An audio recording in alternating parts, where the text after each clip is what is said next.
You have to qualify for the team. There's only so many competitors. As you can see here, we've got 4 U.S., and we're going to see a few more as it goes along. So this is a really nice way for these competitors to come feel it out. Do they like to even compete?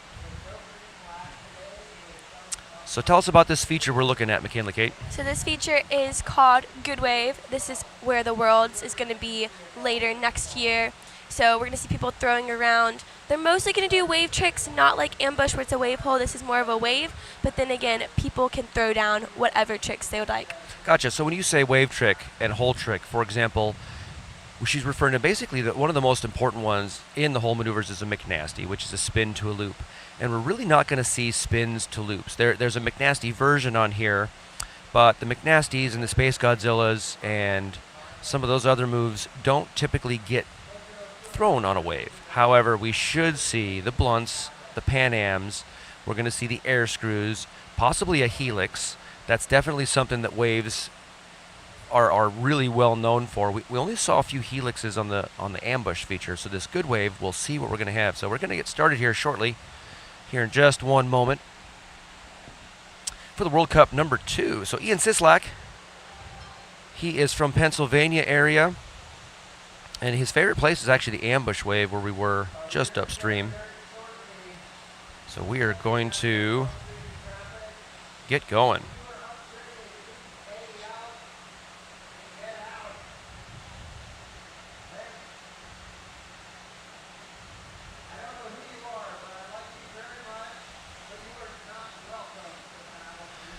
And right now we've got someone in the eddy maybe coming down. I'm not sure what's going on. Here we go. We got a competitor lined up. Should be Ian Sislak from Pennsylvania from the U.S. Now we are in qualifying formats, and the qualifier for the hole or for an attainable feature is a little bit different here. They're going to get 4 chances at this, and 2 of those rides are going to count, the 2 highest rides added together. So here we see Ian paddling around here, popping around, trying to just get that first pass. And there we go, looking for that possibly back blunt. There's a right roundhouse, possible right blunt. He's bouncing around. He has 45 seconds. What he just did there was to look at the clock. They can see this clock. There's also a buzzer, but generally speaking, they can't hear that buzzer. Going in for a blunt the other direction, trying to get set up on top of the wave, but having an unfortunate flush. This is just one of his 4 runs, so you have many times to try again. And I believe he was looking, if you could see, we have the timer. It says 45 seconds right next to his name. That timer, I don't believe started properly, so we'll see. We didn't hear a beep going off. And this is part of the reason we have these World Cups, is to test everything out, get it all set. Yesterday, this entire system was across the river. It wasn't on this side, set up for the squirt competition.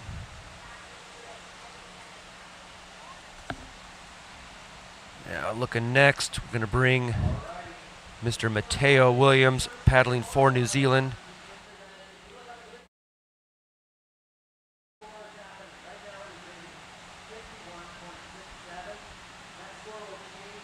Mateo Williams making really the NOC in the Nantahala his home. Kate, what can we tell people about Mr. Mateo? Mateo likes to do a lot of downriver on the Cascades, but he also does playboating in the Nantahala hole. So we will see what he's going to do and throw down some wave tricks. That's right. He was 5th this year in World Championships in Nottingham, England, in the junior category. So that means he actually qualified into finals. And that's a no small feat when that's the case, so it's really nice. He did not participate in the squirt competition. Not a lot of these paddlers do. It was a pretty small comp we had yesterday.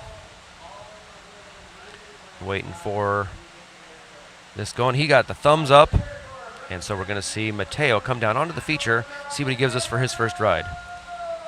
Mateo dropping straight into good wave. Looking around for his first pass, going in for a nice air blunt.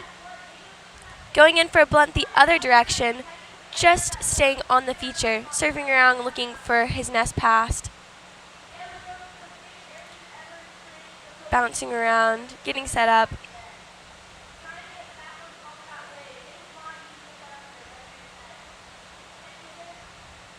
looking for a nice air screw, possible donkey flip. Spinning it around, getting all the points on the board. Going in for a nice Pan Am. Trying to get back up onto the top of the wave. Going in for the Pan Am the other direction and still staying in the feature. And ending it with a possible clean blunt. Nice first run for Mateo. Absolutely. Looking good out there on the wave. Retains the whole time. Really quite a good effort for him. Now, in the first World Cup, he got the bronze medal. And now, in the World Cup, we do have a points system that goes on. The points are basically awarded to the top paddlers, and then I believe all the paddlers get some points. And then they'll combine the points from that one and this one, and they'll have an overall World Cup winner. So if we watch here in this replay, really good verticality on that. Nice Pan Am there. Maybe just a blunt. He has to get that boat down 90 degrees or better, almost for that stern to come over the top of his head.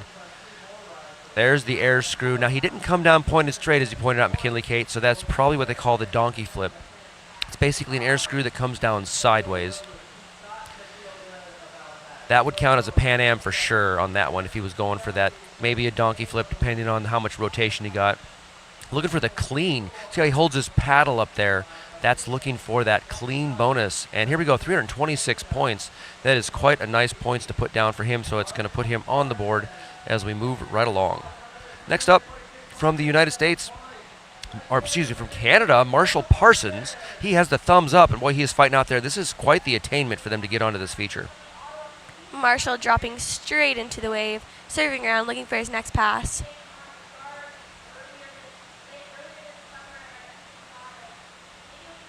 Maybe looking for a roundhouse, but not getting the quite pop that he needed. Going in for a nice roundhouse to start off, and just unfortunately flushing. He still has 3 more rides, so this may be his throwaway ride. That's right, and that's what this mean by attainable. You notice as they flush back up and over the top, they basically cannot get back onto the feature in the time allotted. So in regular preliminaries, they get 2 rides. They can usually get back up if they flush. In this one, they get 4 rides as we watch, Gary Eden's just like maybe, yep, Gary Eden's in the U.S., and that's it. That's why those flushes are so important to have the 4 rides, because they just fall right off the wave sometimes. But he gets to come back and lay down 3 more, So we'll move right along to Louis Chapita. Louis also competed in the first World Cup.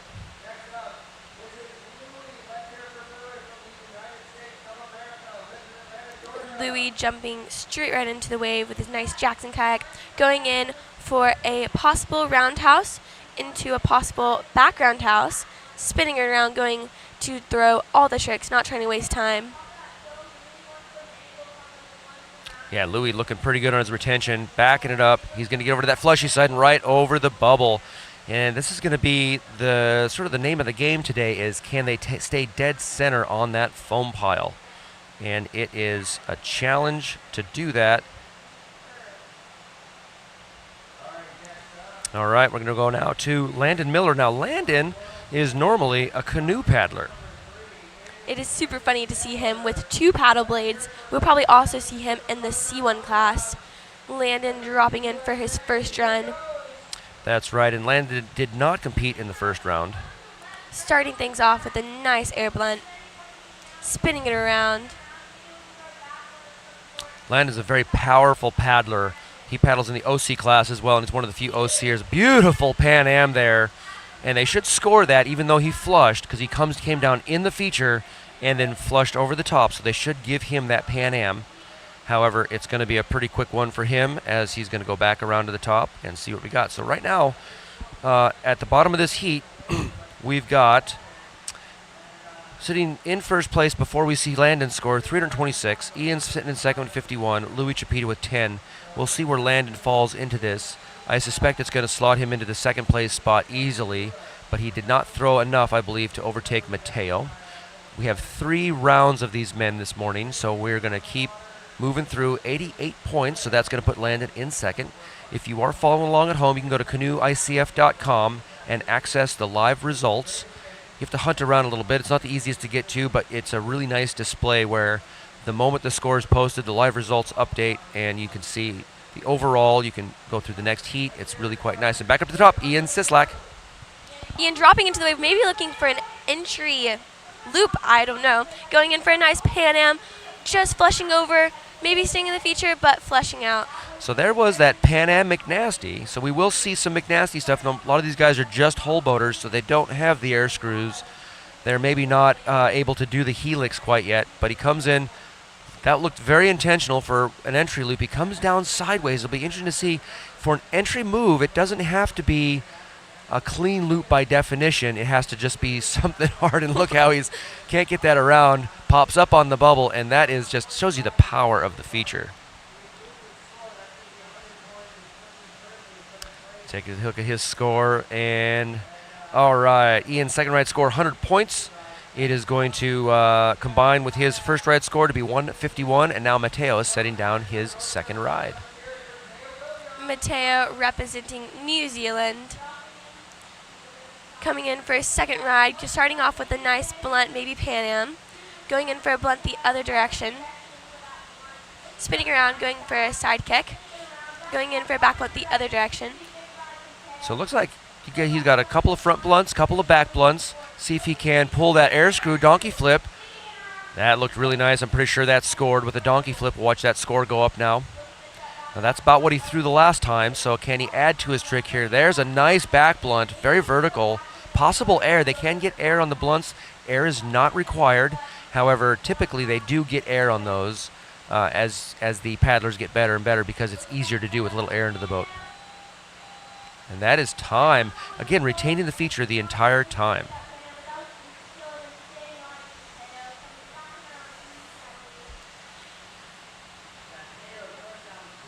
Mateo throwing down some pretty big tricks in his second ride, going in for some Pan Ams and some back Pan Ams, possible blunts, going in for a couple donkey flips. This has to be a pretty good scoring ride. I'm excited to see what the judges are going to give him for a hit.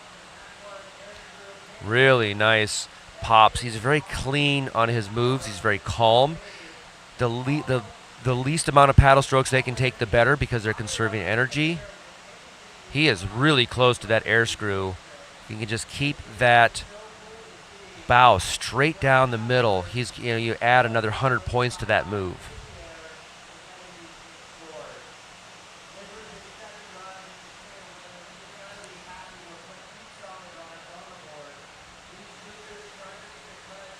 Have yet to see Teo's score come through the live. He's still sitting at 326 points. I suspect this is going to go almost to the 700-point range. His score is bouncing around 381 points, but we will see what the judges are giving him. It takes a while. They have the live scoring where we can see what the score is as the judges change the score. His score just came in with a 398 points. Yep, so 725 combined. A really nice place for Mateo to be. And again, coming in with a medal from the first World Cup, you would expect him to be a high performer in this one as well, though the whole moves don't necessarily translate to the wave moves. Mateo, however, being a pretty accomplished paddler in general. All right, so bring it on to Marshall now from Canada. Marshall flushed his first ride around. Let's see if he can't put some points on the board this time. Dropping straight into the wave. Going in, looking for a setup. Most of these tricks are thrown at the very top of the wave, so people are going to want to try to get to the top of the wave to get a good bounce, just like that. Going straight for a beautiful blunt with air. Still staying retained in the feature. Surfing around, getting set up for his next trick, looking around the wave.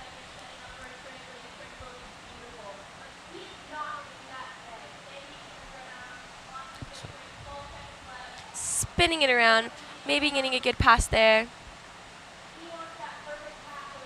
And just flushing off of surfer's left. There we go. So putting some points down this time. One of the things about the freestyle is, for the scoring system we're using here, you have to have points to go on. Now this class has, what do we got here? 12 and 5, so we got 22 paddlers.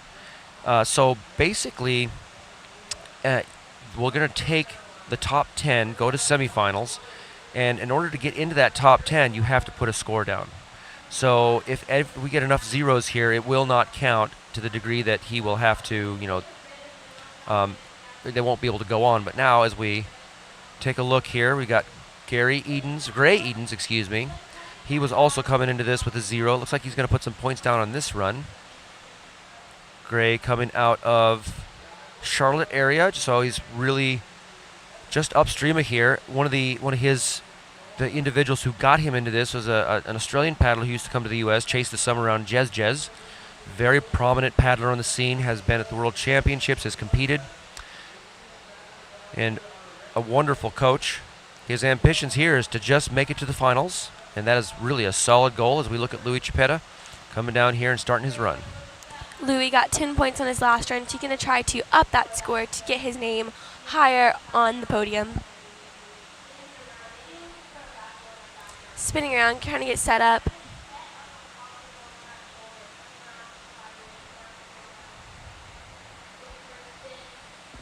Going for a possible shove it. Coming in, getting thrown around, maybe going for a back loop. That's what it looked like. But Louis, I think that is it for his second run with 10 points. So together, that would be 20 points.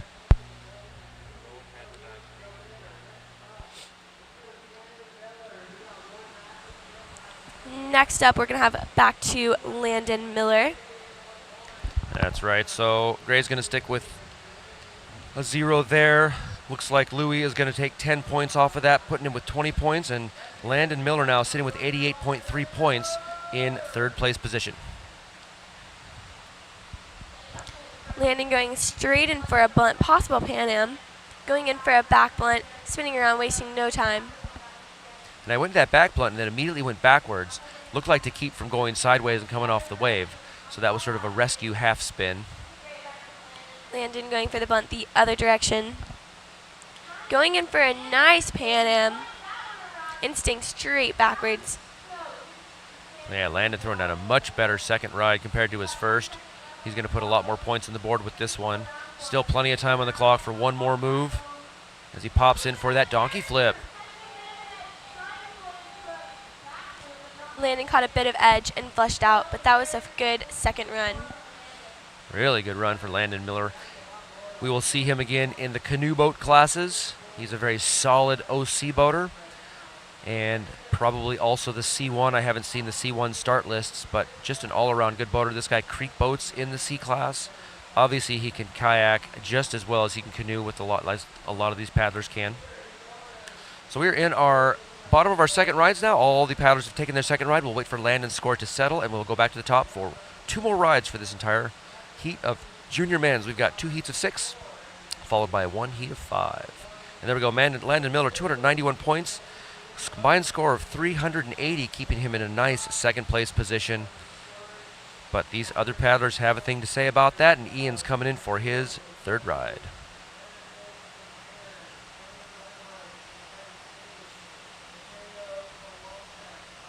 Ian dropping in for his third ride in that nice orange helmet.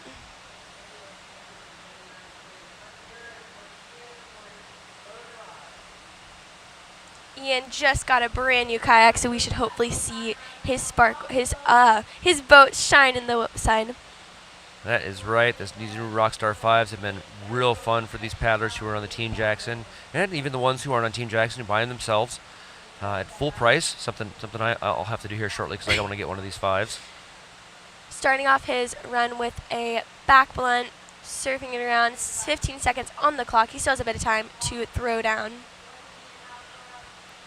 Going in for a nice back Pan Am. Going in for a blunt. That's right. Back Pan Am, or the back stab, sometimes people call it. Really nice move. It's one of the prettier moves we watch. Can't get it around on that one, but he does go in. Looks like they're awarding him a roundhouse for that. So they presume that he did not get the boat angle proper as he came around, so they're going to give him the back roundhouse. And I see why they did that. Basically, he came down flat and didn't get the boat to come over the top. So they give him that front roundhouse right there as the score, and that puts down his third ride score, 25 points. So right now he still has combined 151 from his first 2 rides as we go into Mateo.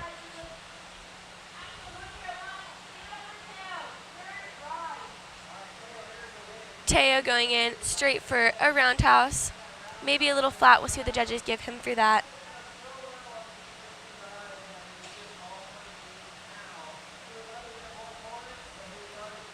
Going in for a nice blunt or Pan Am to start things off. And that difference between the blunt and the Pan Am is that bow's got to drop and the stern basically come over their head, so that they're under the boat at some point in time. It only has to be 90 degrees, so it just has to be 1 degree over over to really sell it to the judges, or 90 degrees perfectly vertical. But the Pan Am is a really nice move with lots of points. Looks like they're giving him 80 points for this ride. He's still going to stick with his first 2 rides of 326, 398 combined, 725, as we move to Marshall from Canada.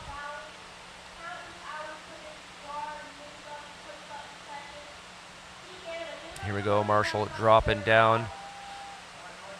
Marshall currently sitting with an 80 points. He's going to want to pad that out if he wants to get into the top 10 for semifinals. Working really hard to keep in the middle of that feature. If they get too far to the right, they fall into that hole, which they can continue to compete, but it's not an ideal spot. So he doesn't want to do that, and he's right on the bubble. He can't quite maintain it, and this is the difficulty of this big feature, in that if you bounce up to the top of the bubble, you have to fight to get back in.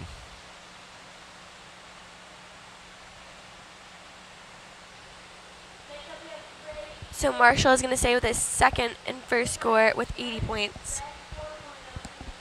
One more ride for all these guys. 2 more rides for these next 3 paddlers still. So Gray coming to us from Charlotte. So just up the way. Started off with a nice spin into a roundhouse.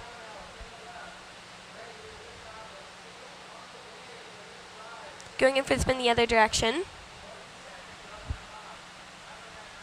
Going possibly for a back roundhouse there. Spinning around, still looking at that timer. He has time to throw down. Going in for the bunt the other direction, possible roundhouse.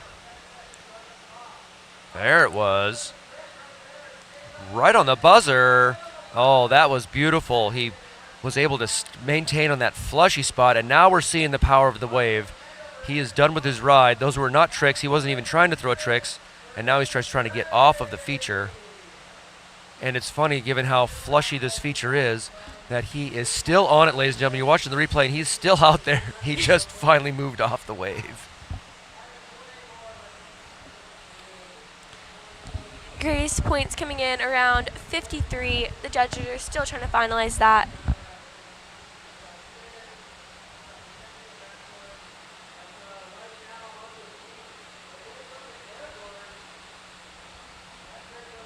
Next up, we're going to have Louis, but Gray's points coming in with 53 points, so that will be his total score. Next up, we have Louis. He dropped straight in and had an unfortunate flush. All right. That's unfortunate there. Louis right now has some points on the board, I believe, but that's definitely not enough for him to be comfortable. He only has 20 points, 2 rides combined. This will be a 0 for his third.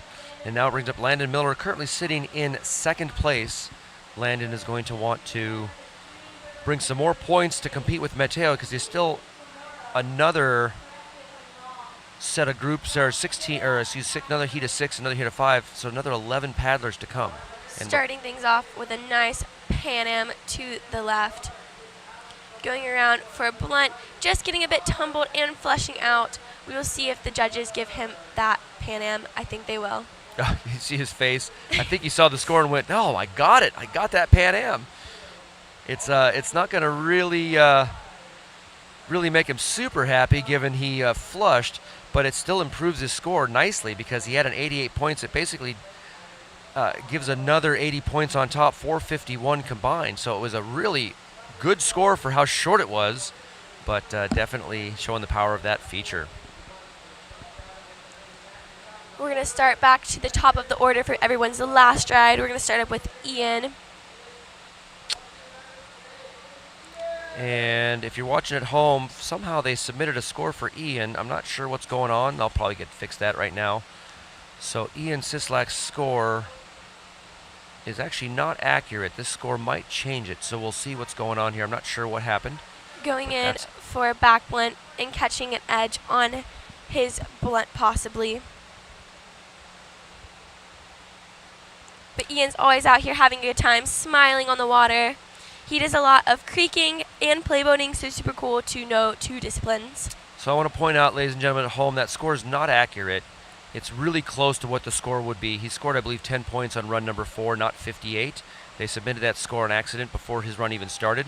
So he's got a 51 and 100, so he's 151.67, not 158.53. At this point in time, it doesn't matter. They will fix it. It's not a problem. But now, up next, Mateo Williams. And there they go. They've already repaired Ian's score on the scoring. They are on top of it down there as Mateo from New Zealand comes down. Of course, Mateo lives in the United States, paddles for New Zealand, the nation of his mother's origin. And here he comes for his ride.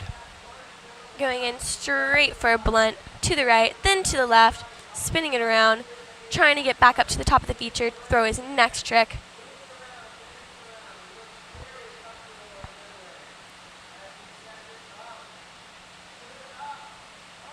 Oh, so they call these passes. The paddlers have to get speed, and actually some of the moves, they actually have to initiate on that green water. So that foam pile, in some case, doesn't actually count. They have to be touching that green water. Plus, it gives them the speed as they come down and make the pass. Mateo looking for a Pan Am, but just flushing. He is still on the top of the leaderboard, so I think he will stay with his other scores. That's right. So 725 points combined. It should be pretty good going into the heat. Should be sitting pretty good. Oh, one of his biggest competitors is going to be in the next heat, Nanase Okazaki. I don't know what his wave moves look like, but he is a powerful paddler. So Mateo having taken bronze.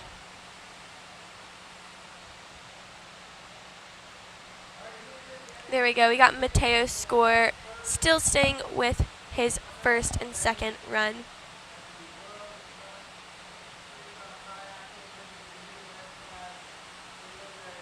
And if you're joining us, this is the junior men's first heat of the day, first heat of the competition for World Cup number 2 on Good Wave.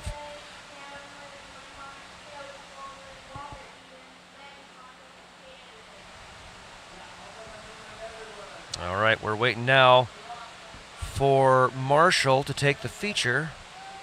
There we go. There's Marshall from Canada paddling on out in that electric lemonade colored boat. They say it's called Aurora or something like that. Northern Lights. Northern Lights. It's electric lemonade. The blue doesn't show. That blue is a very bright and shiny here. Starting things off with a nice blunt, butts going on the surfer's left side, which is very fleshy. Ah, that's too bad. Marshall's sitting at 80 points. You're going to add to that a little bit. Looks like they're going to give him possibly the blunt, maybe the roundhouse. We'll see as the time ticks off for him. Again, this is a non-attainable feature, so once they flush, it's all over for them. They do continue to run the clock, however, and they do so because they don't want to just rush the next paddler down. When these paddlers are done, they have to paddle all the way around this island called Wave Shaper Island, get out of their boat, hike it around, put it back in, since there's absolutely no bottom attainment from this one. So everyone must drop in from the top somehow. There is one option, I believe, for them to take a small little eddy on the side. However, I doubt any of them will do that. Possibly some of the open canoes, I'm not sure. Marshall's score coming in at the 106. Next up, we have Gray. All right, so Marshall does improve his score, but Gray needs to definitely put some more points down because he's only sitting at 53 points. Starting in with a nice spin. He's all the way from Charlotte, North Carolina. Oh, up on that dangerous spot. Can he back it up? Oh, gets pitted, but he's still in the feature and still on it. Wonderful effort. He's got to get back across to the center. Way to maintain that. Surfing around, maybe going for a back blunt right there. A little bit of a hat adjustment, and here he goes in for the last of his moves. Getting bounced around, going in for the blunts and back blunts, and throwing a roundhouse right on the end of the clock. I tell you what, he is looking really good. This individual may not be much of a freestyle kayaker yet, but I think the practice he'll put in going forward in these years is going to be awesome.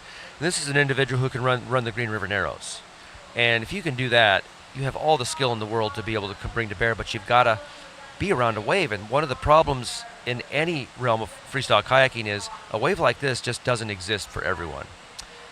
This one is being formed right now. We're pulling 3 gens worth of water through, so about 9,000 CFS from upstream. But that doesn't run every day, all day, the same way, year in and year out. It varies quite widely. So even though he's really close to here, he has to make sure before he drives down that there's even going to be water on this feature to train. So it can be a real challenge. By comparison, we have, say, the Hargrove family, who lives here and gets to do this all the time, or those who come and actually stay all winter in the wintering grounds. His score coming in with a 16. So combined, that would be 70 points. So he does improve, buffers it up a little bit, but we now need to look for the next paddler, Louis Chipetta of the U.S. Louis is wanting to throw down and get some points on the board. Going in straight for a nice roundhouse. Getting surfed around, maybe going for a back blunt right there.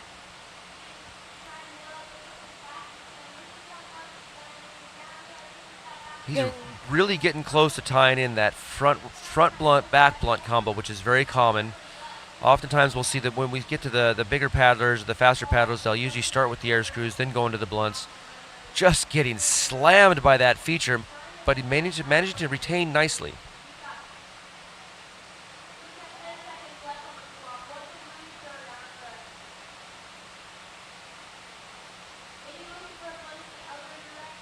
Looking maybe for one more blunt. Really trying that left blunt there. That's time for Louis. He's got 10 points. Looks like he's going to basically maintain a score of 20 overall. 10 points combined. It's going to leave him in 6th place. And that is the bottom of the heat, ladies and gentlemen. We have now seen heat number 1, currently sitting Mateo in 1st, Landon in 2nd, Ian in 3rd. Oh, no, excuse me. We still have Landon Miller to go. One more paddler. I apologize. Hojo's getting a little excited. I am. I'm really excited. Landon dropping in for his last and final ride of preliminaries. Going in, he has 2 paddle blades this time, so he has double the power. Going in for a nice Pan Am. Spinning around, maybe going for a possible background house. Spinning around, getting bounced. Going in for a blunt to the right.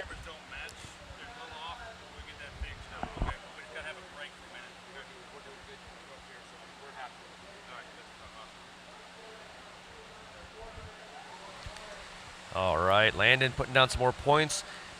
He basically has a 291 and a 160, so with this 170 will boost his score. And there's that donkey flip. Oh, I'm not sure how they're going to score that. We need to watch the score. If it goes up, they're going to give him something. You do have to finish the move in somewhat of a controlled fashion. I think he's swimming out of his kayak. What happened, Landon? What happened? So basically, I bet he got ejected from the water. That was so powerful where he hit that it basically popped his skirt and pulled him out of the boat. Now, we do have boaters down there. We have all these kayakers. He will be just fine. And this is a very safe rapid down below. It's basically a giant pool. But that is a very rare thing to happen. So if we watch the replay, you might be able to even see it, how hard he hits on that donkey flip.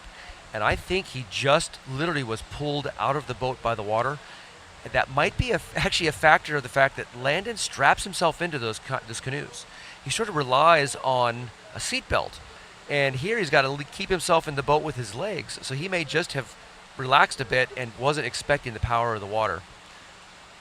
So the cool thing about Columbus is that the water is super warm and super deep. So all these paddlers are safe and having fun. It's very clean out here too. We've done a lot of work to get that river cleared. And right now we're looking for Nanase, Okazaki. Our next heat is supposed to start in just about 13 minutes, so we are doing well on time. We're going to get this thing around. So here's your standings. I'll read them again for the folks since that wasn't very fast. We've got Mateo in 1st, Landon in 2nd, Ian in 3rd, Marshall in 4th, Gray in 5th, and Louis in 6th. They've all got points on the board, so they all qualify in. This is your next heat. Nanase Okazaki, Cameron Lenhart, Mateo Kowalchuk, Walker Edens, Magnus Monson, and Cademan Anderson. Cademan Anderson of the United States. So we're going to bring this to you here shortly, just in about 12 minutes. So stick around for the continuation of the junior men's class here at World Cup number 2 on Good Wave.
All right, ladies and gentlemen, we're still getting ready for preliminary number 2 for the junior men's.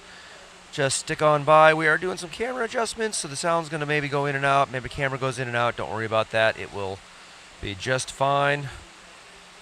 First day is always a little bit of a technical challenge. We'll bring this to you here shortly.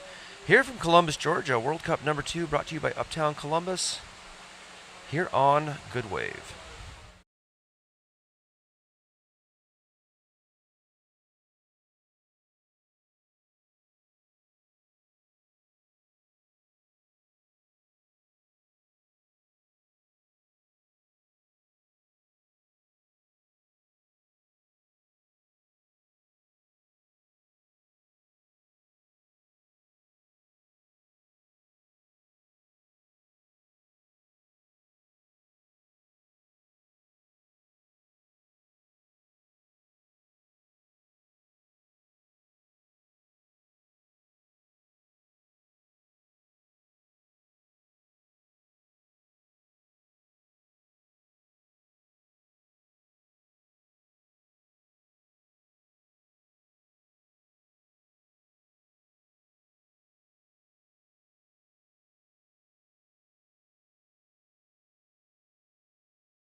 All right, ladies and gentlemen, we're underway. We're actually going to do a little bit of an early start. They're going to bump this up. Not sure what's going on. They're doing a rerun for Ian. So Ian Sislak's getting a rerun. I believe he was the first one to go. The timer was not functional at that time, so he couldn't see his time. So they're just going to run a rerun here for Ian. And this is part of the spirit of our competition. I'm joined now by Eleanor Knight. Hi, everyone. Yeah, Ian is doing some nice tricks now, throwing in a back blunt there, turning it around, setting up. It's quite hard to get to the top of this feature. Going for a front. Yep, going to the back for the back blunt. He's not really able to make very solid passes. Looks like he's getting somewhere in the neighborhood of 21 points. That's really not going to increase his score. As a matter of fact, that might actually hurt his score. I'm not sure where this is going to sit because they'll strike whichever score I believe he's doing a rerun for. And unfortunately for Ian, that rerun did actually dropped his score a little bit. I'm not sure if they were compelled to do that or what. It's a decision that is between the team and the coaches and the judges. So that's where we sit there. We are still 3 minutes out. You're looking at Nanase Okazaki from Japan. He is the gold medalist from the first World Cup. He's also the bronze medalist from the Nottingham World Championships this past June. So he can really throw down. We've seen his skills. He's very good.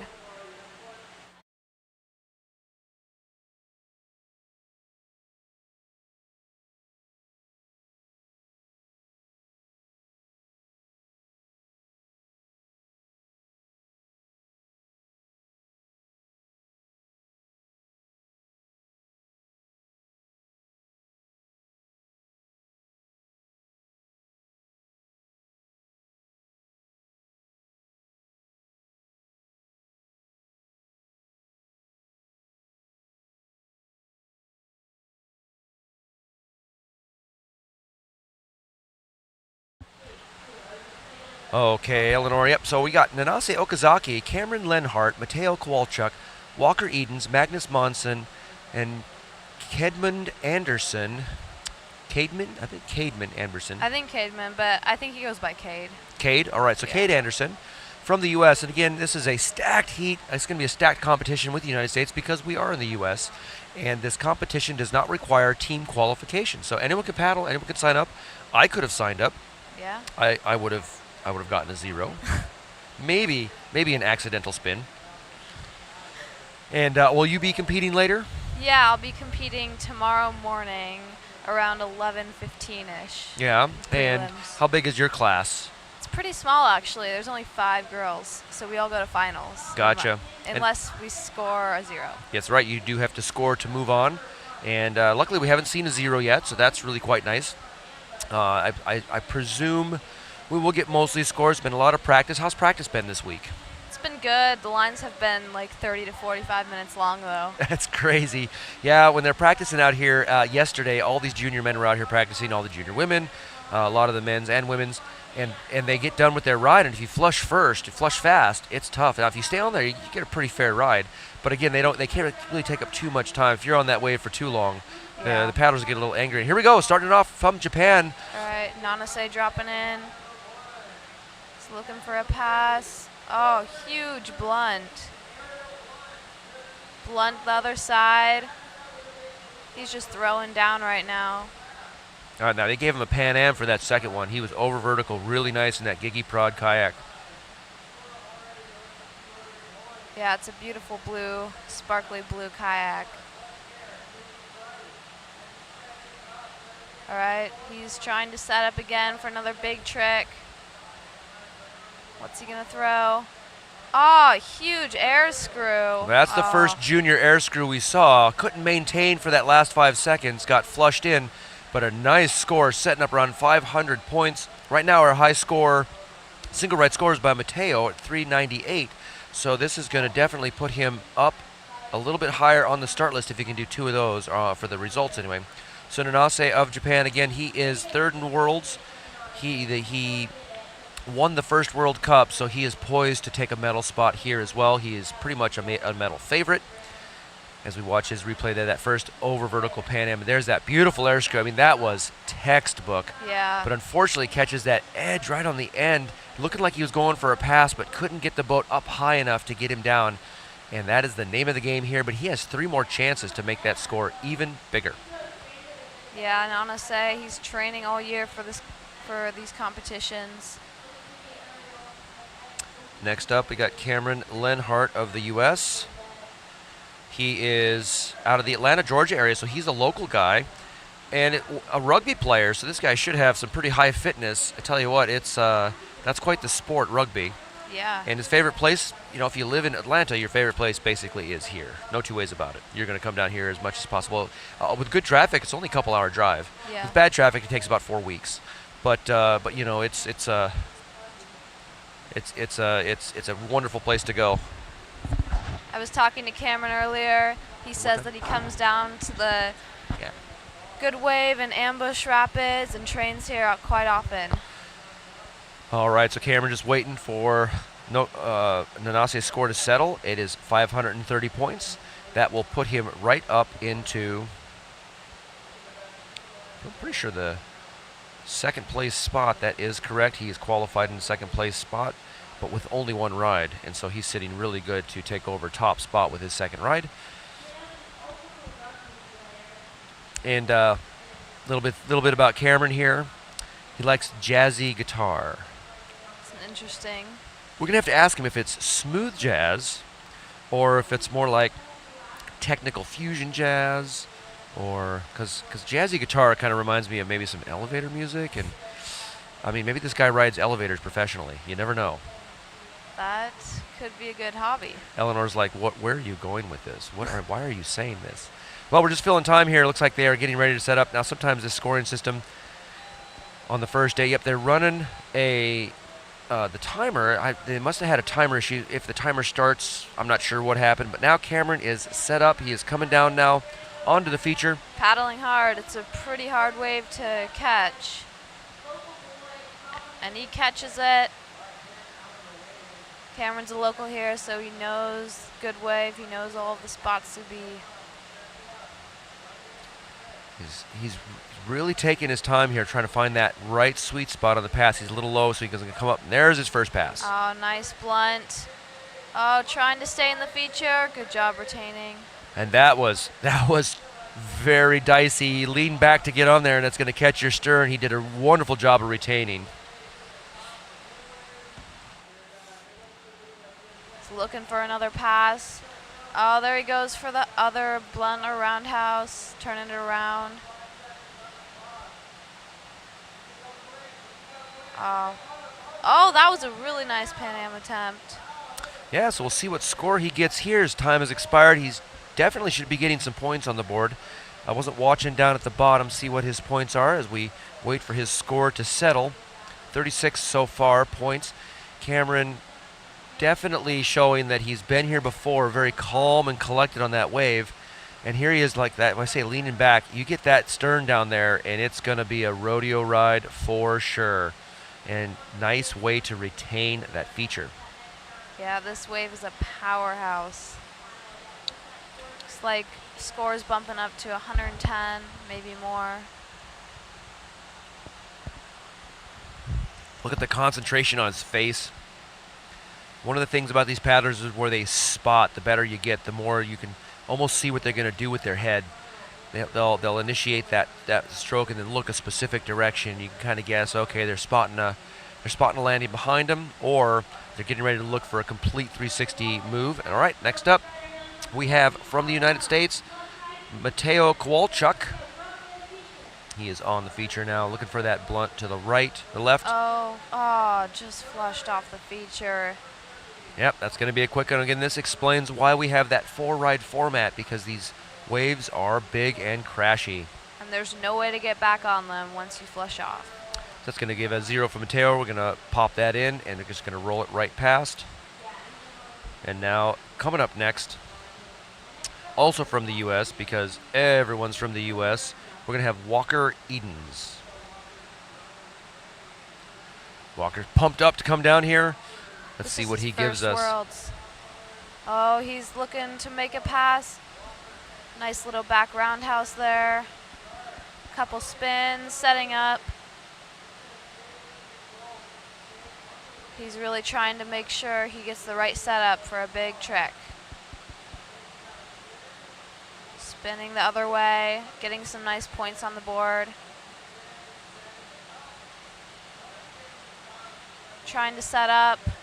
Oh, there he goes for a nice back roundhouse.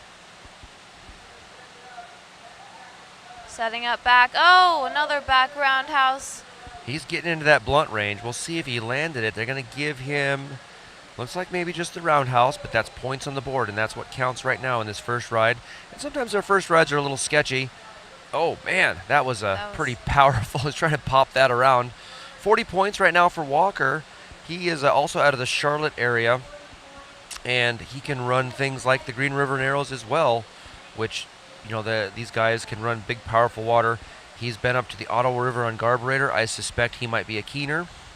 Probably. Yeah, a lot of these guys take their first ride as a warm-up. Oh, Magnus Monson dropping in. He's setting up. Magnus. Looking for a left spin. Magnus also out of the Charlotte area. He's basically a local, insofar as our regional local. Nice roundhouse. Setting up again. Looking for a back roundhouse. Right spin. Oh, there. That was a nice blunt. A back blunt. Paddling hard, but he flushes off. Well, so far sitting at 85 points. Not bad for that. No. Magnus competed in the World Cup #1 as well. So right now, as time expires, we will look for the replay. All right.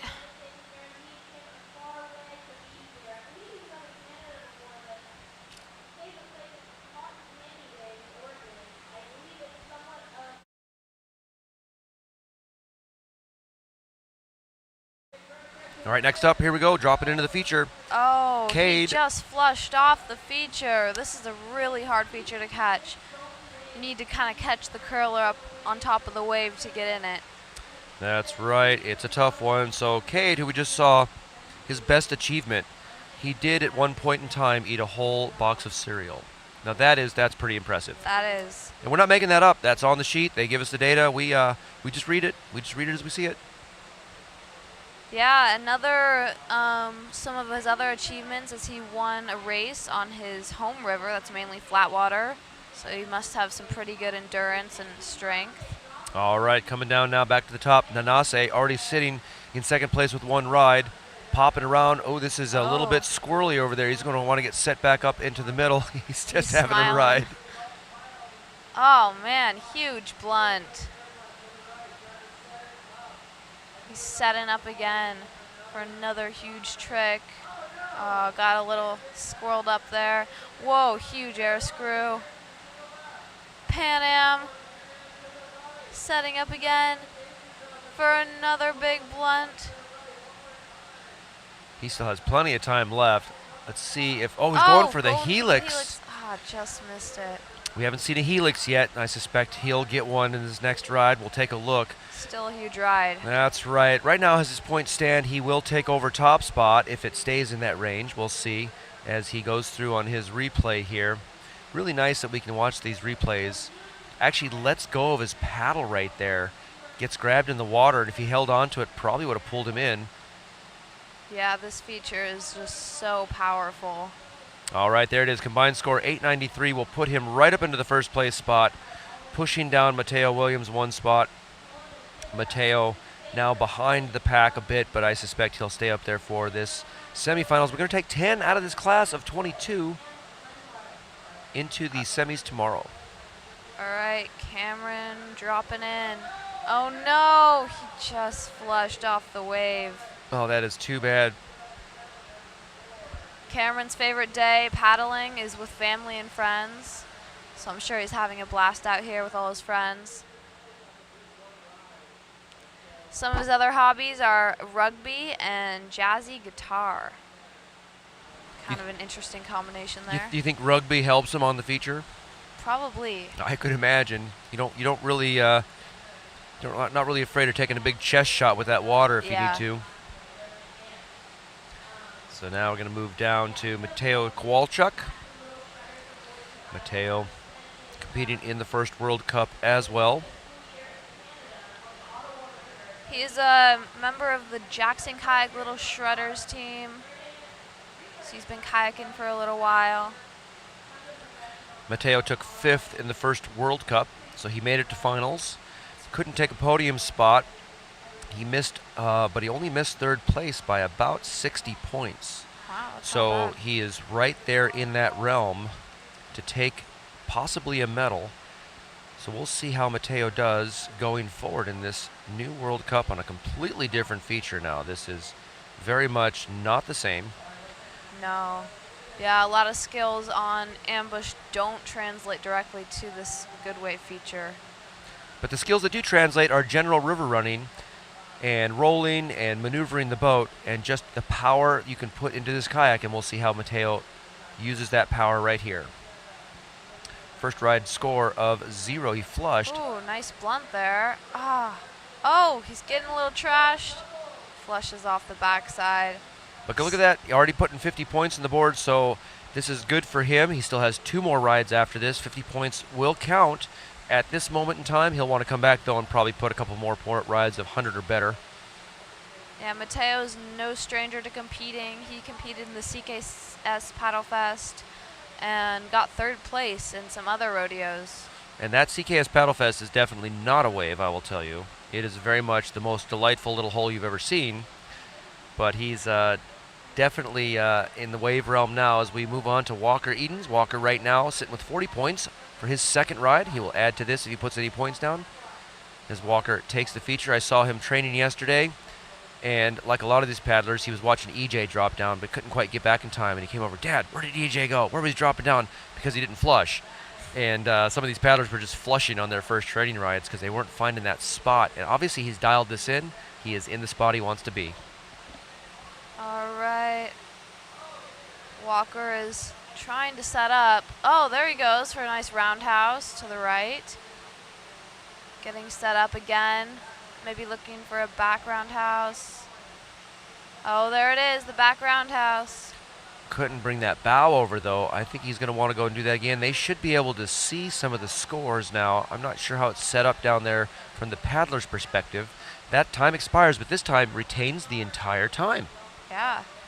Good job for him. Impressive. So right now sitting with 40 points. This 28 or better is going to put him. There we go. So he's going to stay on the board. It's going to keep him down in the 9th place spot right now qualifying, but there still are 5 more paddlers to go, plus the paddlers in this heat which have not put down a 2nd ride. As we look now, Magnus Monson unfortunately catching a flush. That's not going to improve his score. He's going to sit with this 85, and we'll move it back around now to Cade Anderson. Cade right now also with a 0. He's going to want to put some points down. We're in bib 91. All these paddlers have these really wonderful bibs on. You can see what they are. It's kind of cool nowadays, though, with all the digital tech and everything. Sometimes they do chips for timing and stuff like that, but we love the bibs. Makes all the competitors look the same. Yeah, Cade's coach is Caleb Grady, so he's got a nice foundation of wave and hole tricks here. Setting up, looking for the spins, getting some points on the board. Oh no, an unfortunate flush for Cade. That's how it goes. But putting a few points down, so you got a spin out of that. So in the event he gets more points, he will move up the rank, and he can qualify now with just having points, provided that was it. But right now he is going to be sitting down in the 12th spot, so he is not in a qualifying position. And that'll bring up all of our 2nd rides and back to Nanase of Japan. Nanase having a really nice 2nd ride, but not nearly as big as his first. He is going to want to put more points down. And we know he can. So on your screen, if you're looking onto the left, that's the judges' platform. That's where they're sitting. They're sort of nice and perfect to the wave. You're supposed to be 45 degrees to the center of the wave. And some of that judges' stand is even sitting in the water. When the water comes up here, laps there, and the paddlers get in right underneath the judges' stand. The competition earlier this week, they were a good almost 200 meters across the river. All right, Nanase dropping in. He's going to want to go big on this one. Oh, sweet blunt to the right. Blunt to the left, other side. Making sure to score the tricks on both sides before moving on. Oh, catching it stern, but he comes up. Nicely done, staying in the whole wave. All right, he's looking, setting up for a back blunt. Huge. Suspect we'll see an air screw here anytime because he's running out of time, and air screw's a big point earner.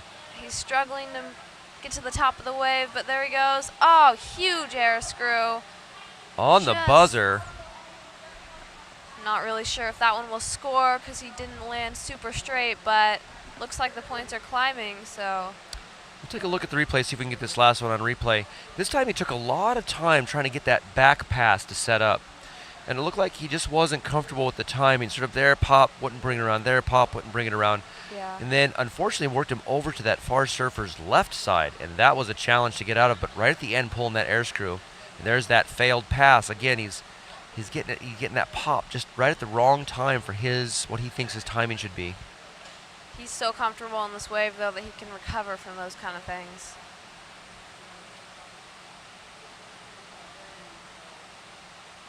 Here's that air screw right on the buzzer.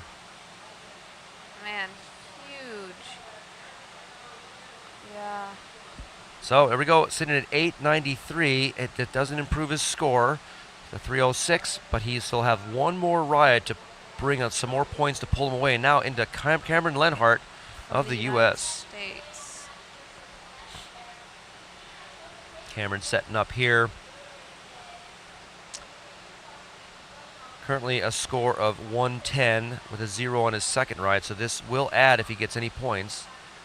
Spinning around a bit, trying to find that pass, and here's that first pop. He can't quite bring the speed he wants into that pass.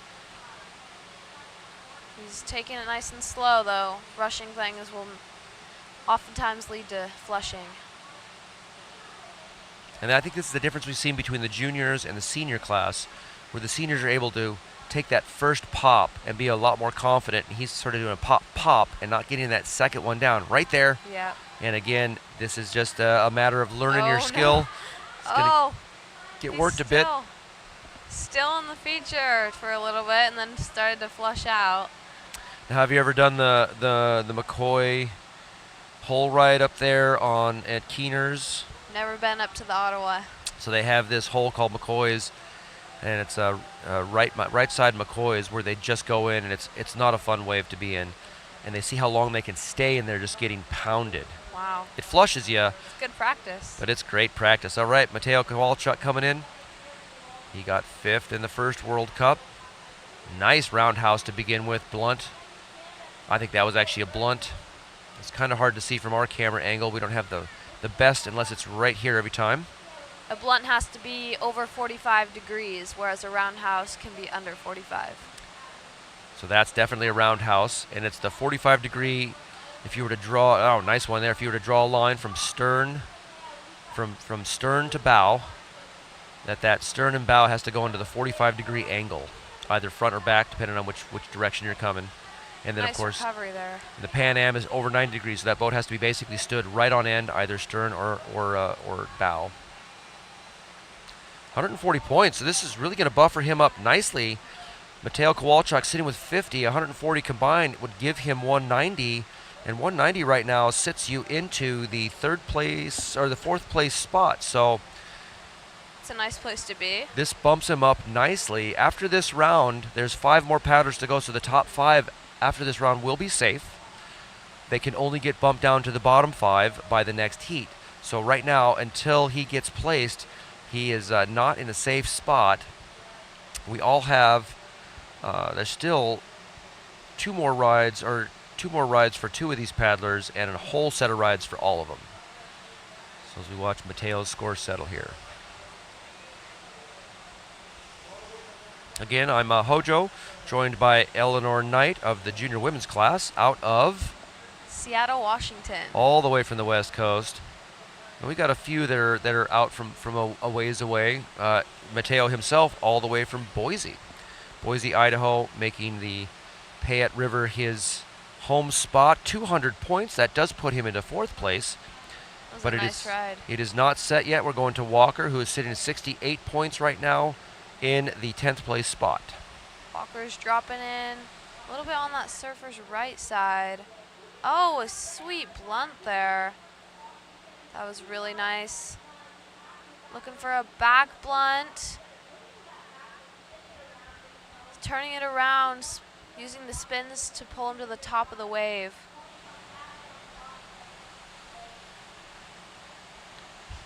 Nice. He's looking to set up.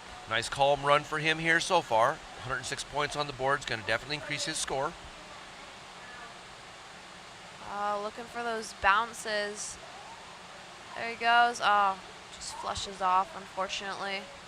Doesn't get quite the bounce you want. That pass is, they come down, they hit the water, and they want that bow to start to go up into the air at about, at least, off of 0, a 20, 30 degree angle for the blunts, and even higher if they're going to go in for an air screws. They've got to get that boat fully aerial.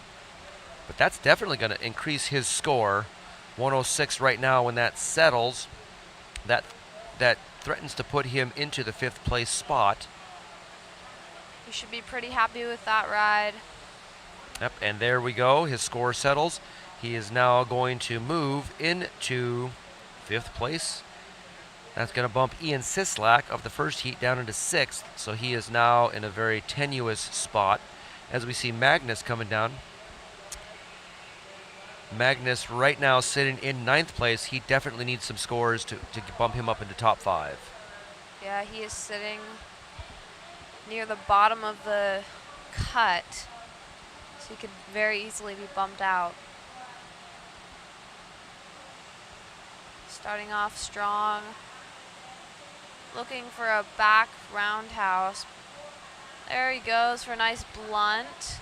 Nice pass on that one. Really smooth, really controlled. Back roundhouse. He's looking very smooth and calm. Oh, so that was a sweet air screw. Just flushed off though. Oh, we'll have to look for the replay on that. He came off the screen. The camera didn't quite capture him to see how that was. But with 80 points, that will definitely put him up into the 160-point range. And again, it'll put him around that 5th place spot. They're having a hard time breaking into that 4th. But this is going to get him up. And all he has to be is top 5 after this round, and he's going to semifinals. So we'll see what happens with his score as it settles out. And hopefully we see that replay as he takes a look at the clock there. Yeah, Magnus said that he started kayaking because it looked cool. And look at where he's come with that.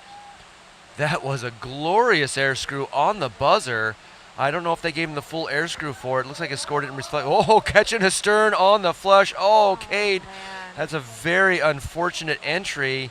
He still does have one more ride. Cade sitting with 10 points.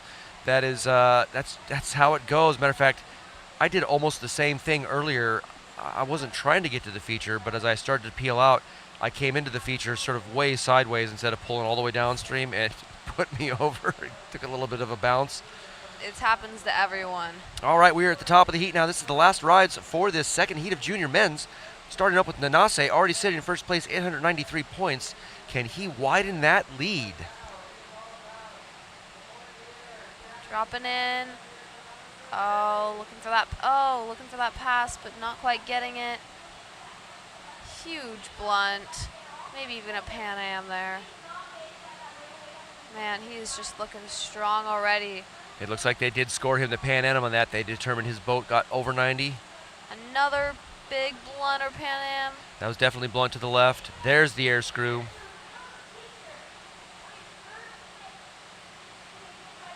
Back blunt.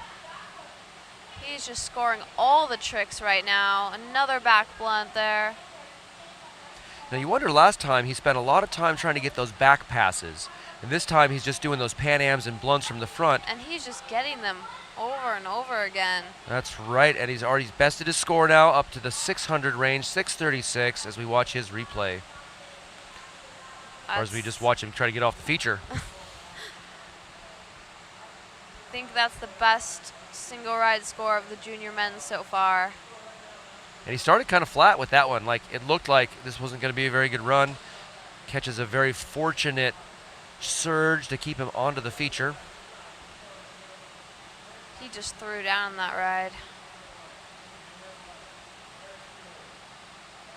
Yeah, I really wonder if that previous ride he was just trying to work on his back moves.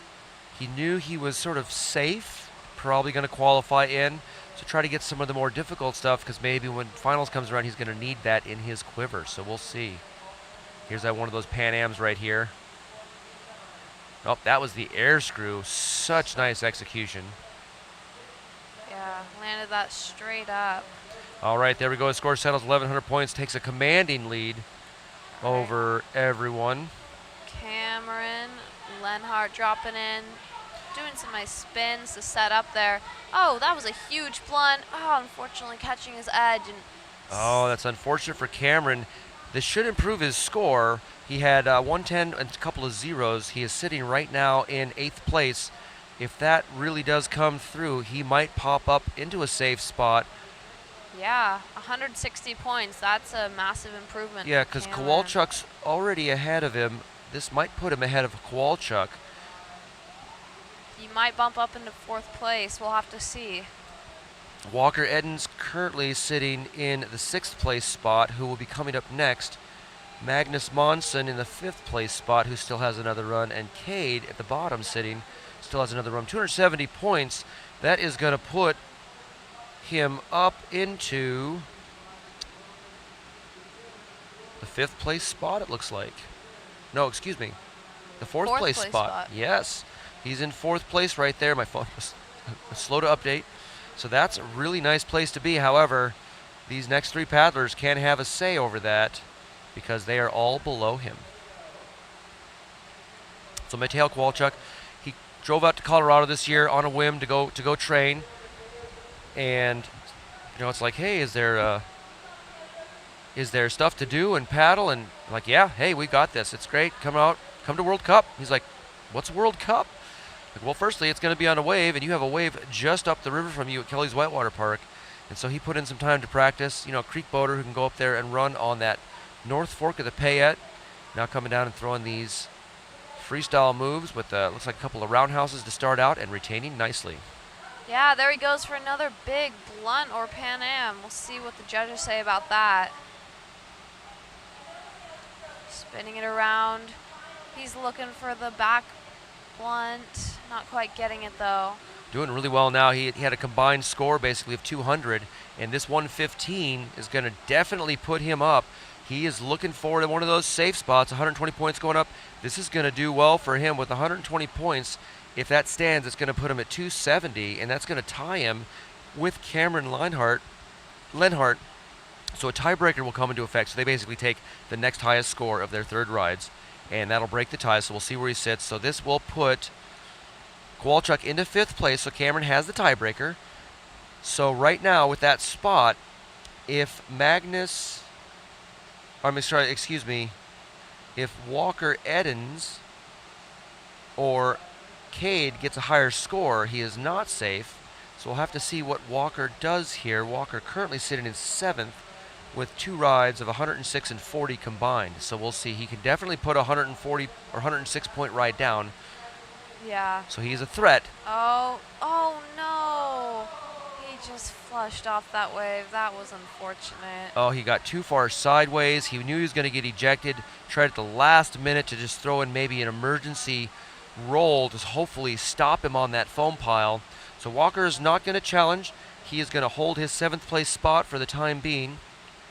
And this will move us on to Magnus Monson.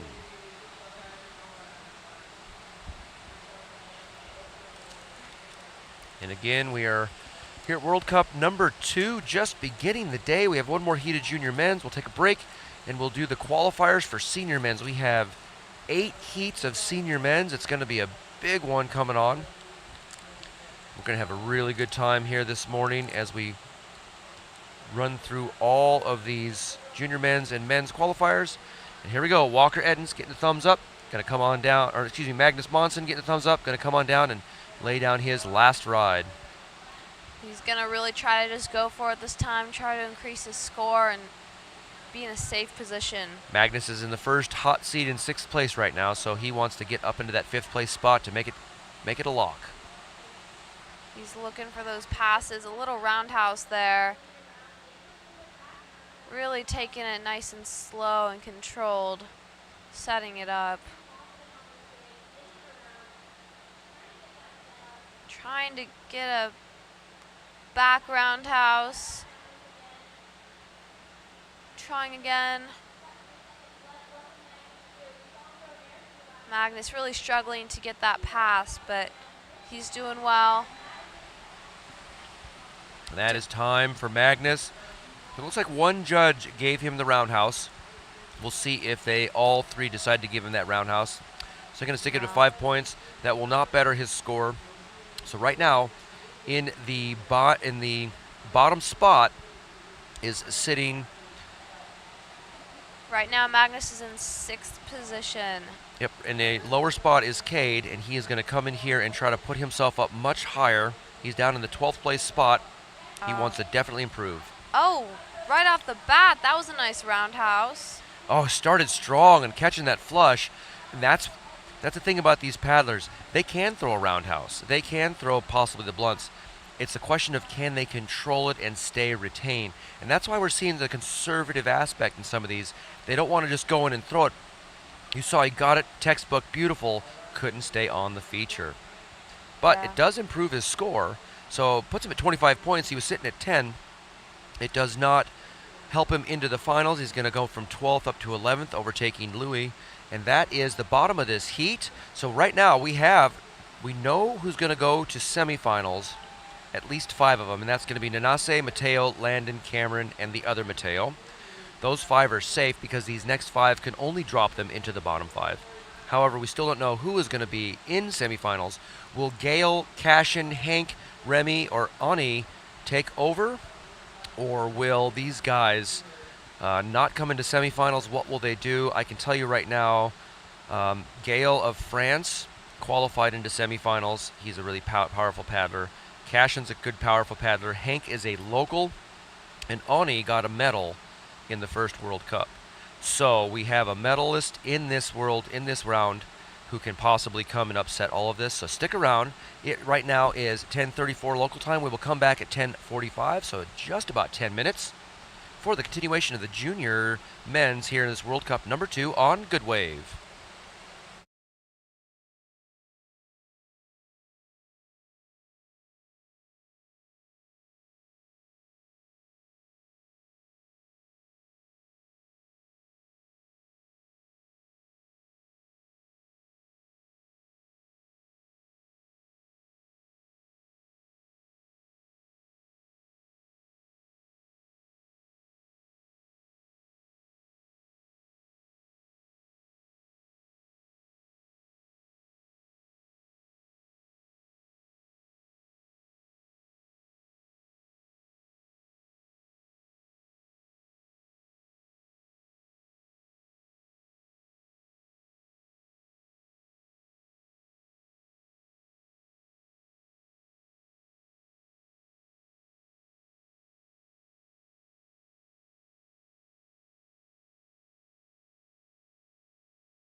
Don't go anywhere, everyone. We've got 5 minutes until we start the third heat of the junior men's preliminary rounds. In this heat, we've got Gail Beal, Cashin Porter Shirley, Hank Kersley, Remy Tierley, and Oni Ernan, a stacked class. We'll be back in 5 minutes.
All right, everyone, we're just 2 minutes away from starting the third heat of the preliminary rounds of the junior men's class. The score to beat right now is a combined ride of 270 points, which will put you into 5th place. We've got a very stacked heat here.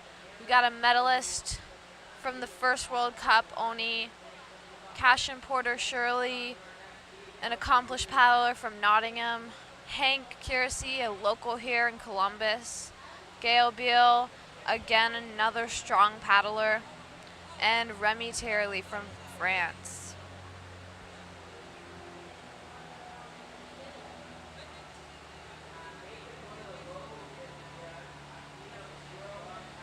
First up, we've got Gail Beal. He was the French champion in 2021. He's from France, and he loves kayaking with his friends and family and enjoys pushing himself in freestyle and downriver racing. One of his ambitions is to become a world champion one day, hoping to do that sooner rather than later. We'll see what he can do.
We're almost ready to start the first heat off with Gael Biel, the French champion of 2021. He'll be looking to make a combined score of 270 points, which will put him into 5th place and secure a spot.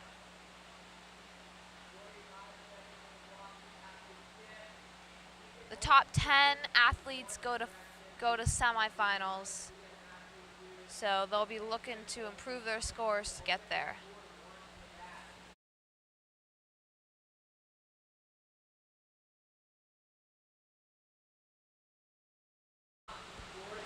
All right, it's going to be great, ladies and gentlemen, as this first round. We're going to get this to you here shortly. We are on time down here. This is going really well. And it looks like Gael is taking the water. We have given this guy the nickname Pierre. All right, Gael is dropping in. He's looking for the roundhouse to the right, paddling hard to set up, going for the roundhouse to the left, turning it around,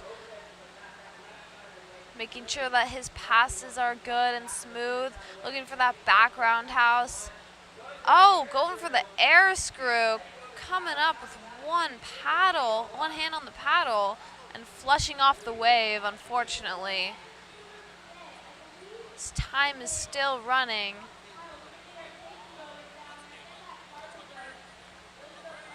And this is one of the reasons we have 4 rides in the preliminary rounds, because it is so hard to stay on the feature for 45 seconds, and once you flush off, there is no getting back on. Solid first ride from Gael. He'll be looking to improve that ride for sure to get him into the top 10 into semifinals.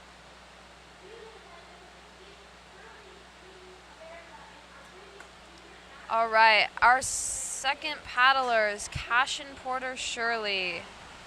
And Cashin's coming down now here. He's going to take this feature straight away as we get underway with this last heat. He looks pretty comfortable right now in the feature. Setting up for a pass. Looking for his first big trick.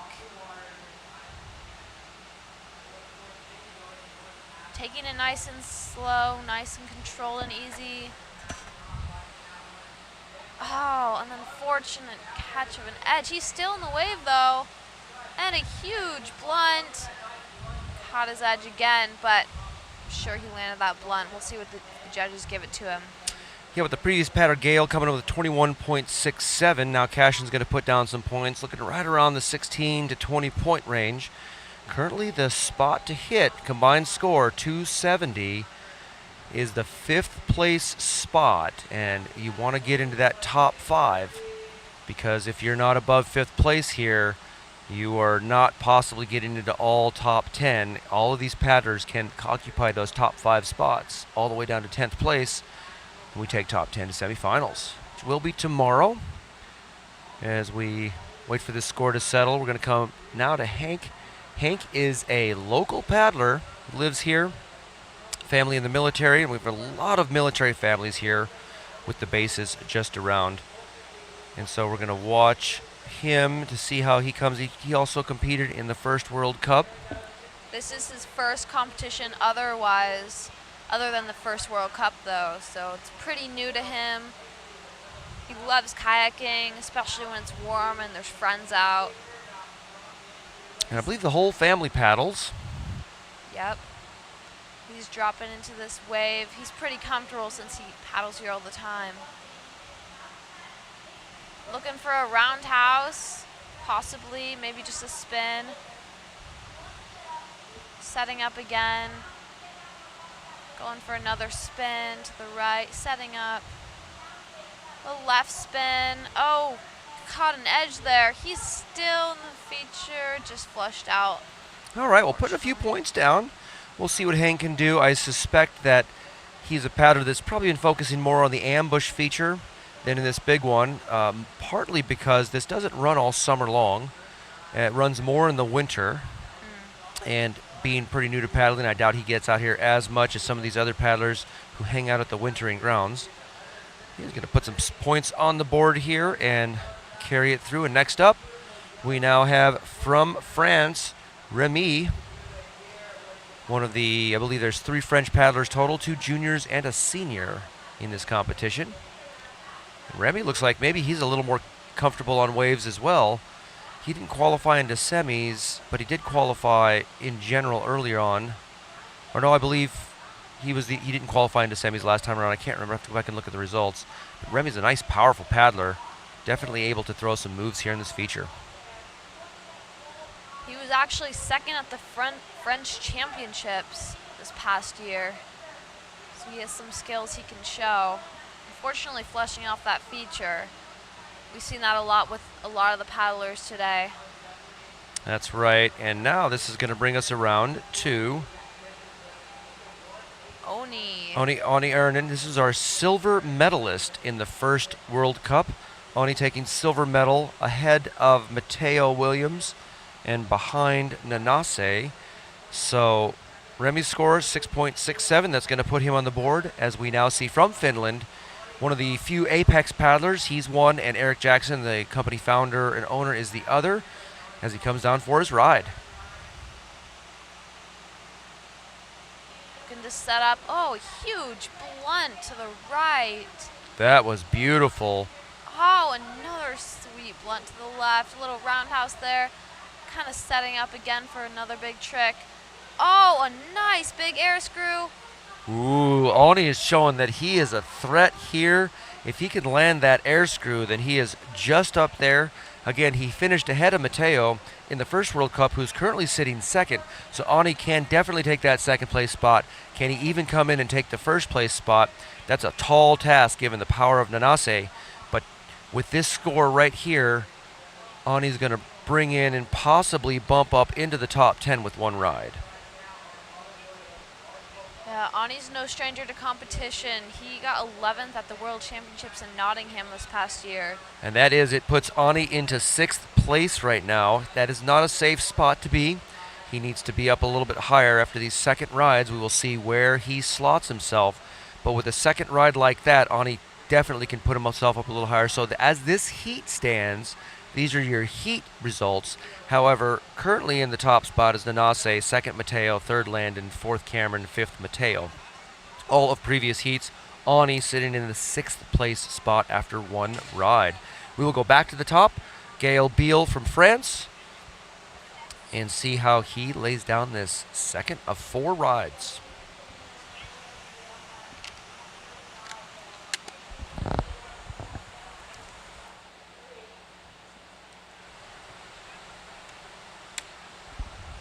Again, this is the last heat of the junior men's qualifiers. We'll take a very short break in between the men's and junior men's, I believe about 20 minutes or so. And we will roll into the men's qualifiers after this. And then that will take up the rest of the day. We have 8 heats of men's. And here we go, dropping in. Gaël from France dropping in, looking to start his ride off strong. Sweet roundhouse. Definitely putting air into that boat. They can get the air bonuses. Oh, another roundhouse to the left, possibly a blunt. We'll see what the judges give him. Back roundhouse. He's looking pretty confident and calm out there. Definitely improving from his first ride. He's spinning around. That's a great way to set up his tricks. Attempting a back roundhouse there, not quite getting it. All right, so he flushes off there, but now up in the 100-point range, this is a much better ride for him, showing what he can produce. That 20 points, again, a lot of these riders can come down and just throw a pretty soft first ride. They're trying it out. They've got nerves. They want to get some points down. They don't want to just come and throw something huge and flush. Yeah. But Gaël now with 123 points combined, that is going to put him up into the 10th place spot, so he's in a qualifying spot. Below him still, though, with their second rides is Cashin, is Hank, is Remy. As we now see onto the feature coming out, Cashin, Porter Shirley. Cashin from Asheville, North Carolina. He often trains on the green doing river races and an NOC. Yeah, that's right. And he, a beautiful, beautiful left blunt there. Oh, but a flush. He's not happy. You could see him at the end give out that shout. He qualified and went to World Championships, finishing 4th this year in Nottingham, England. 14th. Did I say 4th? There's a 4 on it. 14th. That is correct. 14th. I even saw the number. That left blunt was huge. They could have possibly given him a huge modifier on that. Certainly some air as we wait for his score to come in and submit. And Cashin is an all-around very good paddler. He was 3rd place in the green race in 2021. The green is no easy river. All right, Hank taking the feature. Hank is going to come around and establish. They did not score Cashin that ride. They presumed, they determined he did not come down in a controlled fashion and flush, unfortunately.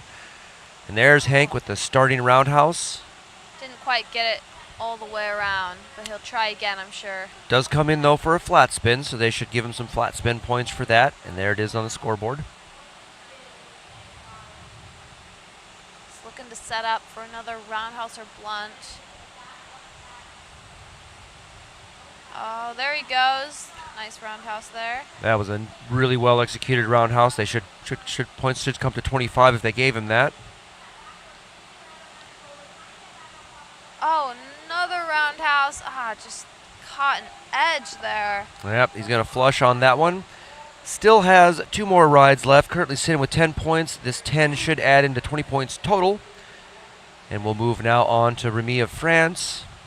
Doesn't look like they gave Hank that roundhouse there.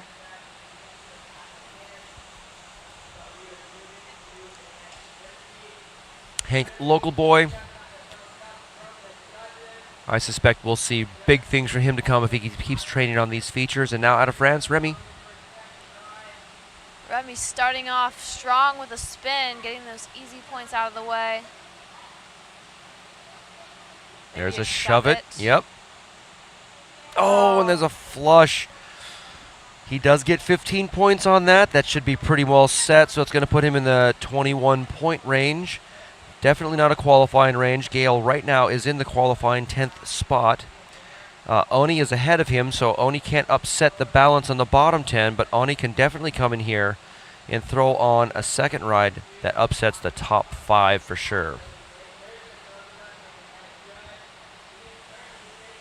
All right, as Ani paddles in, you can see they're starting just by the judges, trying to get out into this fast water, and then having to work really hard to dump all their speed and establish. Starting off with a spin there. Looks like a left spin. Oh, an unfortunate flush from Oni. Yeah, that's going to catch his bow. Now, 20 points, however, will not improve. So 20 points will not improve his standing. He is 90 points off from the 5th place spot.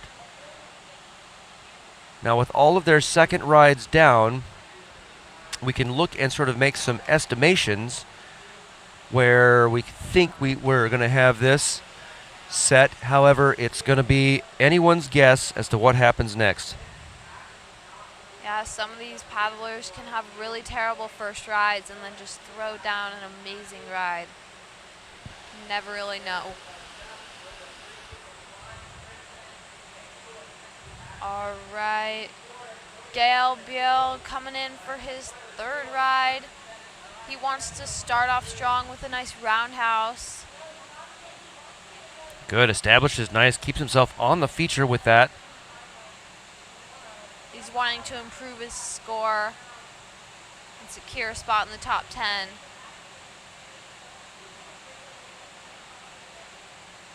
Looking for that left roundhouse. So I think part of what they're doing is they're not scoring these as tight because they're initiating these from the foam pile and not on the tongue, which is part of the definition that they have to drop onto that tongue to get that pass.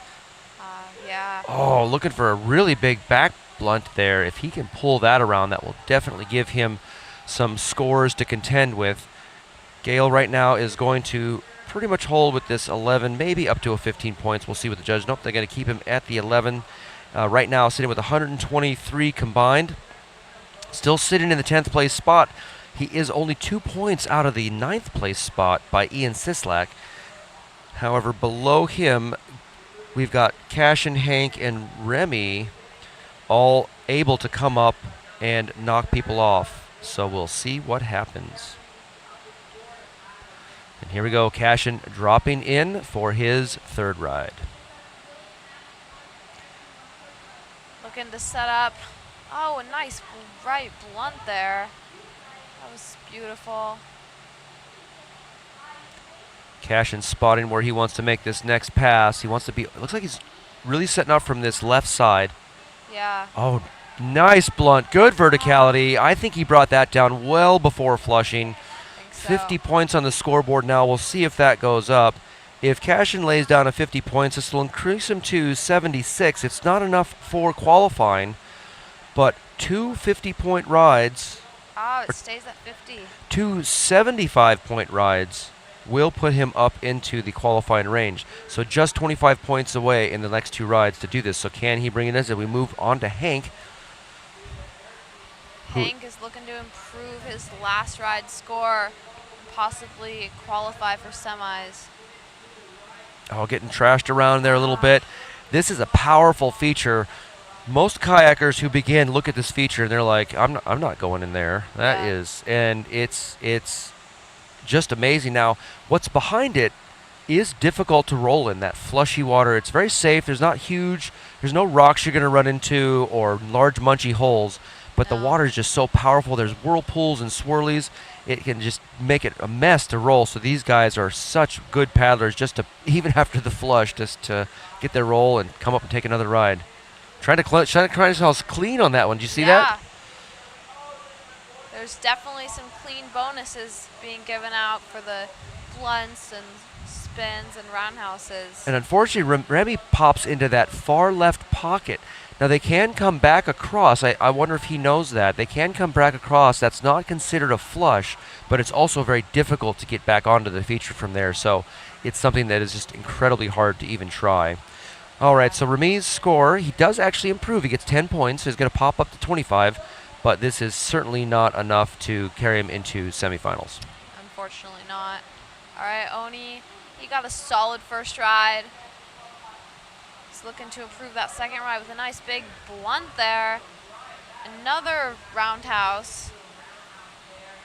Good. Ani's score, Oh, roundhouse to the left. already this score is going to bump him into the top 5, and this is where he wants to be. He wants to go second tomorrow. Oh, huge blunt there.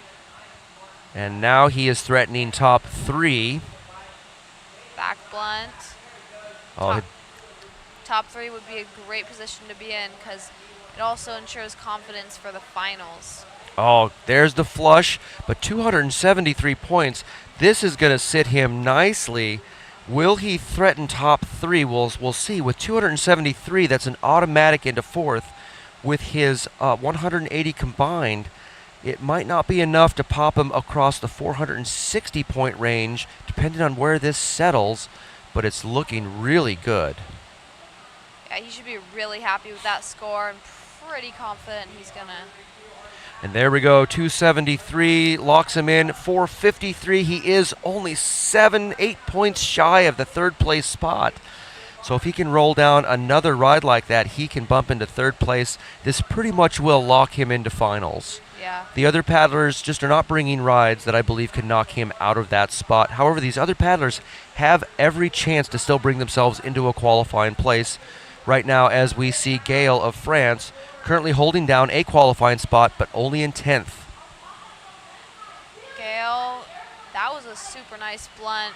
Starting off run number 4 strong. Back roundhouse.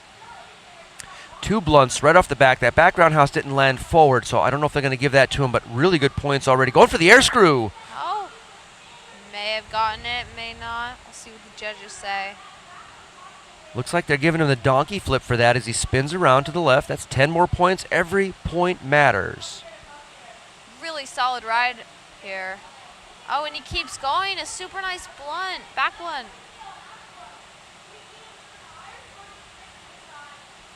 Looking for one last trick on the buzzer. And that's time, and he's really happy with that ride, throwing his hand up. That's the ride he needs. If he can put another one like that, again, he threatens into the 4th place spot. So this will definitely move him up the list. Right now, Gale is sitting in 10th. He has a ride of 16 and 50. So this 50 points will combine with 210 to make around 260. And 260 is roughly in the, it's going to put him in the 7th place spot. It's not going to bring him up into top 5, but he still has one ride left after this. And there he goes. He comes into the 5th place spot at the very end. Looks like I'm sorry, I read his scores wrong. He has 110 points. So he actually goes into 311, so he bumps into the 5th place spot, pushing Cameron down to the 6th place spot. This is a pretty good position to be in, the top 5. Absolutely. So now we got Cashin coming on the wave. Right now, 13th place, not qualifying. He'll be looking to bump up his score to qualify. Blunt to the right, setting up again. He's really got to get some big tricks in to qualify. All right, these are the 3rd rides, ladies and gentlemen. This is his last chance to get points. He's at 60 points right now. As it stands, Cashin's got a 50-point ride, so with 60 points combines for 110. 125 is the cut, so he has to bring more points to the table. He's trying to get a roundhouse or blunt or something. Oh, just not able to get anything on the end, but 65 points with 50. This is going to be close. I don't think he's going to qualify. Maybe they're going to give him some extra bonuses at the end. We will see what's going on. 115. 115. Oh, that drops Cashin into the 11th place. So he will not qualify into the final, or into the semifinal. But give it up for the U.S. right there, doing really well. That, just U.S. flags all over that board. That's what happens in World Cup. You tend to get that, which is great. We're testing out the Worlds next year. They're testing themselves, and Hank is now going to test this feature and see if he can make some points. Hank right now sitting down at the bottom in 16th place with 20 points. Trying to make that pass. There's the roundhouse. Retaining nicely. Hank is going to try to eke out every point he can here. Nice spin. Maybe go for the spin the other way. Yeah, Hank's got basically spins in his previous rides. He really wants to bring that roundhouse. So that's a 15-point move. It'll bring his score up by 5 points. Oh, there he goes. A nice bounce. Didn't quite get the roundhouse around. Oh, let's see if he gets a roundhouse, he can bump himself up one spot. As it stands here, he's going to stay in the bottom place, tied for 16th with Louis Chapita at this time, and this looks like this is going to be the same. Let's see what it does. Hank does move into the 17th place over Louis because Louis only had 2 rides of 10, I believe, and so he gets a tiebreaker on that. So he does move himself out of the bottom spot into the 16th spot.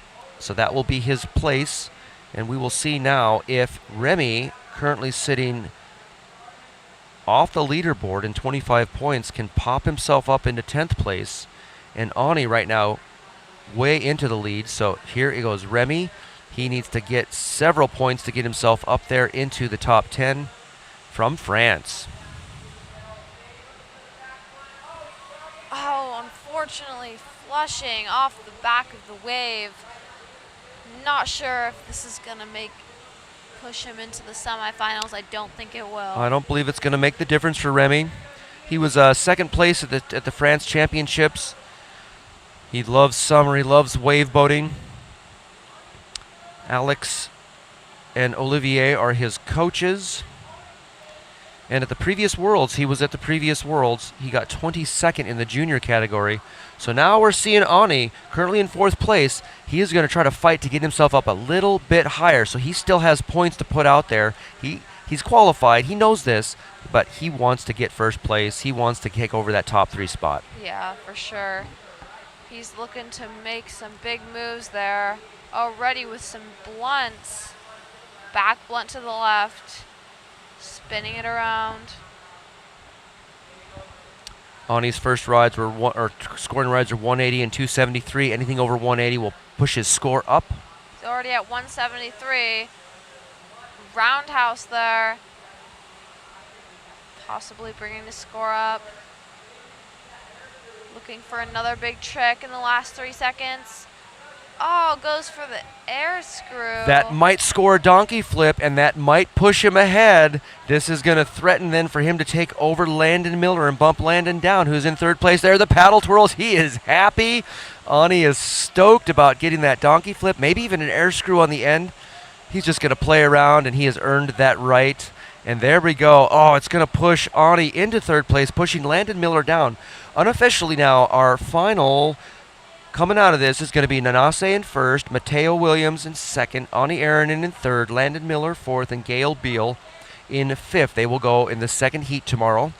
Cameron Leinhardt in sixth, Mateo Kowalchuk in seventh, Magnus Monson in eighth, Walker Edens in ninth, and just holding him by the skin of his teeth, Ian Sislak in the 10th place qualifying spot. That will be your semifinal round tomorrow. So stick around. It is 11:12 local time. We're going to start with the men's preliminaries at 11:40. So we are just under 30 minutes out from the men's qualifier. I am Hojo. And I'm Eleanor. So thank you for tuning in, and stick around for the continuation of World Cup number 2 on Good Wave here in Columbus, Georgia.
Greetings all. Hi, my name is Ed Wolverton. I'm president of Uptown Columbus, and on behalf of our board of directors as well as the board of the Business Improvement District, I want to welcome everyone to the ICF World Cups. When we were first awarded these competitions in June of 2021, Uptown quickly convened a group of 30 civic leaders to help plan, fund, and organize these competitions. What you're seeing this week is part of that big effort to make this happen for our community. We had three major goals as part of putting this together. One was for the competitions to be an economic development engine for our entire region. Secondly, to make this an extravaganza that enjoy. And lastly, we wanted to be sure to attract more people to Columbus and Phoenix City to raft, zipline, and enjoy our community. We appreciate you coming here, and we look forward to a great competition. Thank you all.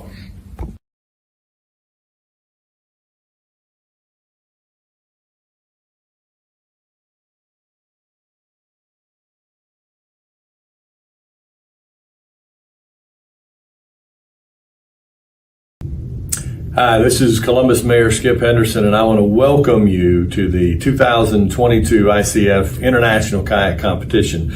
We are thrilled to have visitors join us from all over the globe. So if you're here competing or if you're here pulling for your favorite competitor, we hope you'll get an opportunity to enjoy some of the special things that make Columbus so unique. Welcome. I'm Mayor Eddie Lowe of Positively Phoenix City. And we are so grateful that you have decided to join us here in Phoenix City as well as in Columbus, Georgia. We know without a shadow of a doubt that you will really have an enjoyable time that you've ever had. So thank you all so very, very much for joining us here in this wonderful regions of Positively Phoenix City and Columbus, Georgia.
Hey everyone, I'm Helena Coates. I am the co-chair of our committee that we've put together to welcome the entire world to Columbus, Georgia. So we're excited to have you. We can't wait to watch you in the river, and we can't wait for you to experience our wonderful community. Thanks for being here.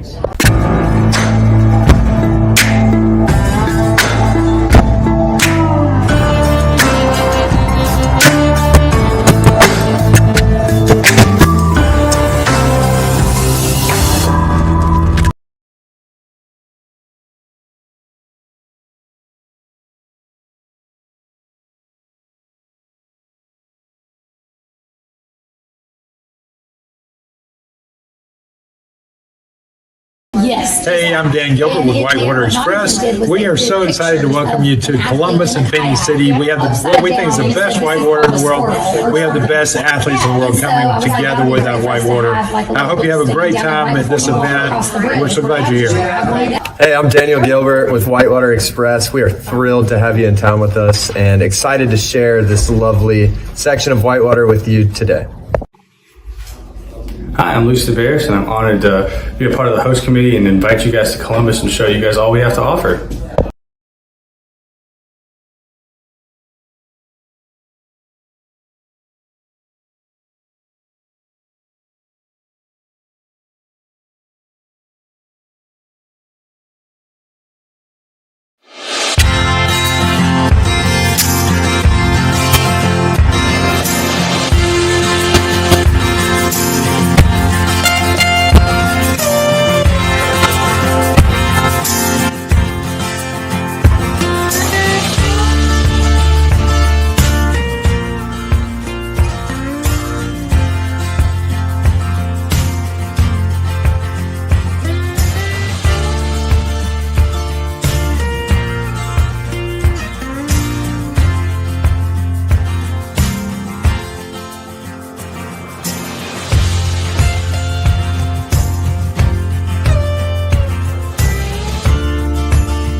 I'm Katie. I worked on the host committee, and welcome to Columbus and Phoenix City, one of the South's best kept secrets.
Hey, I'm Robert Watkins.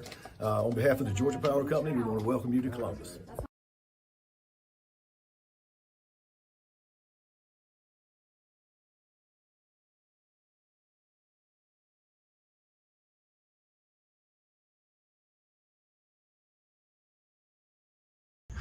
I'm Mary Sherman, Executive Director of the Columbus Sports Council. We are thrilled to welcome you to this amazing place that we are fortunate to call home. We hope you have a wonderful experience here in our community and hope you come back often.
Hey, I'm Justin Krieg from the Historic Columbus Foundation and a part of the ICF host committee. We're so excited to have you all here with us in Columbus, Georgia. We hope you have a great time.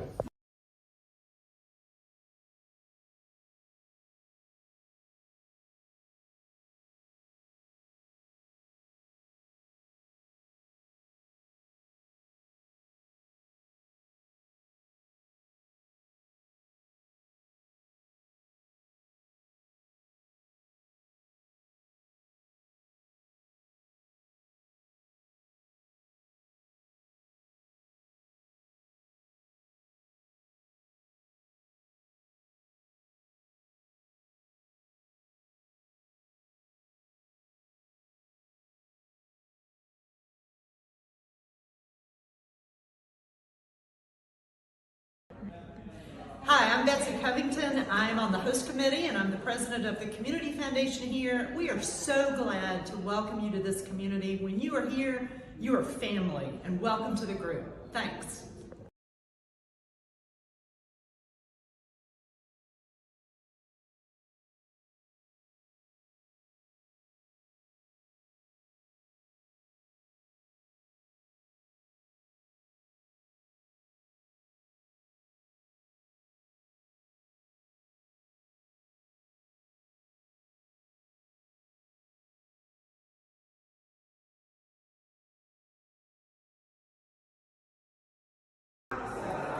Hey everybody, Dennis Beeson, Chamber of Commerce of East Alabama.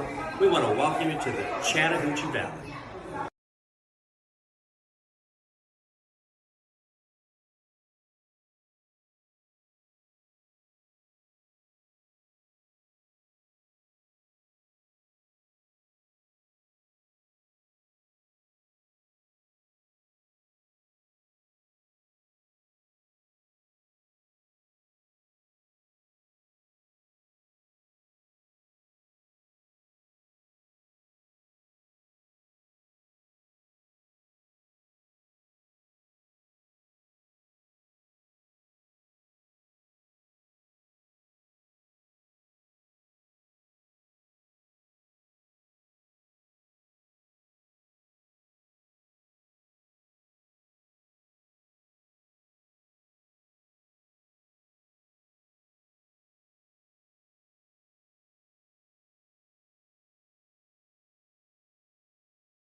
right, welcome back, ladies and gentlemen. We are about to start the men's kayak preliminary runs in this World Cup final here on Good Wave. I am Zach.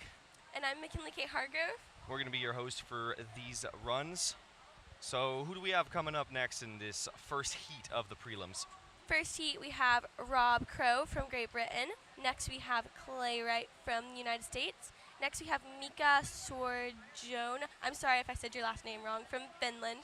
Next up, we have, how do you think you pronounce this? Hyungjin Kang from Korea. Then we have Phil Robert from the United States. And then to end up this heat, we have Corey Sheehan, also from the United States.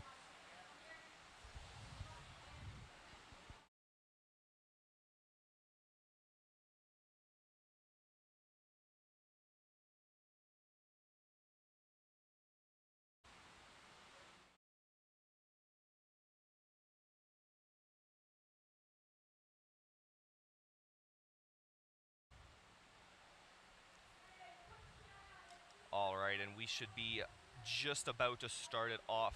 The first runs were going to be planned to go on at 11:40. We are at 11:41, so it might be a tad bit behind schedule here. But I do believe that I see Rob Crow setting up, ready for his ride. Rob Crow, straight out of Great Britain, dropping in with his nice Gigi Prod kayak. Surfing around, going for his pass on top of the feature. We're seeing him use that surfer's right shoulder, going for the air scoot. Not quite, doesn't look like he quite landed it straight. We'll see what they give him, maybe a Pan Am on that. We see the points coming in for Rob Crow on his first trick here. Looking for that next setup. This feature is, oh, there goes for the air scoot the other direction. Yeah, this feature has been very tricky. We've seen the junior men's go first this morning, and it's definitely proven to be a much different show than on Ambush earlier. Ambush had that much slower water speed. Oh, unfortunate little plug there. He manages to recover. Almost looked like he could. Oh no, passes on the stern edge on that. That's going to be a rough first ride for Rob Crow. But we do have 4 runs for this.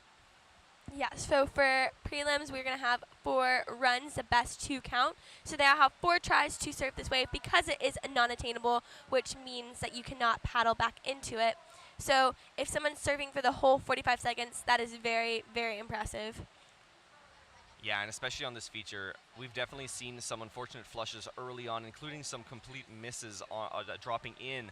You do have to ferry out on top above in that really boily eddy to make your way out, and it's definitely proven tricky. If you can catch a slight edge and not quite make it where you want, but it is definitely going to show us what these athletes are capable of doing on this wave. I'm expecting to see significantly lower scores than on Ambush. His score is still bumping around 310. We will see what the judges are going to give him for his first run of preliminaries men's kayak surface.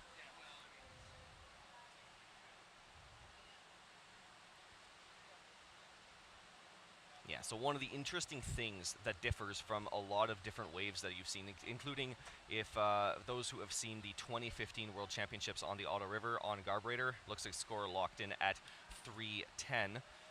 Garburator had these very interesting shoulders on each side where you can like work your way back up to the top of the feature to get that pass. You don't really have this here. Both sides of the wave are very flushy, so you have to really work yourself into the foam pile to get yourself on top for that pass. Next up, we have Clay Wright from the United States. He does a lot of squirt boating. He actually is a multiple-time world champion for squirt boating, so really excited to see him do multiple disciplines. Going in, I think, for a blunt, going a blunt the other direction, spinning it around, getting set up. Yeah, we actually just saw him medal at the Squirt World Cup event yesterday. That was live streamed on Facebook due to the difficulties of bringing the whole system all the way across the river to the feature. Yeah, he's definitely looking like he wants to set something big here. He's spinning into the feature, looking to get up. There is a nice Pan Am. Unfortunately, catching a bit of a flush there. We will again have to see if that scores.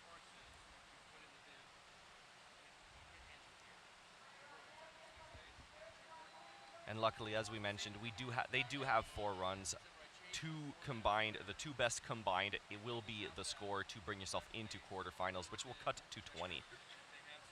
So they do have a little more forgiving than the first World Cup on good wave, where the prelims it was 2 runs and both count. You didn't have any throwaway runs, but being on a non-attainable feature such as good wave here, we're seeing the score drop a little bit there on the left corner. Yeah, being a non-attainable feature like good wave here, they do give a couple more chances just in case you do catch the flush or you do miss the feature. They don't want they don't want it to be that punishing.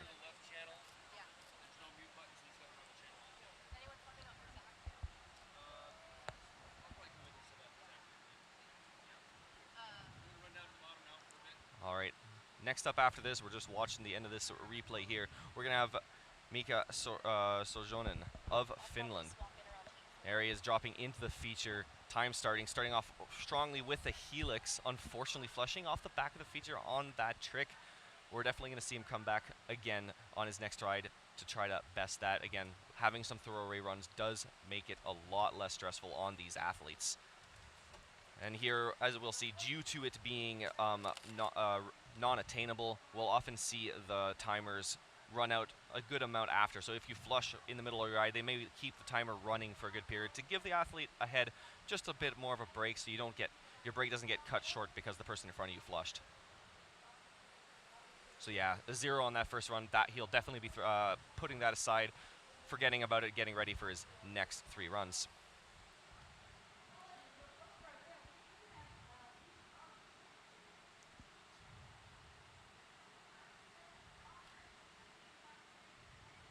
All right. And next up, I guess we have Philip Robert. It's not the same as we have on our start list, but that is what we're going to go with. He has been around paddling for quite a while here from the United States. He's looking to set something up here. Possibly going for the spin, trying to get the boat around. This wave is difficult, so they're going to try to get on their edges and pull them around. He just unfortunately flushed, but that is okay because he still has 3 other rides. Yeah, he carved off that surfer's left side of the feature, and you can see there's another little feature off to the left, but because that is not part of good wave and is technically considered a separate feature on the river, you can end up in it and attempt to re-attain good wave, but you may not score points in it. Nothing in that feature will count, so you need to remember to stay within good wave. Next up, we have Corey Sheehan from the U.S. dropping in number 23. Going in straight, maybe for a blunt, not getting the right pass. Going in for a blunt to start things off.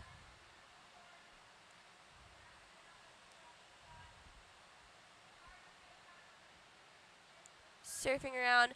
People normally throw their tricks on the very top of the wave, so you're going to see kayakers today try to get to the very top. Going in for a nice blunt, into a back blunt, maybe bread and butter. Going in for a nice back blunt, getting air under that kayak.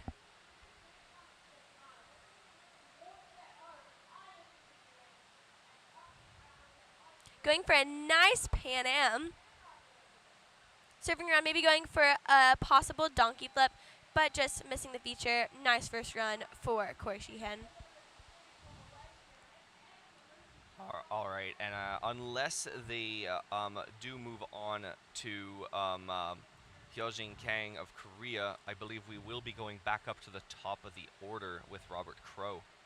Not sure if he didn't make it here in time for his run. We haven't heard anything on that yet.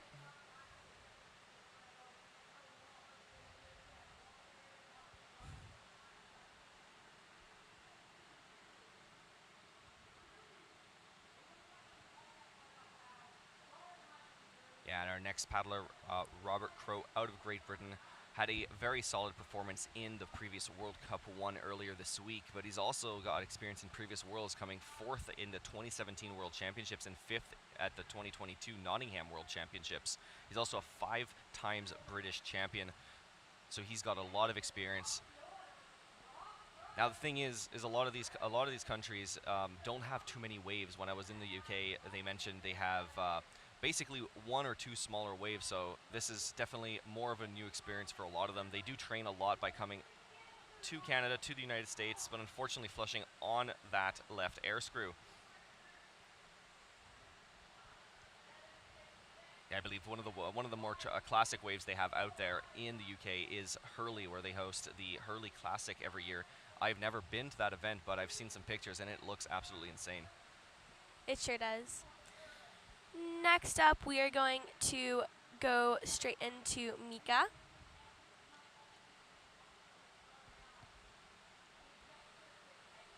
Yeah, the Finnish paddlers showing a very strong performance coming into this World Cup with 2 silver medals in the World Cup, one earlier this week. Oh, oops. Actually, we're going to go to Clay Wright. Sorry. Straight out of the United States, dropping straight into the good wave. Starting off with a nice right blunt. Looking to set something up using that surfer's left shoulder. It's a lot safer to use that shoulder than the other one. It's a little less flushy. Looking for maybe turning it into a left roundhouse, not quite getting that verticality. Going into a beautiful right backstab. Side surfing there. Looking, unfortunately catching a bit of an edge, window shading, but he retains the feature. He's ready for another pass. Going for the donkey flip.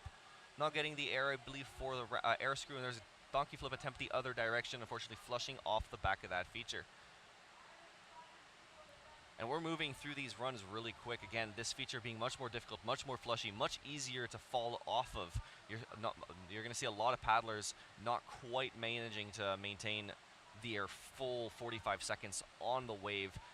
So we may have more runs per heat, but it actually runs pretty fairly similar pace. And there we're seeing the replay, that really nice backstab or back blunt to the right. It is the same trick, just different name.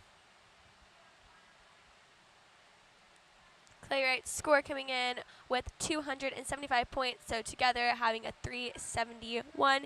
He is wanting to go top off his score, but he still has 2 more rides, so he will definitely be able to do that. And now we're on to our Finnish paddler, Mika Sorjonen. And the Finnish team definitely looking again. They want to show the world that they can perform at both World Cups here on Good Wave after showing us 2 silver medals on ambush. A nice right roundhouse.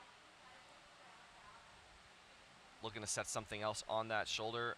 Going for the pass, going for a right blunt into what could have been a back Pan Am. Looked very accidental, but he managed to retain the feature on that. We'll see. It looks like they did score something.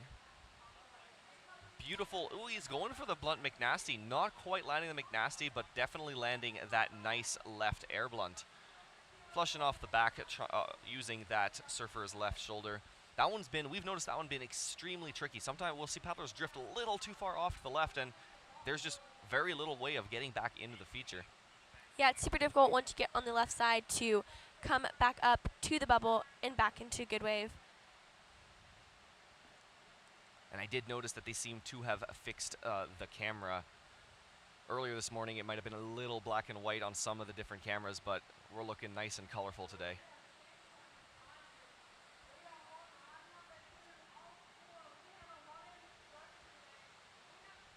Here, and next up was supposed to be Hyungjin Kang of Korea. We will see if he is here for this run, or if we'll move down to Philip Robert.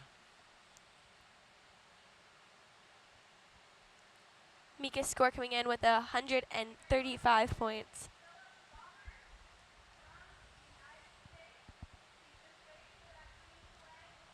Yeah, we're going to be moving down to Philip Robert. He's going to be starting off his second ride here at the 2022 World Cup final. Not finals, but final World Cup. Oh, unfortunately catching a bit of an edge, not quite retaining the feature on that pass. That's okay. He still has 2 more runs. He can just wave this one aside and get ready for his last 2.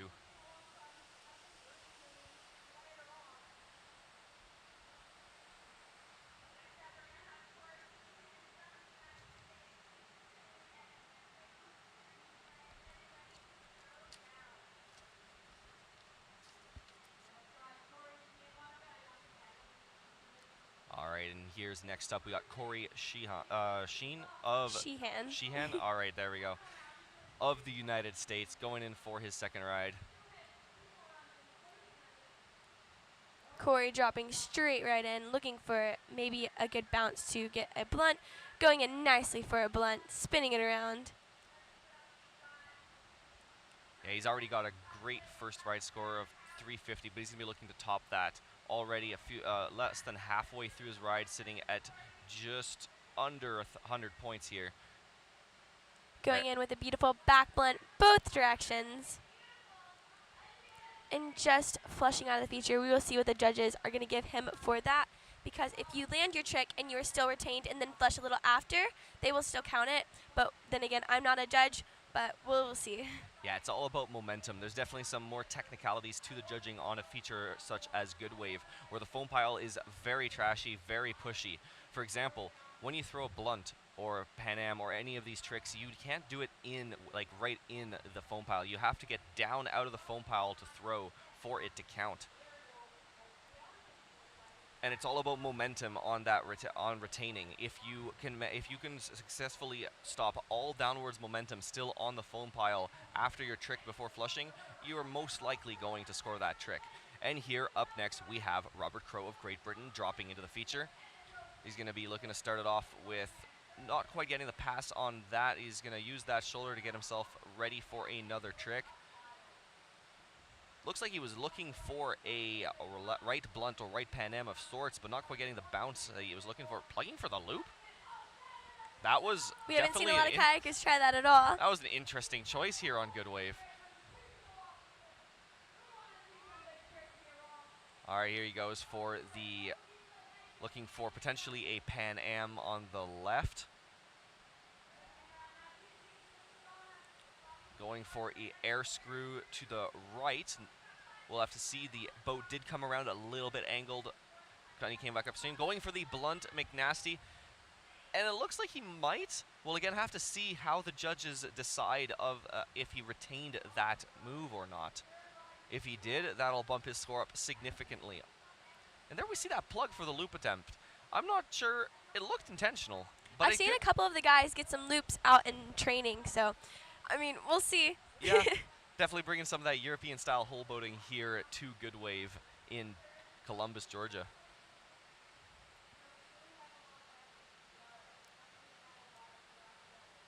Yeah, and there we see it's a Pan Am to the left. Now, the reason it looks like he's throwing into an air screw is he is technically throwing into an air screw, going into what is sometimes called a silly flip, where you go to the back deck, but then you push forward and lean forward and bring the stern around to land upstream instead of going a full 360. Rob's score coming in with a total of 525 points. There's that so close blunt nasty there, but yeah, it looks like he just flushed off that back shoulder. Next up we have Clay Wright dropping in for his, I believe, third or second ride. Starting things off with a nice blunt.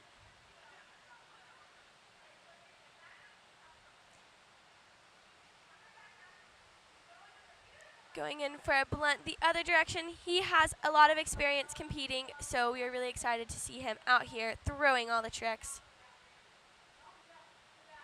He's got another one of those really interestingly colored Jackson Rockstar 5s. I've seen a lot of very, very uniquely pretty colors that they've produced this year. It's definitely nice to see some variation over the traditional, more like red or orange. Going for a left roundhouse. We know he's capable of throwing some of the bigger tricks. He seems to be struggling a little bit out here this afternoon. Flushing on that right donkey flip. Yeah, we've definitely seen some of these paddlers throw absolutely massive rides in training last week, but the flows are a little bit different today. So the way it runs is we check it at how many generators the dam upstream is releasing, but within that, at 3 gens, which is what this is at now, you can have a variation of flow of, I think, over 1,000 cubic feet per second. Yeah, so 3 generators is 9,000 CFS, so we can either get a little bit higher, we can get it a little bit lower. Today, I think it's a little bit lower. I'm not 100% sure. Next up, we have Mika dropping straight into the wave, going straight for a helix. Surfing around, looking for his next trick to get a good setup. Going in for a nice blunt, pulling it around, nice and snappy. Going in for a back blunt or a back Pan Am.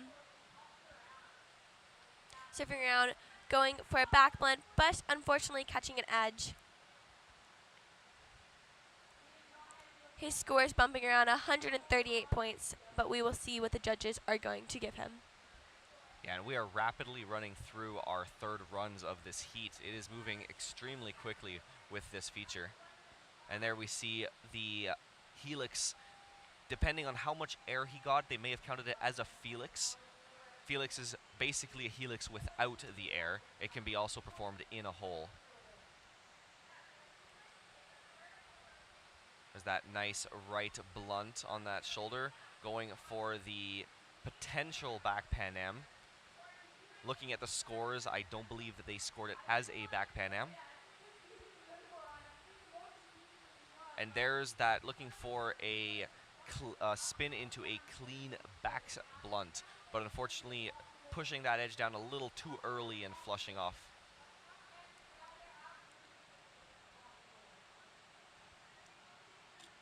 All right, and next up we'll be moving back down to Philip Robert here. Mika's score locking in for his third ride at 223, giving him a combined score using run 2 and run 3 of 358.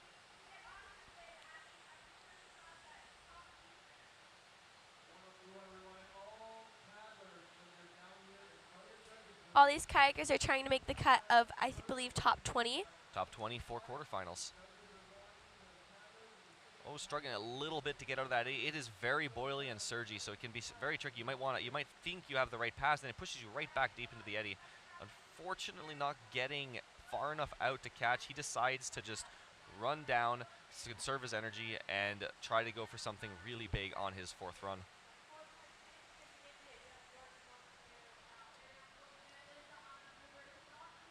And we'll see as they let the time run a little bit longer. Give Corey Sheehan a bit of a break, longer break before he drops into the feature for his third run.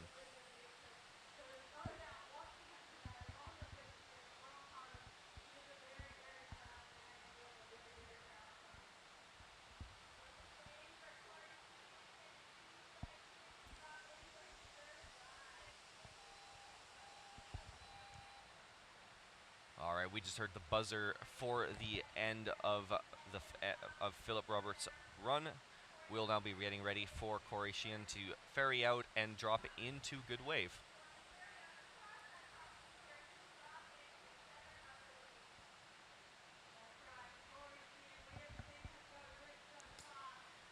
Corey dropping right into the wave, going straight for a blunt, nice and snappy, straight over the top. Going in for a blunt again.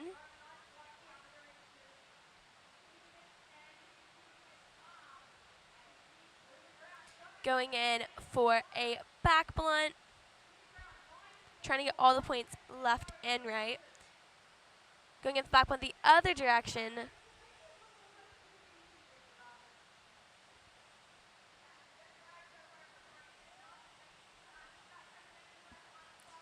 Just about 7 seconds left, maybe going in for a back Pan Am right on the surfer's right side. Going in for a nice air screw, possible donkey flip, but just flushing out of the feature. All right, and with that, that'll wrap up our third runs of this heat. We've got one more run for each paddler.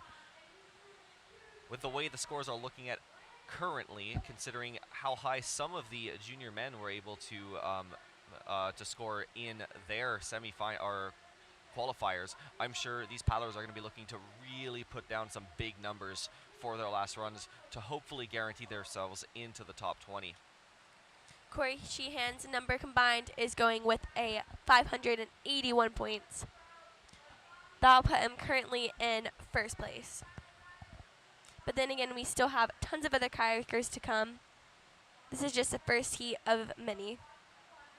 Rob Crow coming in, dropping in for his fourth run.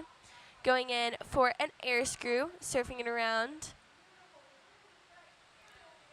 Going for a possible air screw the other direction, maybe a donkey flip. We'll see what the judges give him for that.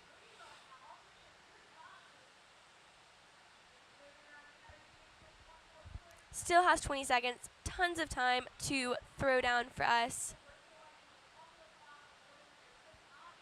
Going for a pass, maybe for a blunt, and just catching an edge.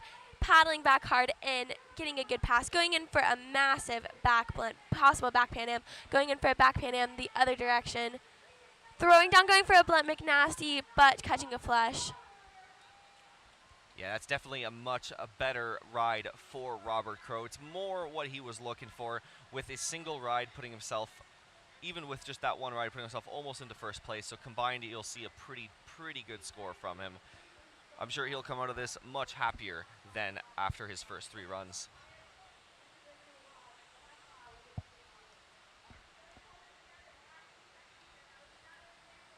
And as we are now running through the final runs for this heat, next up in heat number 2 at 12:30, we'll be seeing Ryosuke Tamaji of Japan, Nathan Hefford of Great Britain, Daniel Gilbert of the United States.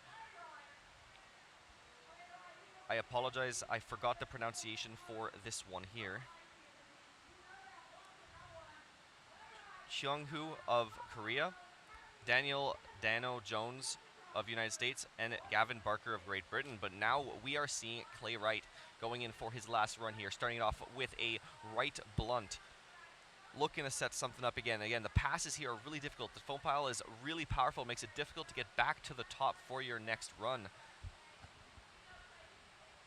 There we saw a left roundhouse not get, unfortunately catching an edge, flushing off at the start of his 4th run. That is not what he's was looking for. He definitely wanted to put some more points on the board, but this wave has been extremely punishing today. It's much more difficult than what we've seen at Ambush earlier this week.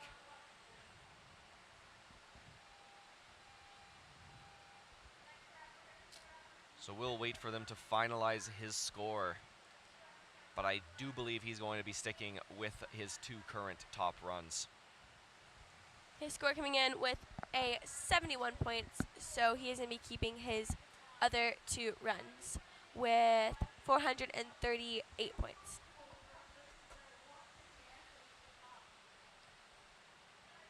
All right, dropping in, we have Mika Sorjonen of Finland for his final run here. Looking for that initial pass, trying to get a helix on that time, maybe getting a flip turn, not quite pulling the helix around. That was very nice, getting all the way around for some good high-scoring points. Going into a right blunt. Looking backwards for a right backstab, going for the backstab the other direction, maybe a back roundhouse depending on the angle of that bow. Looking for the air screw or the helix the other direction. Maybe looking for a clean blunt or a clean blunt nasty on that pass there. Not quite getting it, catching a bit of an angle, but he's still got 5 seconds left to show us 1 or 2 nice last big tricks. Going for potentially a back Pan Am, not quite retaining the feature, and that'll call it for his final run here with currently bouncing at around the 350 mark. Definitely going to be an improvement over his other runs. Currently his combined score is sitting at 358, so adding a single run equal to his current combined score is definitely going to bump him up a little bit here. And there we see that nice helix getting the boat fully around, upside down.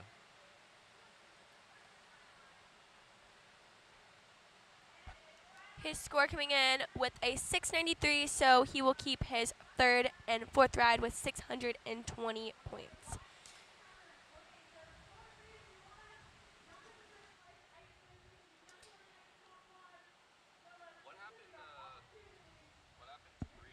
Next up, we have Philip Robert coming in with his last ride of prelims. He is going to try to throw down, try to top his score off so he makes it to the top 20.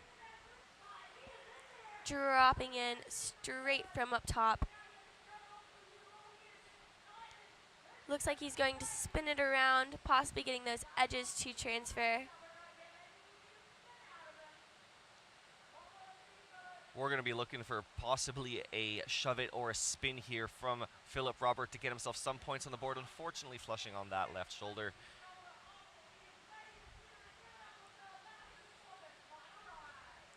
Oh, looks like he managed to potentially have one judge call him something. Maybe one judge calling him a shove it. This would give him a couple points to throw on the board for him, pushing him just out of that 0 point spot.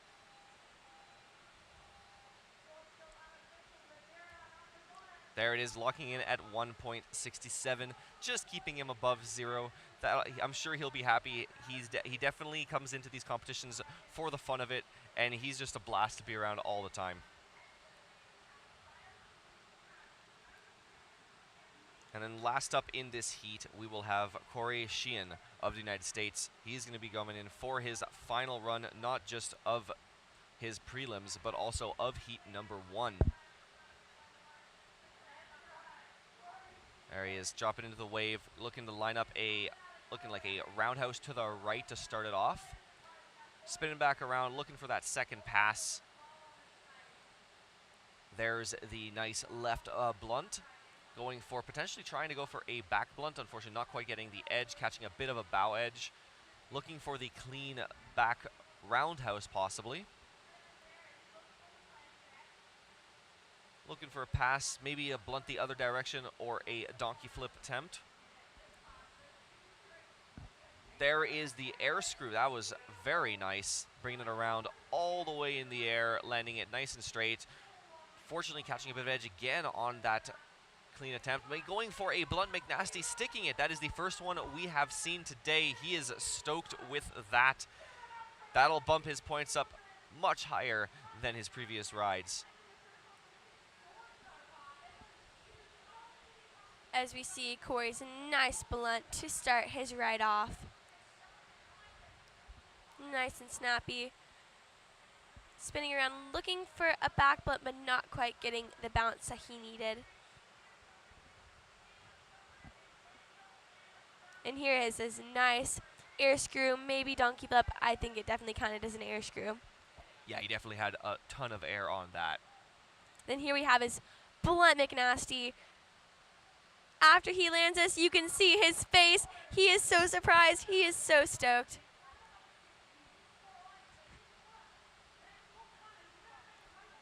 All right, as we're just waiting for his score to settle for the final ride here of Heat 1 before we go into a short break. They're keeping things real on time here, making sure there's enough space for all of these runs to go, even if there is no flushes. So after this, there it is, locking in at 5:11 with a combined score of 861, putting him into first place coming out of heat number 1. So as mentioned before, next up in heat 2 of men's prelims, we will have Ryosuke Tamaji of Japan, Nathan Hefford of Great Britain, Daniel Gilbert of the United States, Hyung Yu, again I apologize for the pronunciation, of Korea, Daniel Dano Jones of the United States, and Gavin Barker of Great Britain. And we'll be kicking that heat off in about 15 minutes at 12:30.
Okay, welcome back. We are just a few minutes out from the Heat 2 of men's preliminary rides here on Good Wave. It is nice and sunny here, but we at the announcing stand have a very nice view looking over Chattahoochee River, hiding in the shade, keeping out of the sun, watching as some rafts go down the river, letting some people swim through one of the larger sections, which is going to be great to watch.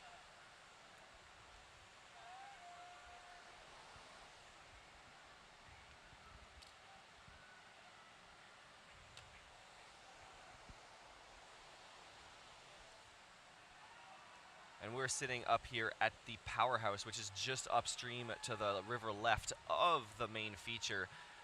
They are one of the sponsors of this event. They are providing all of the athletes area, the hangout space, the VIP lounge, and ICF head offices for the entire World Cup, and they will be doing an amazing job as well next year at the World Championships.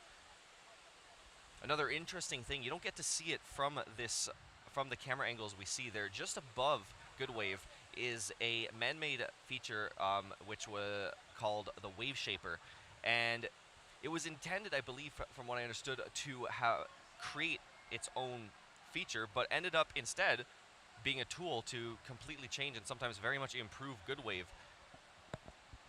Yeah, so Wave Shaper has 2 flippers that go up and down, and that was intended to make a wave, but it didn't. It made Good Wave, and Good Wave is a world-class wave, and we are really excited to have so many amazing people here competing on it.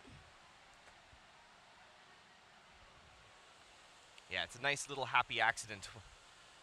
Not everything you plan goes to plan, but again, Good Wave is so nice, so awesome that we're very thankful for the Wave Shaper and the island next to it for such amazing access to the wave. Again, we are at this point less than a minute out from our second heat. Our second heat here will be Ryusuke Tamaji of Japan, Nathan Hefford of Great Britain, Daniel Gilbert of the United States, Chung-Hoon Yu of Korea, Daniel Dano Jones of the United States, and Gavin Baker of Great Britain.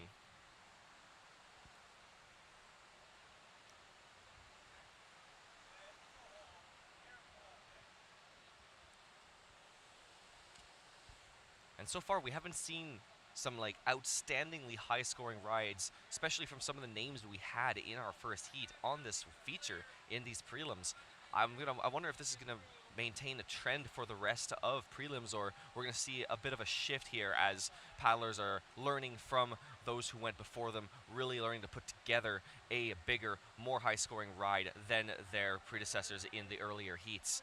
We will have to wait and see here as they are getting ready to kick off this heat 2.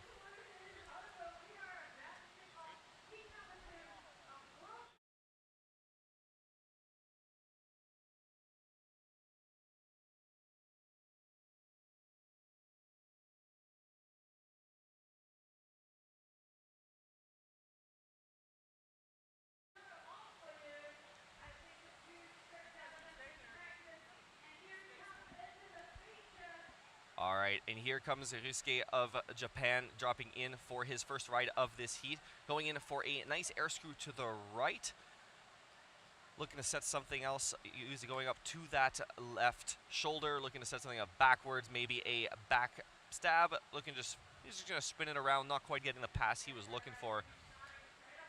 Let's see what he's got up next for us here.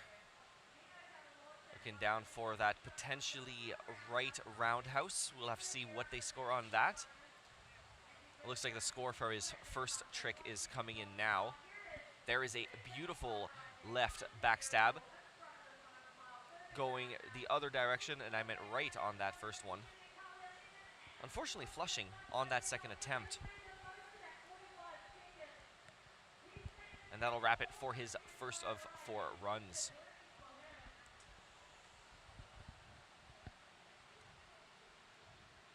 Next up, we have Nathan Hefford from Great Britain. We're still waiting for this score to be finalized before we get the thumbs up from the head judge.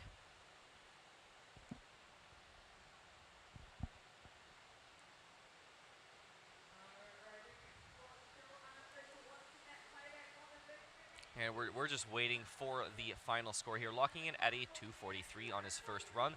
Not bad at all.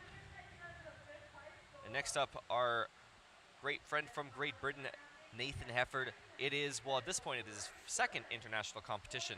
Where the first World Cup earlier this week was his first. Paddling with friends is a great day on the river for him, so I'm sure pretty much every day this week has been incredible for him. And here he is dropping in, looking for that first pass, not quite getting it. It's been very difficult. Paddlers have been looking to get a pass right off. They rely on dropping in, letting themselves push to the top of the feature, and then get their first move. Unfortunately, almost flushing on that Pan Am. We'll see if they scored it. It definitely looked like it landed, but we will have to wait and see on the judge's verdict. Going for the blunt to the left there, setting up backwards for a beautiful right backstab. Unfortunately, flushing after landing the trick.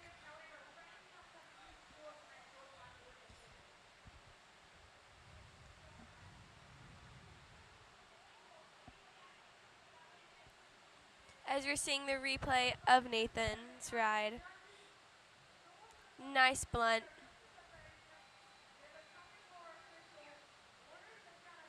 Then going for a really big Pan Am, but just unfortunately catching an edge.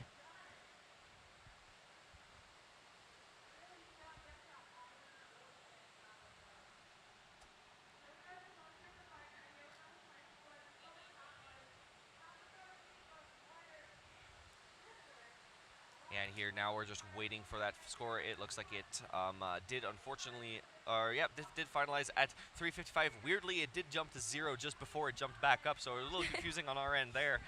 But next up, we're going to be waiting for Daniel Gilbert of United States. Daniel Gilbert, his wife and child is probably cheering him on down there. Daniel's always on the water. He works at Whitewater Express, so he gets paid to kayak. Going in, looking for a blunt.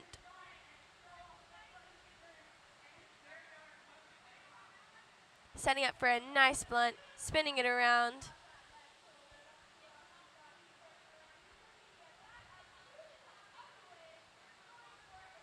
Going for a blunt the other direction, getting some air under that kayak.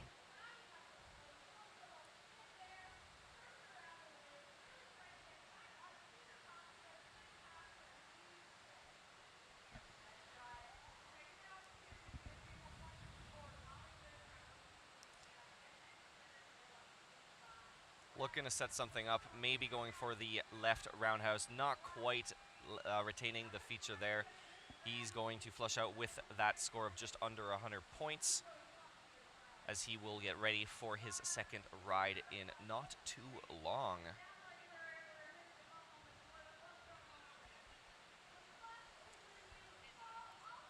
Next up, we will have our Korean paddler nicknamed Huli. He is another self-sponsored. He's also sponsored by the Songak Canoe School alumni, so kind of a mix. We see a lot of self-sponsored athletes out here.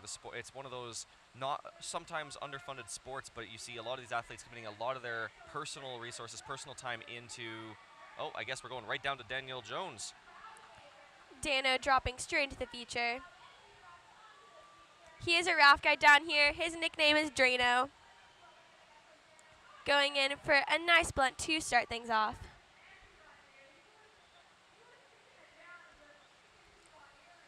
Spinning it to the left. Trying to get set up on that surfer's right side. Going in for a big blunt. He's got a big smile out there as he comes out of that move. He's looking to set something else up, trying to use that right shoulder to get himself back up to the top again. It is a very difficult feature to get set back up. Trying to spin, sometimes those spins can like push you back up the foam pile for the next move. Unfortunately, didn't quite work there. Almost like the spin was too smooth. Goes to throw for a right Pan Am. Right at the buzzer, so he's going to be carving out of that, being quite happy with his score. We'll see as it slowly climbs up before they lock it in. As we see his first blunts of the ride. His score finalizing with an 145 points. Nice first run.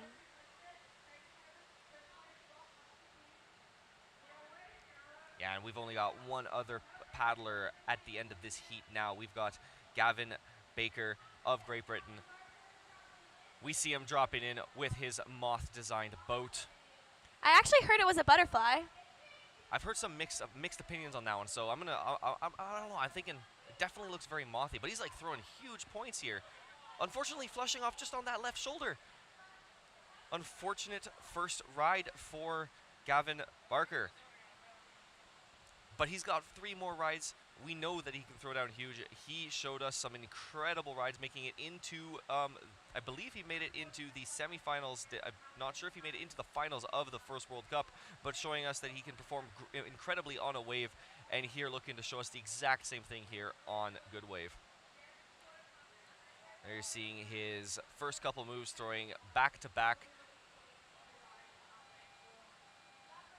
And there's that unfortunate edge coming out of the backstab. Score locking in at 168.33 for his first ride.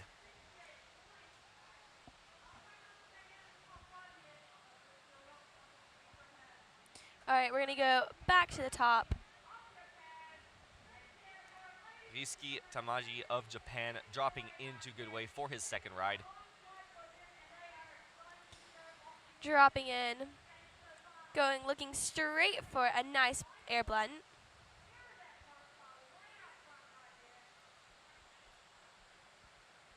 Getting surfed around on that surfer's right.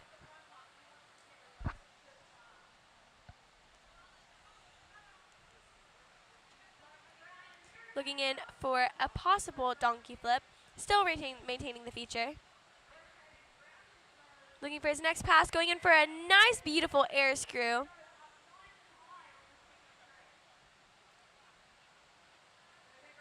Going in for a back blunt to the right, going a back blunt to the left, and ending it right on the buzzer with a beautiful Pan Am.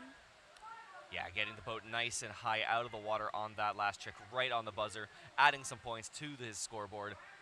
Definitely a good ride for Ryusuke Tamaji. I believe it is definitely up to his first ride, which is definitely an improvement. Every paddler, they always look, when you're in that feature, for every time you go in for a second ride, you're always almost self-judging yourself. You're looking at your previous ride going, yeah, but I can do better than that. And you want to do better than that. And each paddler goes out with that intent. Here we're seeing in the replay as he goes for that air screw. Bringing around nice and straight with a good amount of air. He looks calm and collected out on this bouncy Good Wave.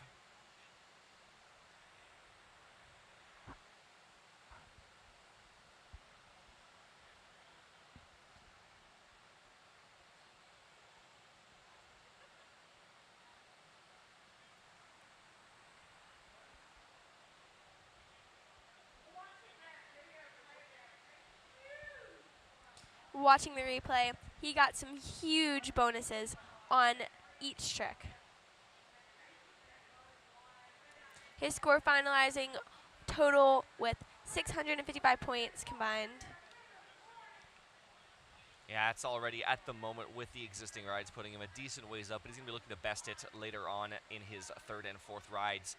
In the meantime, though, we are going to the next paddler, Nathan Hefford of Great Britain. He is a graphics designer by trade, and I believe he actually put together the decal on the bottom of his boat. Let's see if he shows it. There it is. Looking for maybe a loop. I think he caught his bow accidentally on the entry. Tries to save it. Doesn't quite stick it. Would have been really cool to see it, though. But what he did do is show off the design on the bottom of his boat. He's got one. So every single design that he's put together looks absolutely incredible. Stands out on the river every time you see it.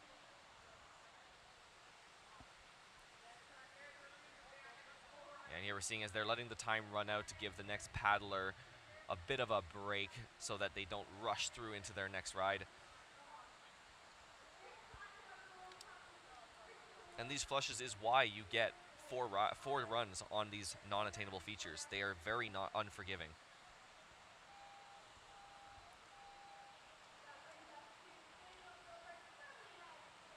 His score total 355 points. He is going to want to up his score. But next up we have Daniel Gilbert. hometown hero.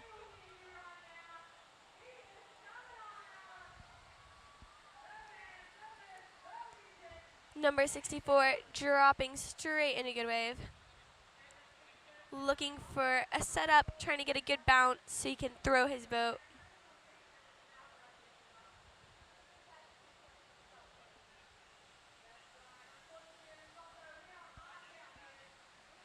Going in for a nice air blunt. Looking around the wave, waiting for a good pass to get up.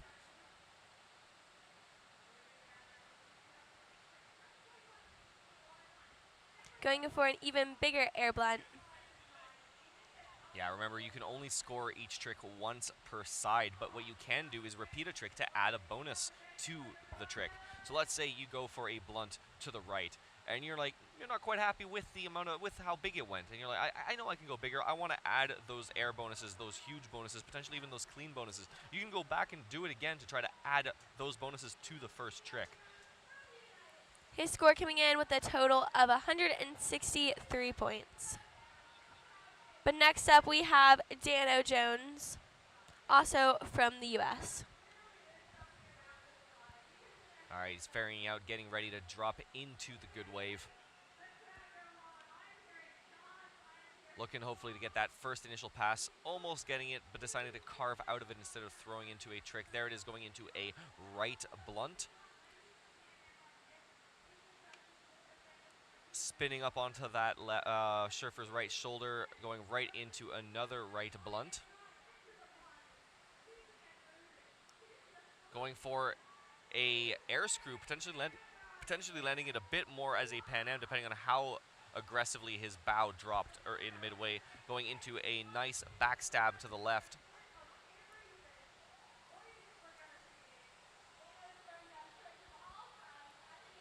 Going for a blunt to the left into a attempted backstab to the right. Maybe he's looking to get a McNasty there. I saw him try to catch that left edge. That can be really dangerous here, especially with how powerful it is. We'll see a lot of paddlers go into it as a blunt McNasty because the blunt starts off that momentum and lets you climb up the feature as you're catching your edge. Starting it off from backwards and trying to get that edge off in the trough of this wave can often end up in a pretty spectacularly entertaining window shade.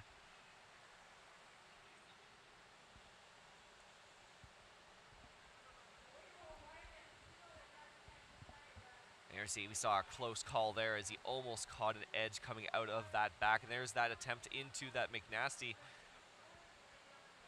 It's interesting seeing a lot of paddlers attempt hole moves in what is very obviously a very, very easily defined wave. Unlike the feature earlier this week, which was more of like a hole wave with a mix of both depending on where you were and how you initiated, where you could see people throw all types of mixed moves, including we even saw some lunar orbits, we almost saw a lunar loop, we saw lots of loops, lots of Space Godzillas, and even a couple cartwheels mixed in with the air screws. Here, we're very rarely going to see it, but we've already seen a couple attempts, including there with the McNasty and a loop earlier in the first heat.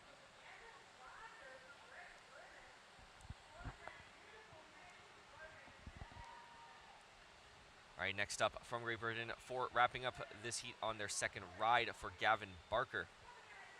Dano's score coming in with a 381, so combined 526 points. There we just see the current rankings here as Gavin Barker goes to drop into the feature.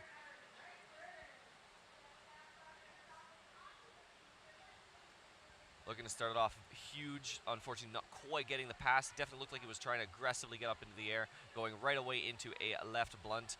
Going for the blunt the other direction. Going for the backstab. Unfortunately, maybe landing a roundhouse, but that's still points. Oh, and for catching an edge off on that shoulder. That is a dangerous spot to be. Both sides of this feature are extremely steep, but not very retentive. It does not take much to push you off the back.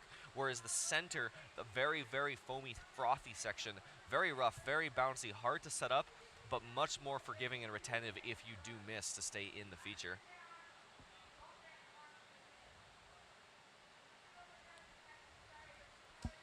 Gavin still has 2 runs after this, so it is okay. His score still being finalized around 100 points. And that'll move us into our third runs here. Moving back up to the top with our Japanese paddler, Ryusuke Tamaji.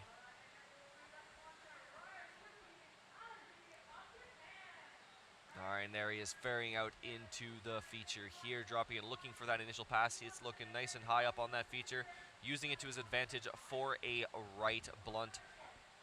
Maybe looking to set something up backwards, not quite getting the pass, not getting the bounce or the air he was looking for.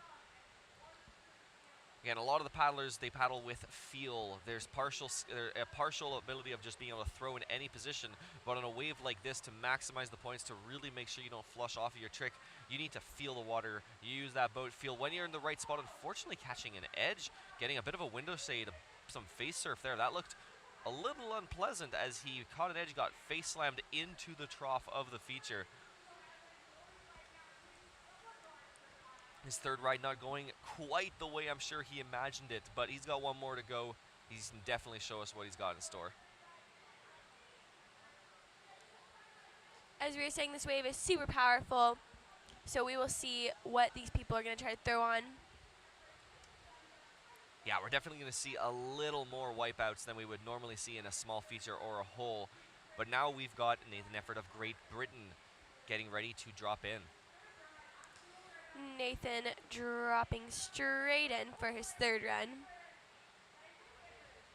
Coming in, going for a loop and staying retained. I'm not sure the judges are going to count that, but we will see. It's very interesting to see some of the Europeans go right into a hole trick to start it off. Looking for the blunt, maybe possibly going for McNasty after that. Going for an air screw, pulling it around, maybe a donkey flip. Backing it up, going in for a back blunt, just catching an edge and unfortunately flushing. Yeah, he didn't look too happy with that run, but again, this is only his third. He's still got one more. Nothing is certain yet. And there we see as he plugs into the loop attempt there. Now the reason that didn't score on that sheet is the loop does have to initiate within a certain degrees upstream and also land with the bow coming around within that same amount of degrees. So you do have to start it straight and land it straight. There's see one of his nice blunts, maybe pulling into a blunt McNasty, I'm not sure.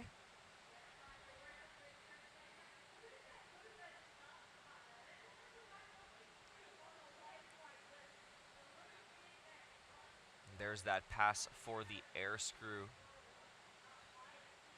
Managing to just stay on the feature on that shoulder. It is a dangerous spot to be, but you can get some huge air by using that nice green shoulder compared to the trough of the foam pile.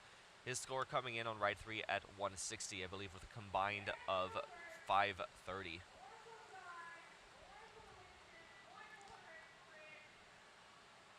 We have Daniel Gilbert dropping in, local, lives here, coming in with a blunt to start things off. He's in the danger zone and he is out. He still has one more run. He's smiling. He's happy to be out here. Yeah, you love to see it whenever the paddlers, even when they do have a rough time, they come out of the feature, they're smiling at the camera.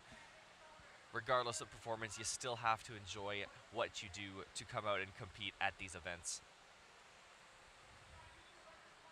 At the end of the day, we're all out here having fun with our friends, smiling, enjoying the sunshine.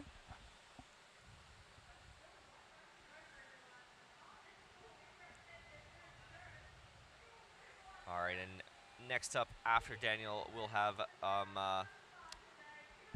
Dano Jones, another American here competing on the Chattahoochee. Unfortunately, I do not believe the Koreans are here today. So we've had a couple blank spots here on the heat lists. But here he comes, Daniel Jones of the United States, getting ready for his third run. Dropping in, going straight for a roundhouse, possible blunt. Getting more air on that and going straight into a massive blunt. spinning around, trying the back blunt.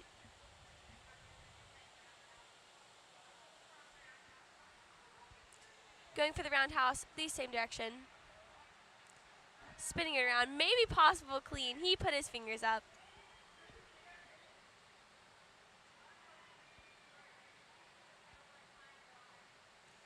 Backing up, maybe looking for a back blunt. Right on the buzzer. And there he is as he carves off of the feature at the end of his third run.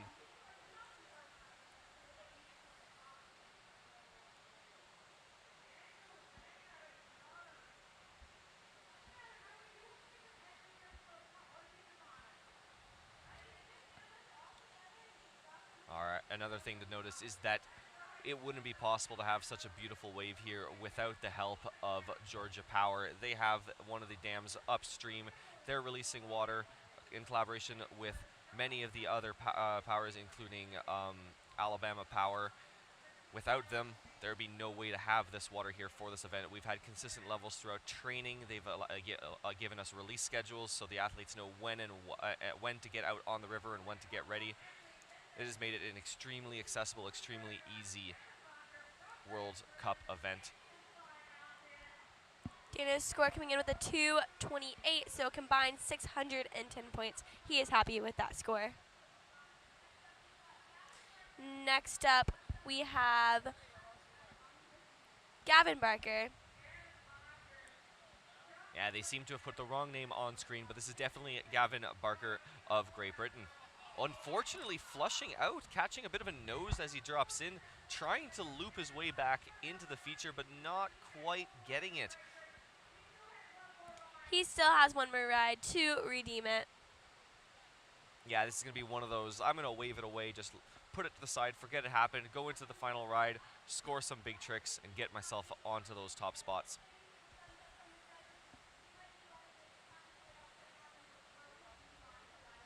All right, so they seem to just be running his time here to give our next competitor, Rizki Tamaji, time for his fourth and final ride of prelims.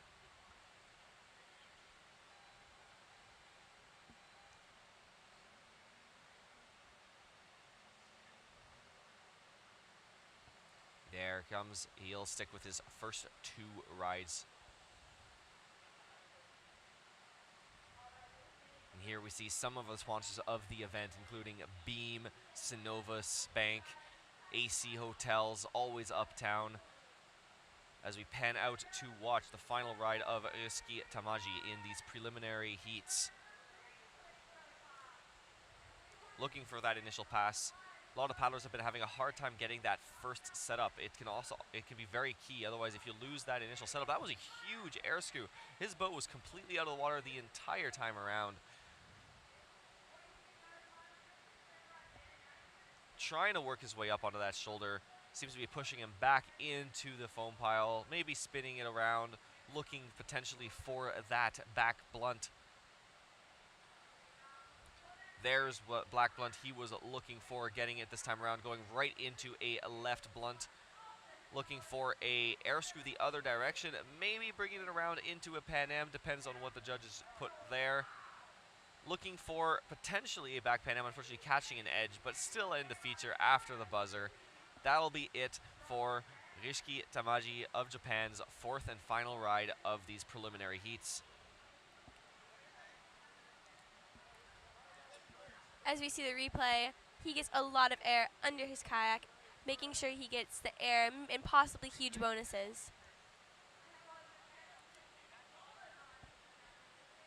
Yeah, huge bonuses depending on the feature. They are decided by the judges ahead of the competition and communicated to the athletes. But for the viewers, huge is air is when your boat is out of the water, and huge is when it's just like incredibly big. Whenever the crowd goes whoa, or the judges are just kind of like look up in like slight shock, that is what the huge bonus is.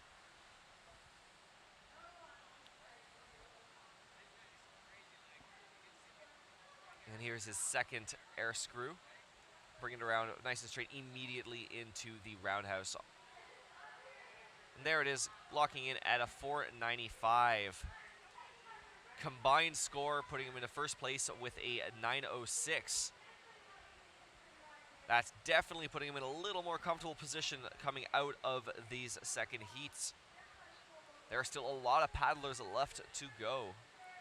Next up, we have Nathan Hefford dropping in for his final ride of preliminary rounds. Starting things off with a nice blunt.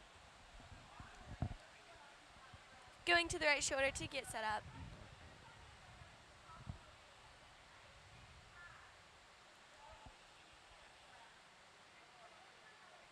Trying to get a good pass. Going in for an air screw, but unfortunately flushing. Yeah, that is a rough time there. Unfortunately getting a flush on his fourth ride. He's going to be sticking with his current combined score. We'll have to see a little later if it is enough.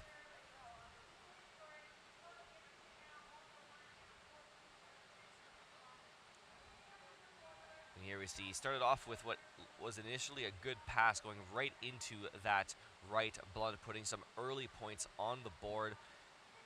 Here we see his final combined of 515. That is what he will stay with as we move right on to Daniel Gilbert.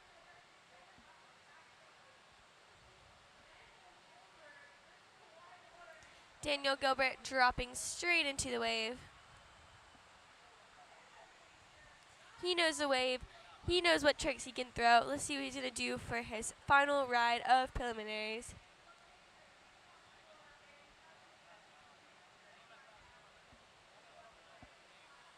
He's smiling. He's going for some style points. Yeah, that is what we call the shutter rudder. It may not be a trick officially on the ICF score sheet, but it looks cool. One of the old school paddle tricks that we see people throw around. Going in for a nice blunt. He's happy to be out here. He's smiling.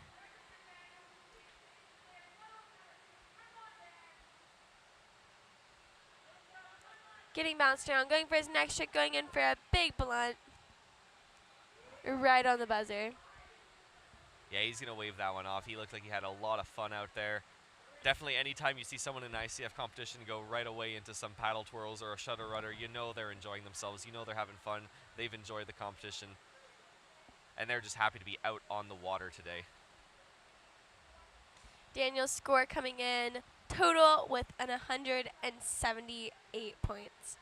Yeah, so that'll be his combined ride coming out of these preliminary rounds.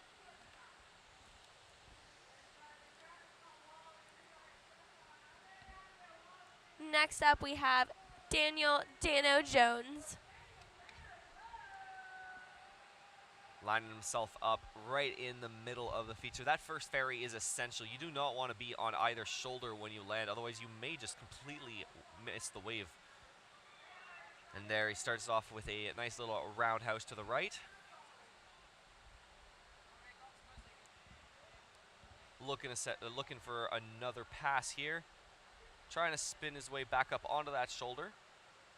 Going for a nice blunt to the right, adding a bit more angle to that initial roundhouse.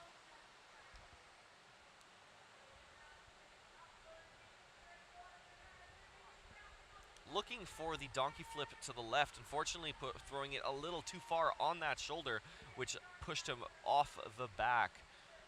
And that'll wrap it for his fourth run.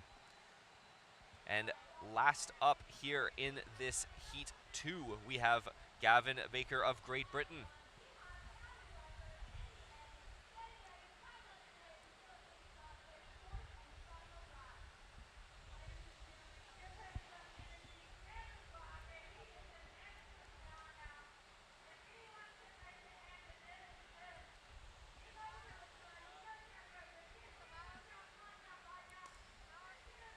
Gavin Barker dropping in for his last and final ride of preliminaries. He's going to go out here. He's going to try to throw beg. Dropping in, catching his bow, but still staying in. He's ready. Going in for a massive air screw. Going in for a big air screw the other direction and still staying in. Going in for a blunt, possible pan into a back blunt. Going in for a back blunt the other direction. He is trying to throw down as fast as he can. See how many points he can get. Going in for a helix. And unfortunately flushing. That is it for Gavin's fourth and final run. All right, so we're just seeing the timer run out here. That was a very close call there at the beginning as his nose caught. I believe that's the third time in this heat, 3 runs in a row that this happened. Let's see if we show the replay right here. Yeah, as his nose catches right in a bubble. It didn't even look like it should have caught, but the water came right up and grabbed it and sucked it under. Luckily this time he recovered. And you can definitely see he was really not expecting that, but he managed to recover well, managed to get back on, throw a lot of tricks really quick. Here we'll see him go right into that massive air screw.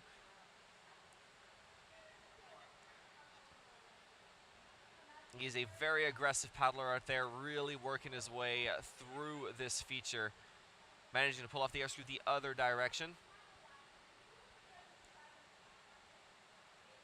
Here we see the helix, bringing it all the way around, but unfortunately not quite retaining in. It looks like the score is still jumping around, so maybe they will have scored it depending on how much momentum he was able to maintain on the foam pile.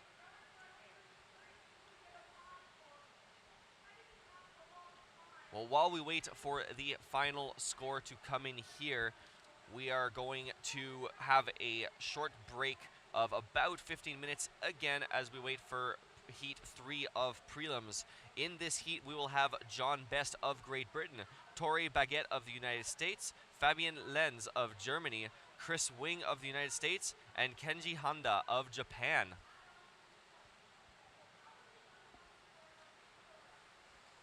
His score finalizing with a 603 points, so combined 771. Yes, not bad at all. Definitely looks like they scored that last trick of his. That'll put him up into 4th place at the moment.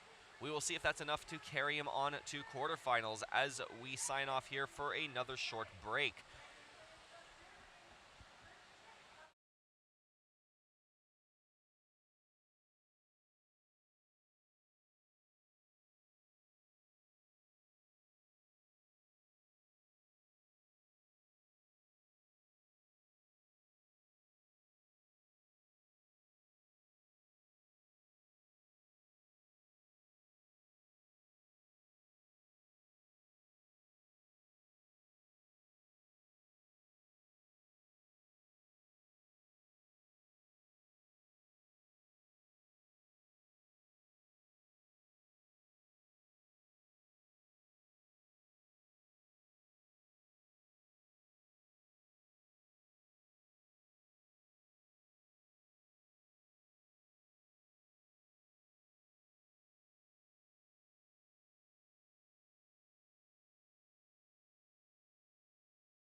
Hey guys, we are about to kick off heat number 3 for the men's preliminary rounds.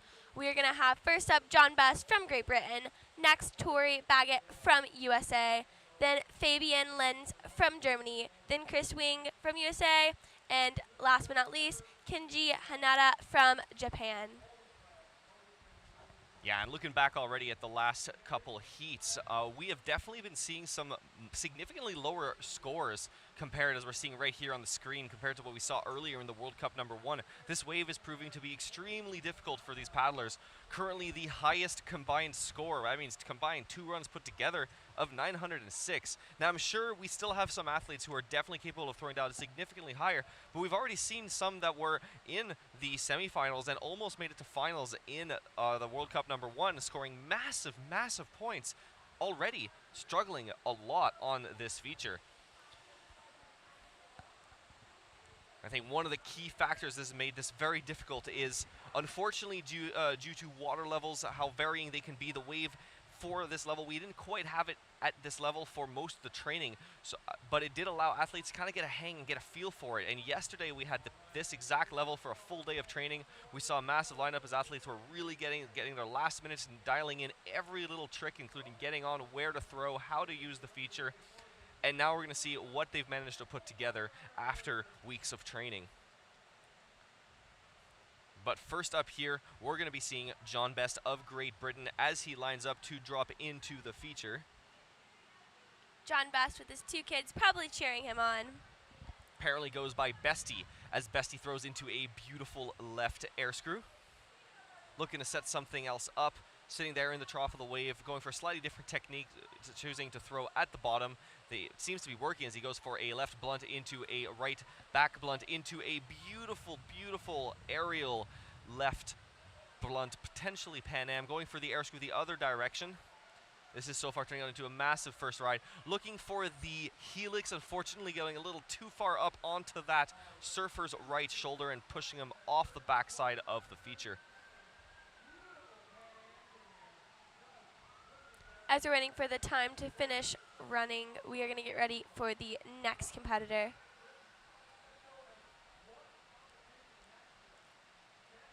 Here, we would be making some replay commentary here, but as you can see, which I'm sure you guys can see the same thing, it was a little frozen on that replay, so looks like we're going back to the live camera here. I'm sure they're going to look at fixing that for the next few paddlers. Oh, there we go. There's that replay as he drops in for his first trick here, going right off the bat with the air screw, a huge scoring trick.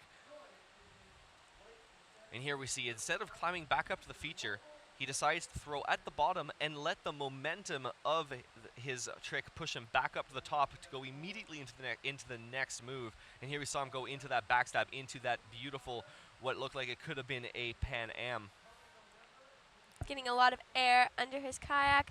Here we see him going in for his air screw the other direction, a little bit sideways, maybe counting as a donkey flip, but then again, I'm not a judge. And then this was his helix that he unfortunately flushed on, but that was a pretty good ride for John Best. And we saw his score lock in at around the 460-something mark, but we are moving right away into Tori Baggett of the United States in that nice baby blue boat. He is nodding his head.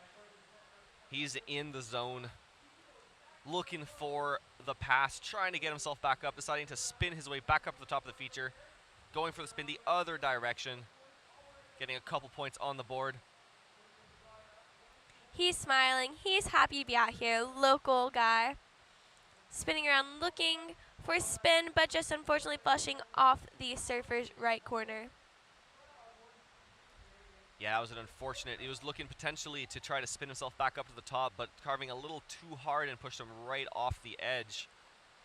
Something that's really fun to see with a lot of sports is not just kayaking, is anything that requires a really intense focus and really hard pushes and aggressive momentum and energy.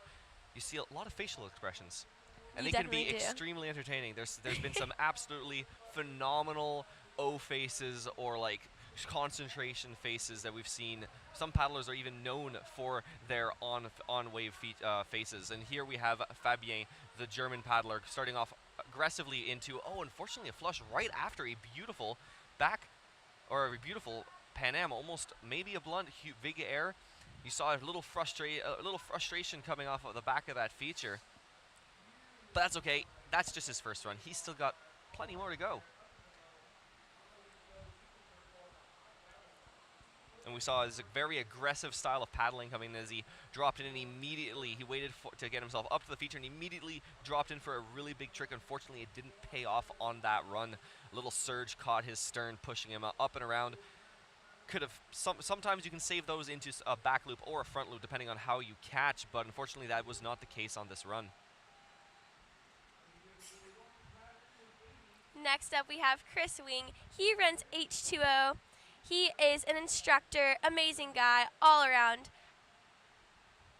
He's out here having fun to be on the water in that nice carbon piranha kayak. And apparently we're allowed to call him wingding, winger, wingside, any variation of that kind of style of name that we can go with. So we'll see if we can get a little creative here. Going in for a roundhouse. And Wingading looking to spin it around into a backstab to the right. Trying to set himself up onto that corner. Looking for, and turning it into a cartwheel. His favorite food is Waffle House. Come on, Chris. Going in for a helix, but just unfortunately flushing. It's okay, that's his first run of 4. Yeah, for those who are not from the United States, including myself, the Waffle House is a breakfast chain that seems to be very famous for their, I guess, they had these bowls with hash brown and eggs on top. It was a very unique concept. I hadn't seen much else outside of the United States. Yeah.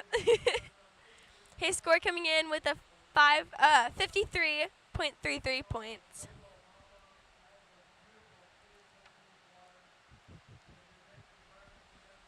All right, and next up, we're dropping right into Hanji Handa of Japan. He's got one of the more beautifully inspired designs on his helmet. He's got tons of style and showing it off the way in his gear and the way he rocks it. Starting off with a right blunt, possibly just a roundhouse depending on how much angle he got on that stern. Looking for the next trick, not quite getting the pass, decides to go for it again. Going for the right blunt, now actually getting it as a blunt. Going the left blunt the other direction, maybe being oververt enough to count it as a Pan Am. Kenji surfing around, getting set up for his next trick, looking in for a possible back blunt, but just being a roundhouse. Going in, there we go, going a bit higher and going in for the back blunt. Going into a air screw, but having an unfortunate flush on the surfer's left side. We've had a lot of people get on that and throw tricks and flush out. Yeah, and especially on the air screw, one of the difficult things is the air screw. You have so much momentum rotating that when you land, you can it's very, very easy to accidentally continue that rotation and put yourself off balance and carve yourself accidentally off onto the side, depending on the direction you're air screwing. So sometimes a good technique is to air screw the opposite direction of the shoulder to make sure that when you land, you don't carve yourself out of the shoulder by accident. Currently looking to be just under 200 points for his first ride.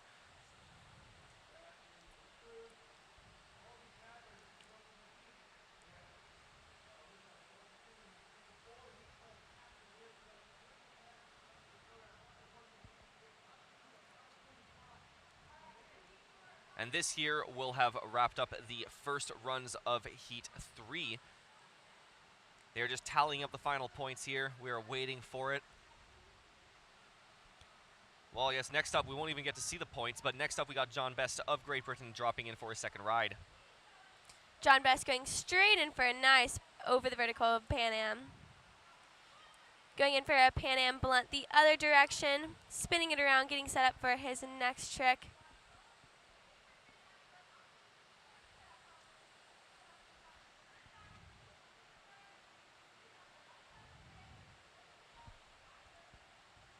Spinning it around into a back blunt, getting set up on the top of the feature, trying an air screw, but just unfortunately flushing up on just flushed off. Still pretty good ride, 333 points, still bouncing around.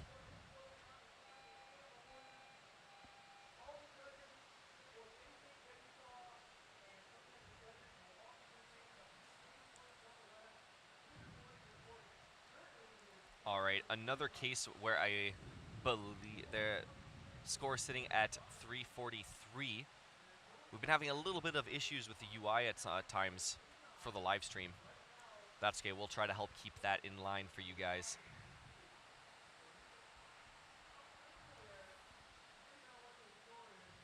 We're just seeing in the replays that as he's looking for that right pass, looking for the right spot to throw that trick. Now you see one of the many techniques that paddlers have been using to get to the top of the feature, in this case putting yourself into a side surf, and you can catch a bit of a downward edge which pulls you to the top of the feature and back down. That is one of many different techniques that we've seen out here to set up for the next trick.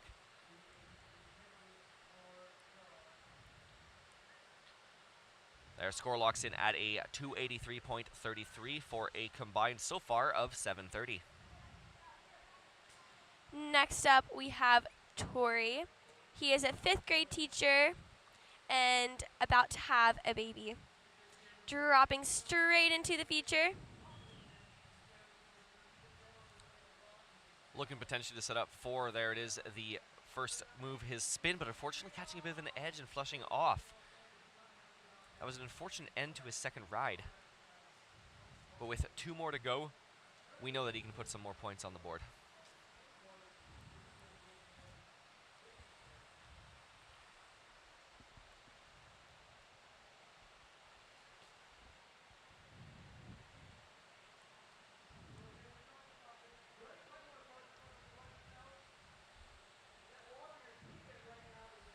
But next up here, as we let Tori Baggett's ride run out so that it allows the paddlers to have their full length break, we're going to have the German Fabian Lenz. He's former German champion in 2019 and has been on the German team since 2014, so plenty of experience here. Starting off, he was looking for potentially that blunt, spinning it out. Looking to spin again to try to set himself up. There it is, going for the blunt to the left.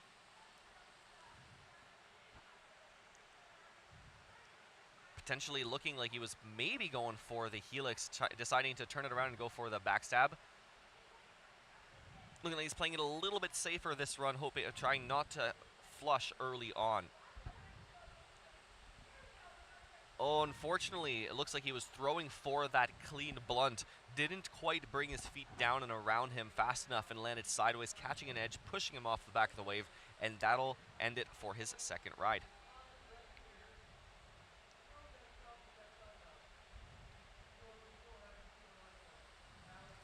Something I'm sure he's excited for is back home. One of his home spots is Plattling, and that is actually where the World Cup and World Championships for 2024 and 2025 will be occurring. So him and the rest of his entire German team, I'm sure, are extremely excited, and I'm going to be excited to make my way down there in the coming years.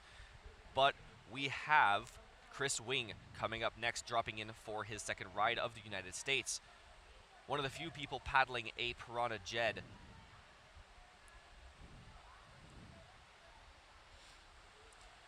Chris coming in, going for the blunt, surfing it around. We know he can throw big. Right on the right shoulder, going in for an air screw, but unfortunately flushing. He still has 2 more rides. He's going to try to probably get that donkey flip.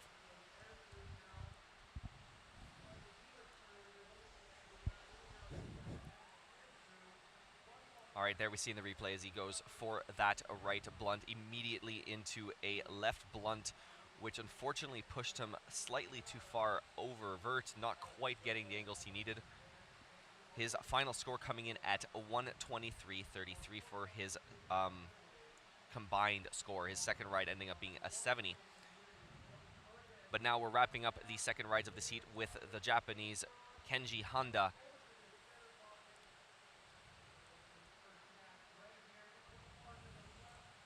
He's looking to set something up, trying to side surf his way up the feature. There's a nice pass going right into a beautiful right blunt. Lots of air on that, stacking up those bonuses. Working his way back towards that shoulder. Having a little bit of a hard time on those boils, trying to make his way over to the side. Nice backstab, puts him right up next for the next trick. Unfortunately missing the pass, but that's okay. He's up there with a air screw attempt. Not sure about the angles on that. We will have to wait and see on the judges. And that'll be time for Kenji Honda's second ride, currently hovering at around the 250 mark.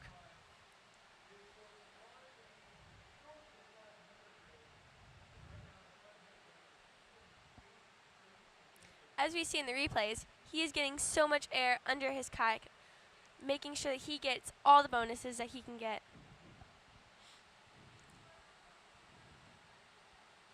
Yeah, and his job is as an environmental investigator. So when he's not paddling, he's doing his part in making sure that the world we live in stays nice and clean and the water we paddle in does not get polluted. So we applaud that career, and anyone else who does any environmental related work. It is essential, and we need more people like him in the world.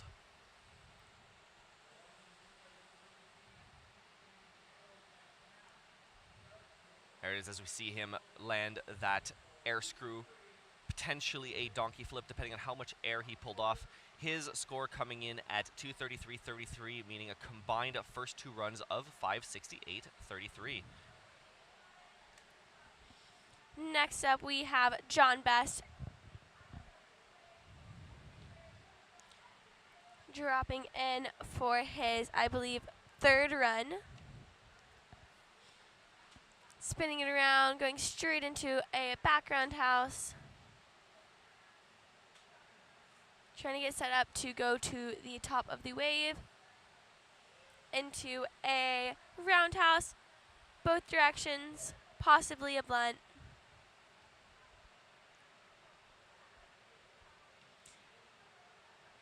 Still 17 seconds on the clock. Plenty of time for him to go throw down, going into a back blunt the other direction, into a possible Pan Am.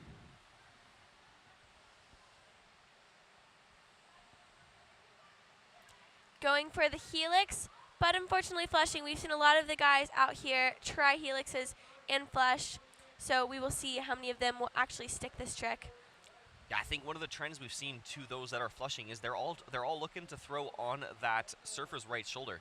Now, the thing with that surfer's right shoulder is it's really easy to set up on, but it's extremely dangerous to try to throw tricks on. It is very flushy.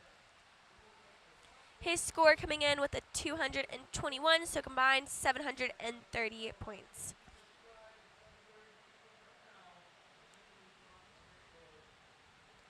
Next up, we will have Tori for his third run, going straight into a spin.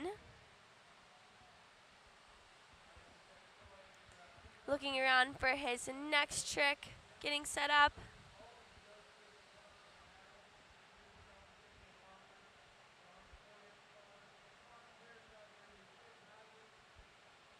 Looking for a spin the other direction, but just catching an edge on his stern. Holding a stern squirt for a little bit, showing some style points out of the wave.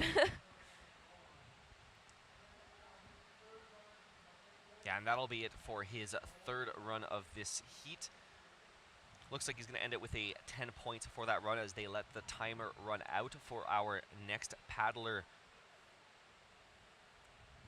So combined score, he is at 30 points for his first and third run combined.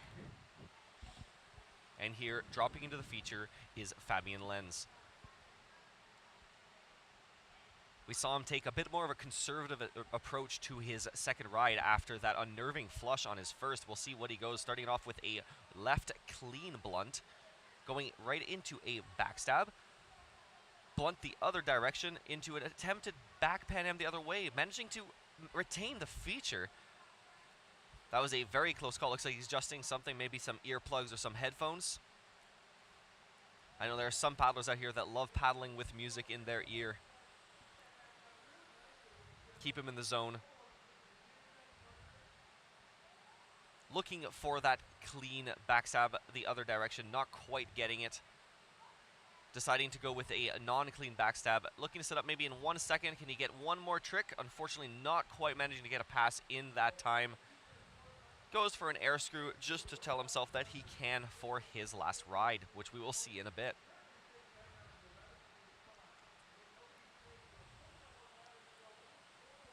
So something that's very, very common with these types of features, especially punishing ones like this, is you'll often see paddlers right off the bat go with, maybe they had an initial plan to start big and like just throw some huge points on the board. But in the case of Fabian, we saw him unfortunately flush in that attempt on his first run. That can often be like really hurt your confidence levels. And we saw him decide to go with a more conservative approach the second time, but not quite getting the points he needed. Here it seems like he readjusted, trying to mix in a bit more of those aggressive moves at the beginning, and then try for some of those smaller moves at the end. Unfortunately, a lot of the smaller moves didn't quite come around, not quite getting the angles. He wasn't able to rack up the amount of points that I'm sure he was looking for. But here we're seeing Kenji Honda dropping in on his last ride. This is actually Chris Wing. Oh, yes, they are doing another one of those UI mistakes. But yes, this is Chris Wing. Recognizable by his unique, one-of-a-kind, almost transparent looking red piranha. Chris surfing around, trying to get all the points. Chris' third ride.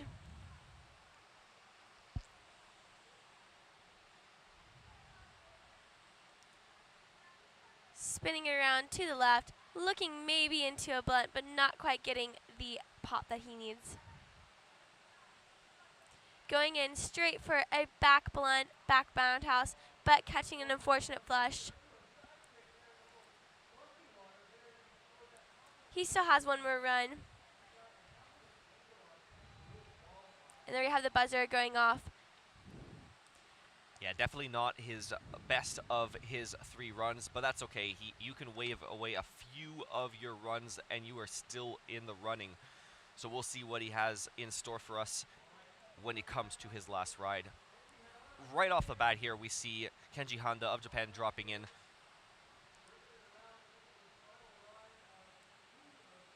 Looking to set something up, trying to see which shoulder he wants to use to get back up on the feature. Going right away into a right roundhouse, possibly blunt. Didn't quite see the angle from this camera perspective here. Looking to carve his way back onto the feature, using that risky surfer's left shoulder, managing to come up, going for what was an attempted clean backstab, turned into a roundhouse, going for a nice blunt the other direction, unfortunately carving off that left side.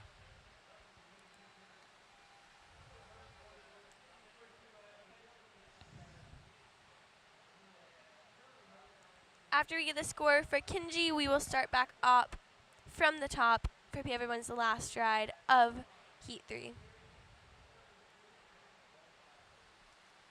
Yeah, as we wait for the last ride to begin, our next heat coming up after this one, which will be Heat 4 of men's preliminaries. That one will begin at 2:05. That will include names such as Alan Ward of Great Britain, Micaiah McCurry of United States, Stephen Wright of United States, Caleb Grady of Canada, and Nicholas Troutman of Canada. But here we are with John Best dropping in for his final ride of prelims. John Best dropping straight in, going in for a massive air screw, but catching an unfortunate flush. Oh no, that's definitely not what you want on your last ride, because that started off, it looked like it was starting off as a great first ride, going right into that really nice air screw, and if it had retained it, could have been a very promising last ride for John Best. Looks like they still give him some points, maybe not. We'll see what the judges are going to give him for that to see if he retained it long enough.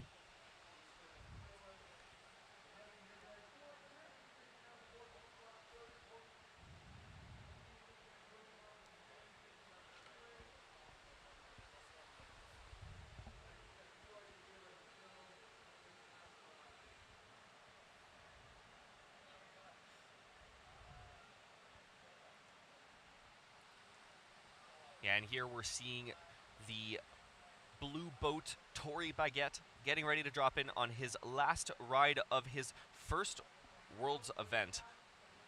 Looking to show the crowd what he can do.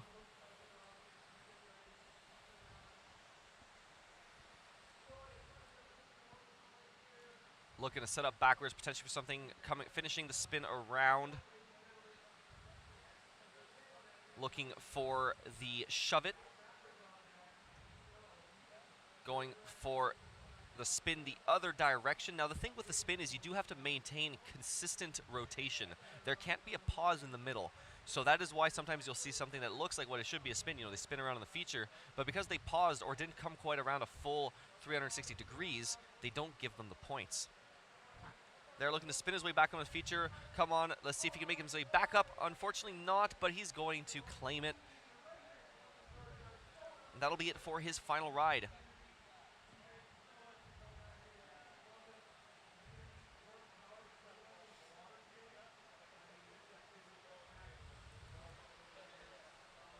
Tori's score coming in with a combined 30 points. Next up, we'll have Fabian Lenz, all the way from Germany. And this guy says that he likes too many foods to name a favorite food. But I do know that he really likes... Oh, no! Unfortunate flush, dropping into the feature. That was not what we were expecting on his last ride, and definitely not what he wanted. That is the risks of dropping into a feature such as Good Wave. He didn't quite get far enough over on that ferry and caught that shoulder, which just decided to not crash on him as he caught it. That was unfortunate. That hurts to see.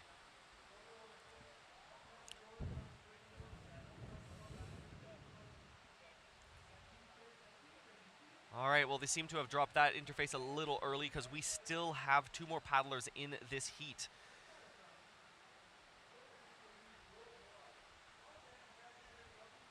Oh, they are still showing Fabian's name here, but this is definitely not Fabian as Chris Wing drops into the wave for his last ride.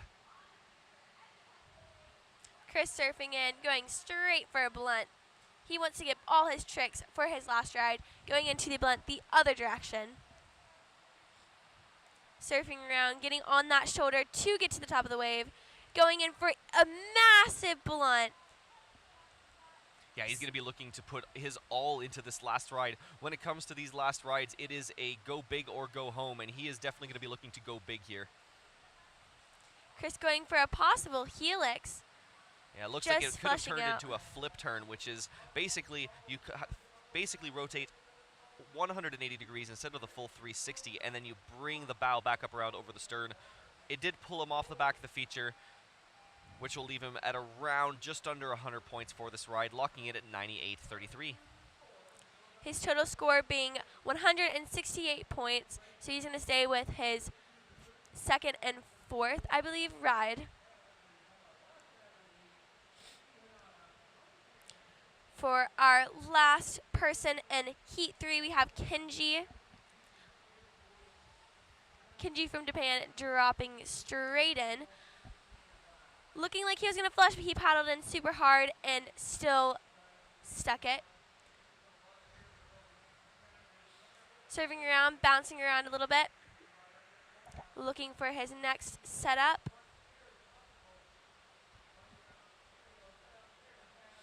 Going in for a big air screw, possibly donkey flip. Going for a big Pan Am or blunt. Going for a big blunt the other direction, getting some air under his kayak, going in for a back blunt, spinning it around, getting the spin points, and just having an unfortunate flush right after the buzzer, which that was still a pretty good ride for Kenji for his final ride. Yeah, I don't quite remember what his first initial rides are, but this is looking like it's going to be one of the best of his 4. We'll have to wait and see what the final score comes in at here as we watch the replay as he comes around with that nice, clean back blunt. His score coming in with a total of 683 points. 686. Sorry. That's all good. It looks like he'll use his first and fourth ride for his combination there. I think that is it for our third heat. Do you want to call out the fourth heat? Yeah, so coming up next in approximately 15, I believe 15-20 minutes here, we will have Alan Ward of Great Britain, Micaiah McCurry of the United States, Stephen Wright of the United States, Caleb Grady of Canada, and Nicholas Troutman of Canada. So grab yourselves a coffee, get yourself something to eat. We will be back shortly.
welcome back to the 2022 ICF Canoe Freestyle World Cup. I'm Anna Bruno, taking over for McKinley Kate, so thank you to McKinley Kate for a great job, joined by Zach Zwannenberg continuing on for today's men's preliminary heats.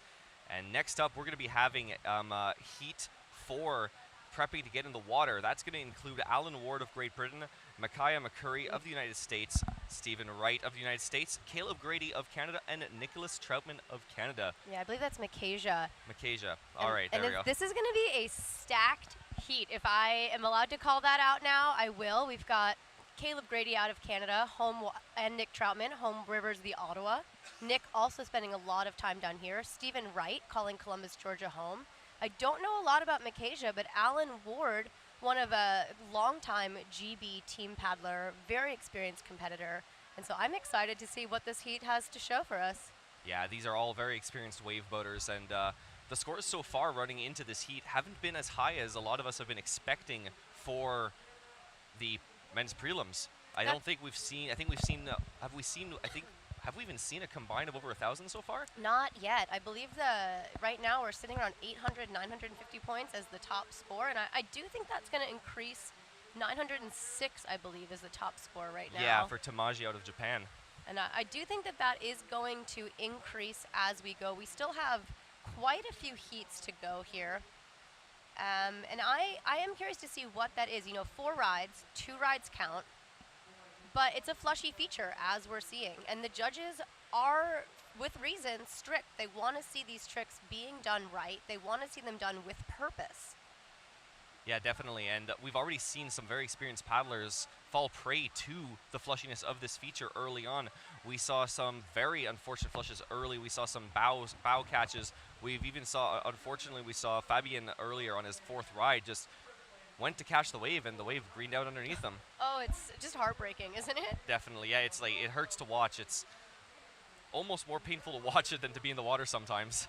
I know. You can see I was just down in the crowd, and everyone's just kind of on the seat of their pants, or whatever that expression, as the expression goes, on the seat of the raft, as you would say here. Yeah. Whitewater Express has filled up the island with some rafts as couches.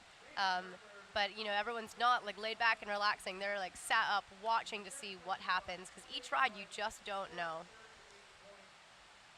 Yeah, and here we're going to be starting up in just under a minute here. We're seeing the current top 10. Now it is the top 20 that move on to quarterfinals.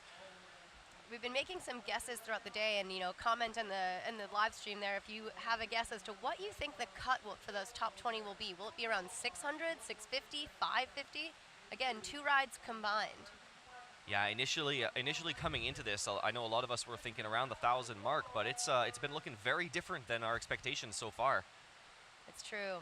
It is true. And, man, I have to say, I do feel for the judges as they are out there reflecting, the glare that's reflecting off the water as we come into the middle of the day here is savage. But Alan Ward dropping in for his first of 4 rides. So here he is starting it off with a air screw, nice and snappy, bringing it all the way around, going the other direction. Huge points to start off his ride early on. Looking to set something up. He's using the surfer's left shoulder, to spinning it around into a back blunt, going into a beautiful Pan Am to the left. He knows how to throw down. He was apparently a junior champion, he says, 25 years ago, so he's plenty of experience paddling at these events. Yeah. Alan, longtime GB team member, Hurley local, so some may claim that Hurley's not a wave. Alan would beg to differ. You feel free to take it up with him directly, but he's certainly showing his wave expertise as he's working to try and find that shoulder, maybe working for a clean back blunt or a flashback, going for a blunt the other direction right off of the next pass, using every one of those 45 seconds to throw tricks, and that is looking to be a nice first score for Alan. Yeah, and here we're seeing those comments that you were making early, just about before his ride, is that we're expecting to see some higher points coming in as the heats move forward. Right away, showing us a single ride that is currently putting him into the top 10 already. Combining that, we'll put him easily above 1,000 mark if he's able to replicate it. Yeah, beautiful air screws on that replay there. You can really see the technique of how he's getting his head and paddle ahead of his boat to lead that rotation, landing in control and able to set up, move just trick to trick. Just so snappy, so fast.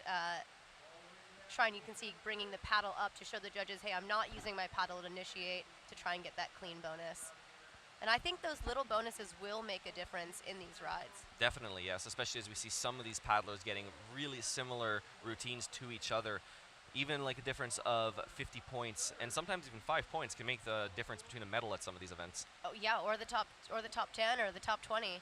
You know, I should point out that these heats are randomly seeded today, right? So there's no order or no logic to how the athletes are placed in their heats, which means every heat has someone worth watching. Definitely, yes. I mean, obviously every heat has someone worth watching, but you know what I mean. So it looks like his ride locked in at around the 670 mark, I believe. Next up, we're seeing JrMK out of the US of A. Starting things off with the front surf. Important moves, establish the front surf. You can see the challenge of this wave is that it is quite foamy, and yet the shoulders are really steep, going for a roundhouse to the right, spinning it back around, trying to get that edge again, a little bit more vertical, trying for the blunt, going for the blunt the other direction, getting an air bonus on that trick. You could clearly see the air between his boat and the wave. Oh no, he's on the flushy shoulder. What? And that is still a solid first ride. Points on the board. Definitely, especially considering this is his first Worlds event. So congratulations to him for even making it here and wanting to compete in this event in the first place. It is a huge accomplishment. You know, I think that's the fun about the World Cups, right, is that anybody can come and participate and take part. And as a result, you see a lot of paddlers that are local-ish to the area that maybe wouldn't come out to another ICF event, but then decide to come here and get that competition experience. Next up, the mayor of the Whitewater Express parking lot. Yeah, Whitewater Express, one of the big sponsors of this event, giving all the athletes a space to camp, giving us rides up and down the river, access to some amazing athlete dinners. But here comes Steven, starting it up with a nice helix, looking to line something up backwards, a back Pan Am to the left. He's an absolute technician with these tricks, knowing exactly how to sell it to the judges, going for the helix the other direction. Yeah, Steven also knowing exactly what these tricks need to score, going to be working to get, every trick just textbook, unfortunately flushing off after that third move. He had a lot more to give in that ride. Yeah, but that's okay. There's still 3 more to go. But here we're seeing exactly what we're talking about with that unforgiving nature of this feature. You could throw a beautiful trick, land it, but not quite be on that perfect angle, and just boom, right off the back of the wave. You know, that's the challenge of Whitewater, and that is also the fun of it, if I do say, is that it is dynamic, it is constantly changing, and you have to be able to adapt and react. You know, you can see the surfers fighting to get back towards that surfer's right shoulder, but yeah, there's definitely a sweet spot, and it is hard to stay in it. 100%. So we're looking at a first run of 370 points for Stephen Wright out of the U.S. But next up, we've got 2 Canadians coming in, I believe.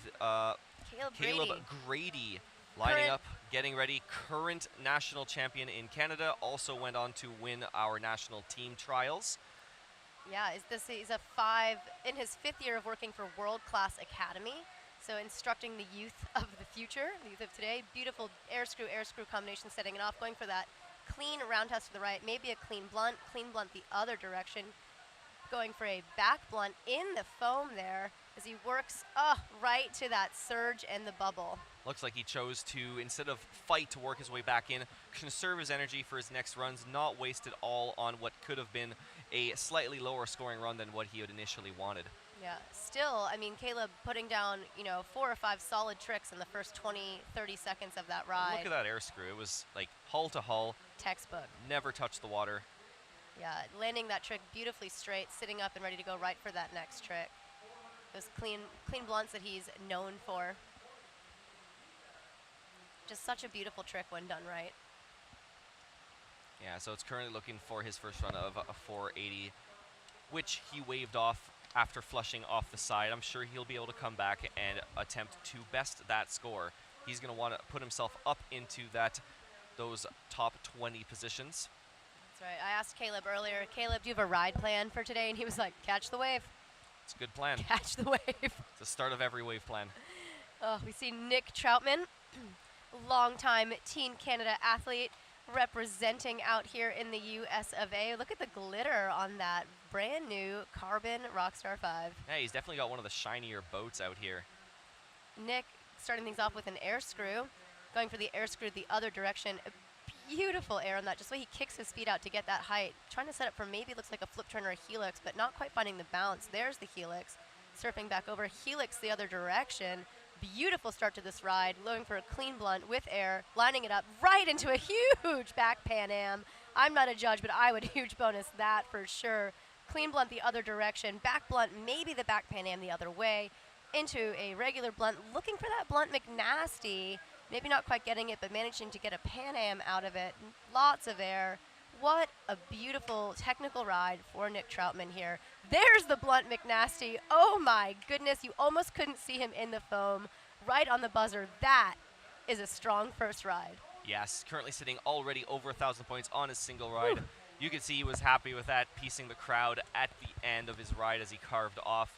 Here we're seeing his initial, starting off with the air screw. Taking that shiny boat and throwing it up high into the air. There's the air screw the other direction, keeping it nice and straight, rotating all the way around. Yeah, I would expect to see a few huge bonuses on this ride. You know, Nick, those huge bonuses are determined ahead of time by the judges. So, you know, having to do with the amount of air you're getting off from your boat to the wave, and just every one of Nick's tricks getting really beautiful amplitude.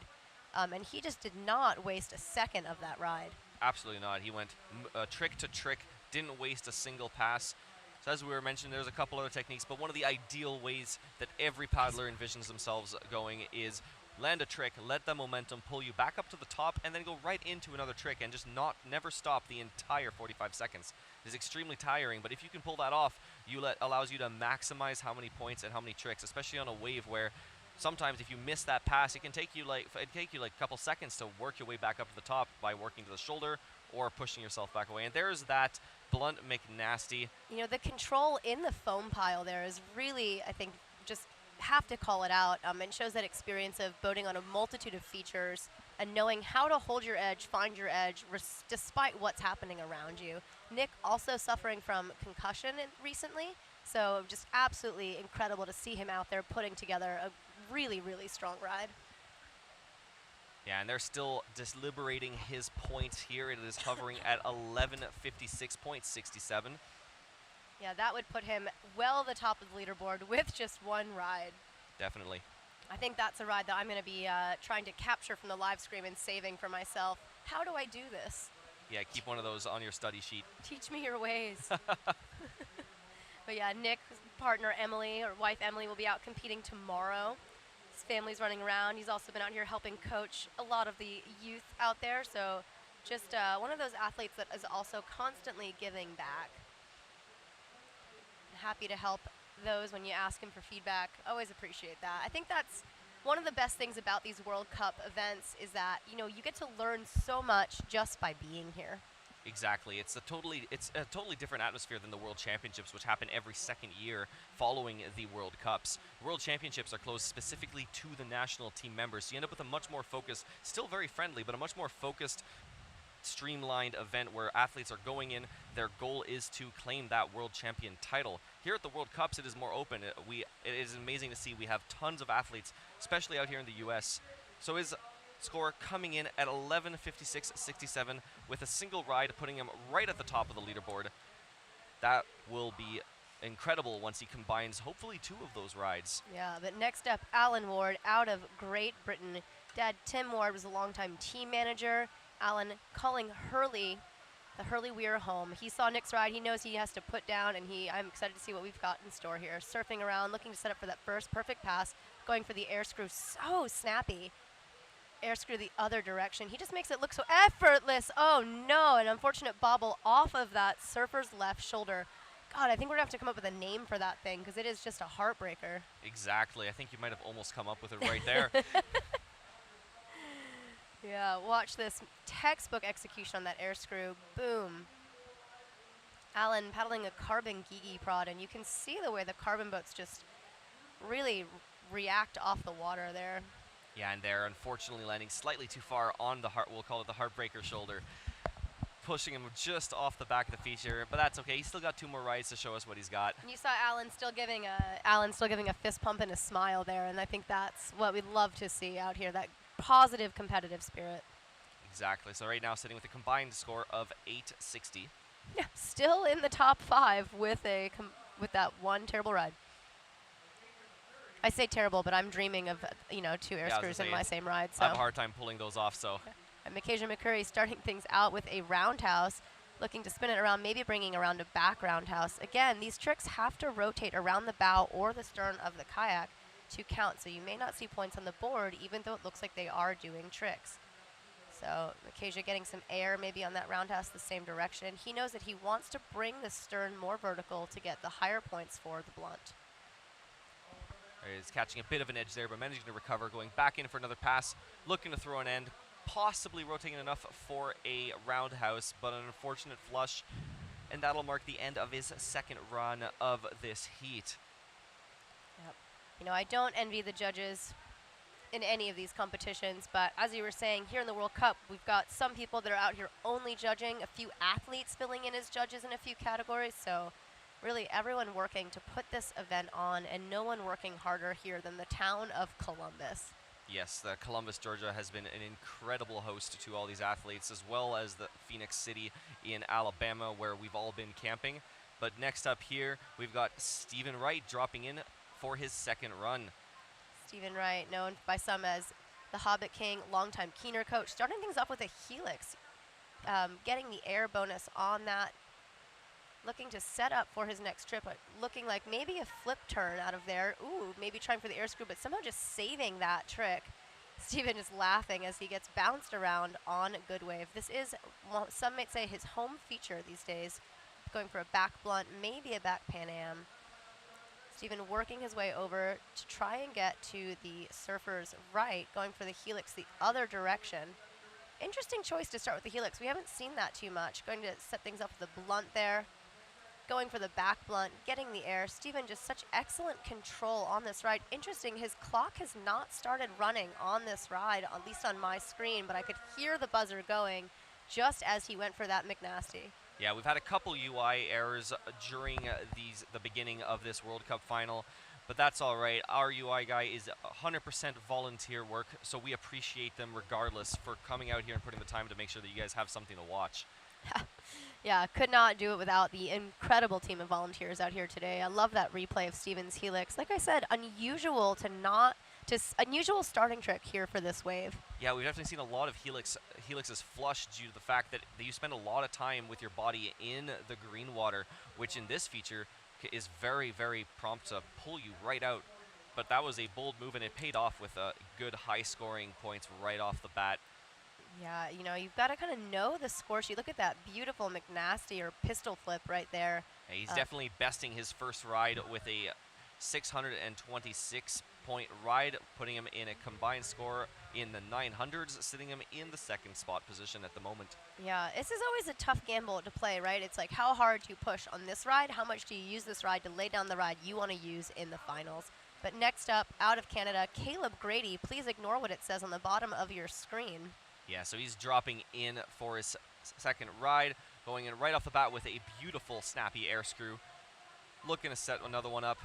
I've noticed a lot of his rides, he starts off right off the bat with both air screws moving into his Pan Ams, and there's the air screw the other direction. Unfortunately flushing, he caught a bit of an edge landing on that stern of his air screw. It dragged him right off the feature. That is a very unfortunate start to his second run. But he's got two more rides remaining, and with 2 rides counting, his last 2 is all he will need to make his way up. That's right. We saw that happening earlier today as well. So Caleb can actually kind of wave that ride off if needed, but really I think just showing the dynamism of this wave, the challenge of this feature.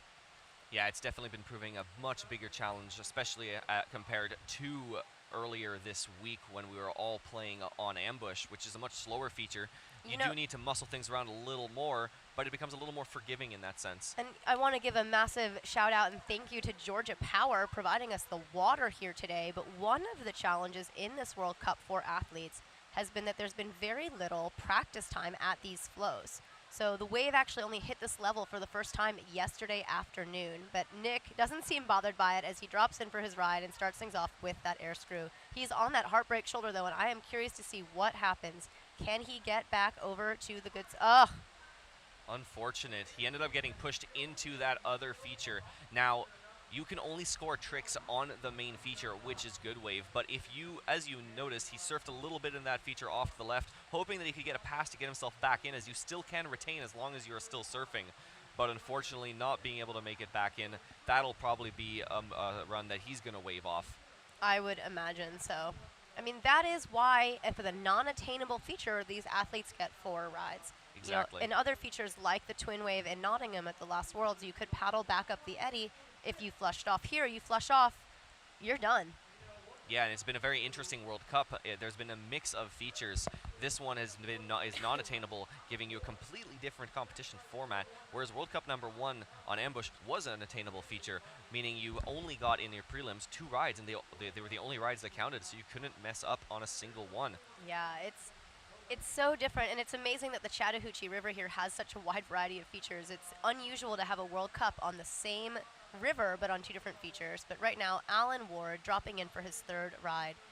So you look to start it off with a air screw, nice and snappy, bringing it all the way around. There goes the points. Looking to set something else up on using that heartbreak shoulder to set up for the other air screw, the other direction. Textbook air screw, never touched the water that entire time. Yeah, really just such a powerful, snappy trick out of Alan Ward. There he is. He's looking for potentially a back blunt, spinning into it. Going for a beautiful left Pan Am. Looking to potentially jump into that right Pan Am, not quite getting the pop. There it is. Yeah, one of those tricks that requires air to score. Oh, beautiful flashback or a back blunt clean. Can see him spinning into that rotation and flushing off just on the buzzer. So strong ride for Alan Ward.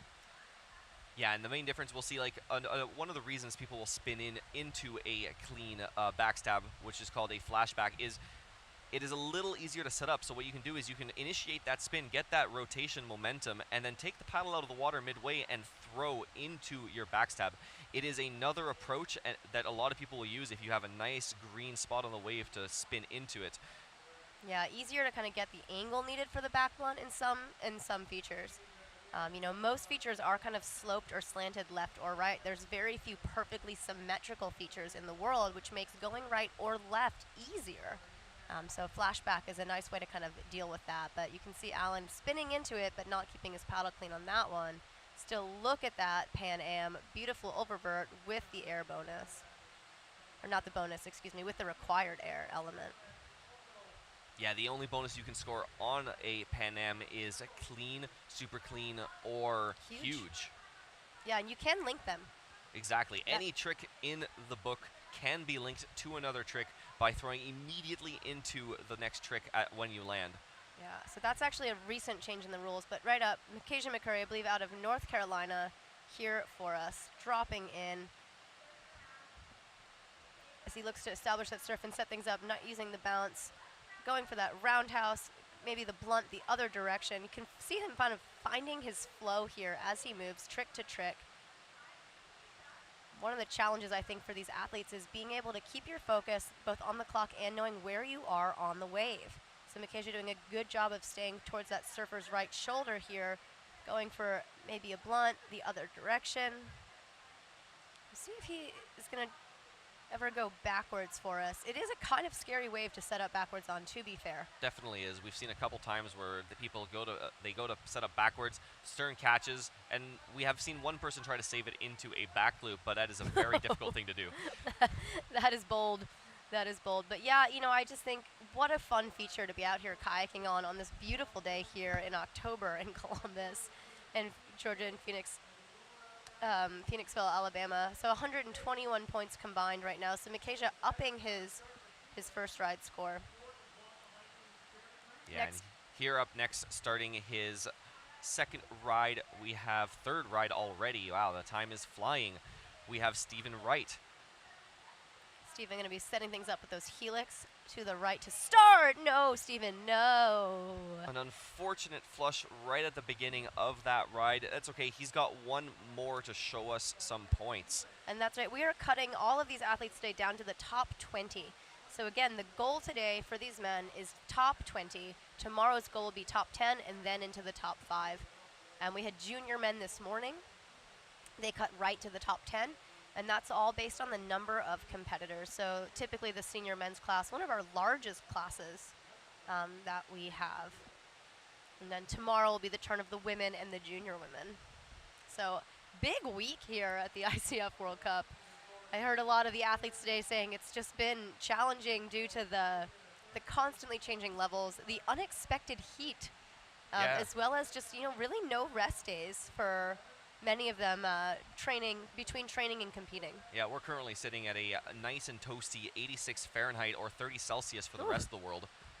But now, ready to heat things up even more, Caleb Grady out of Beachburg, Ontario. Dropping in, looking potentially for that first pass, not quite getting the bounce he needed. He's being a little more conservative on there. Oh, almost kept flushing out on that tongue. Choosing to go immediately into the air screw coming off of that. I think he could air screw in his sleep. Probably, yeah. Surfing it around, trying to find that perfect pass rather than forcing his tricks. Going for that clean blunt to the right, clean blunt to the left. You can just see how much he has practiced these moves. He doesn't even have to think about the trick itself. He's just looking to set it up. Oh, we're going air screw the other direction. Here we go. What's going to be up next? Maybe, both air screws. He didn't like the first one. He thought it wasn't good enough. Going for the helix. Working to stay in the feature. Excellent job there, Caleb. He spins it around, looking for the back blunt, and that is the buzzer and a flush for Caleb. Yeah, but that is a solid ride coming in at it's 710 and climbing at the moment. So already enough to put him right up into the top 10.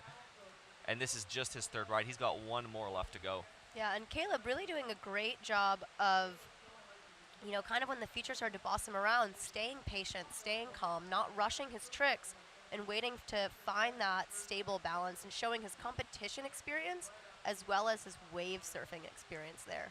Yeah, and after two slightly disappointing rides for him at the beginning, he was definitely looking to get at least some decent enough points to get himself into the quarterfinals. Because at this point, one of the most important things is just qualifying. That's yes, right. Reverse order ranking matters a lot, but when it comes to early rankings like this, you just want to qualify. And already sitting at a 12-16 combined, looking at the moment like that should be enough. We will have to wait and see. We still have a lot of heats left to go. We do. Caleb spending the week out here coaching the students of World Class Academy as well as competing, where he is now no longer the program director, but, oh man, my brain spazzed out, but that's all right because we've got Nick Troutman here next.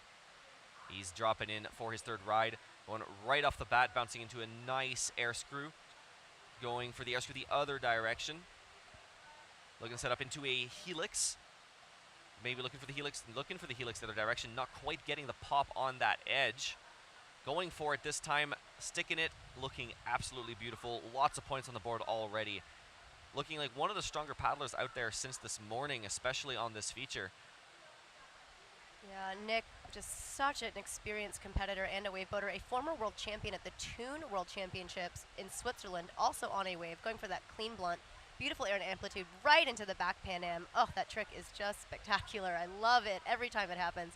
Trying for a back Pan Am the other direction, unfortunately catching the foam, and that is the buzzer. So Nick topping the leaderboard with the single ride score, and now adding a solid second ride score to that. Yeah, he's definitely going to be happy with these scores. Most likely, if we think of the cut that we were looking for, is most likely going to put him into the quarterfinals. Again, we have a lot of paddlers left to go, but this has been two very solid rides. I think we can say we'll safely see Nick into the quarterfinals. So Nick, that means he's got one more ride that he can either try to really push his score or just have fun with. Yeah, he's definitely going to push it, but none of these paddlers, they don't slack off at all during these semi. You want to qualify, and you never know what can happen. We've seen upsets already this week where paddlers have come from last in their heats to topping it into first and second. It's been an absolute... That's right, and Nick, first in prelims for the ambush event, I think then second in the quarterfinals, and then unfortunately finishing just out of finals, so he knows better than anyone. But next up, Alan Ward. Oh no, catching an edge on before he even got to start his surf. Yeah. Oh, it just hurts the soul. But he's got a big smile. I saw him. He flushed off, just stared right at the camera, gave a big grin. He's okay. I believe currently sitting in second place. That should put Alan through to the quarterfinals. So at least that's a good time for that flush to happen there. But there you have it, people. Even the best sometimes catch that bobble. So, oof. Stressful. And considering that he says that he's not very good at any other sports, it's a good thing that he's good at this. Got to give him something, I guess. Yeah, no, I love that Alan jokes that he didn't try for the last World Championships because it wasn't on a wave. So I think this is him announcing he's coming out of semi-retirement here, which is good. Next up, JrMK out of the US of A. Dropping in for his fourth and final ride of these prelims. He's going to be looking to go big. That's right. Oh, and there we have things starting off well with that blunt. So much more confidence happening here in the edge and the power he's putting down into his tricks. Bouncing it around, working back towards that surfer's right shoulder where you can kind of get bigger amplitude but also bigger beatdowns. A little bit of a window shade there, but recovering nicely. Yeah, I wish they gave you points for that. Just seems unfair. Locally, I think, almost catching an edge, looking a little scary there. That's true. You know, you can see the difference in the versatility of the tricks of some of our more experienced competitors, but then what an amazing way for MK to get the competition experience here at this World Cup. Exactly, yeah, and unfortunately flushing there at the end, that surfer's right shoulder can be very, very random, sometimes crashing on top of you, flipping you upside down as we saw a couple times there. Yeah, I'd even say it gets a little bit pitchy, if you will, yeah. If you want to be, yeah. But no, I do want to say though, what an amazing thing for all of these the amazing experience for all of these competitors to have. You know, we're here out on the Good Wave Island. There is a crowd of people sitting and watching. I mean, we're not getting the shots of it here on the live stream, but there are a lot of people out here cheering and watching. I know there's going to be so many more next year at the World Championship. But right now, all eyes on Stephen Wright. As he drops in on his last ride, he's going to be looking to best his first three rides. Looking to set something up, changing it up, going backwards. Not quite getting the pass. He's going to be looking again. There it is, going for the air screw. Landing a bit hard, but still managing to retain the feature. Yeah. Steven kind of settling into that side surf as he looks to set up for the helix, changing it up, going for the blunt, getting the air bonus on that trick. Steven, one of the original live in a van down by the river humans, really showing off all the hours he spends out here. That was a back blunt there. Quickly, you might have missed it as he goes for the helix, getting the air on that trick. Helix the other direction. Just so consistent, going for the McNasty or the pistol flip, and unfortunately flushing. We'll see if that trick will count. Yeah, he's currently sitting already in fourth with a combined 996. So I'm assuming that that's going to be pretty close to making it into the top 20 as we approach. I believe we are midway through these preliminary rounds. Yep, but still lots of paddlers still to come.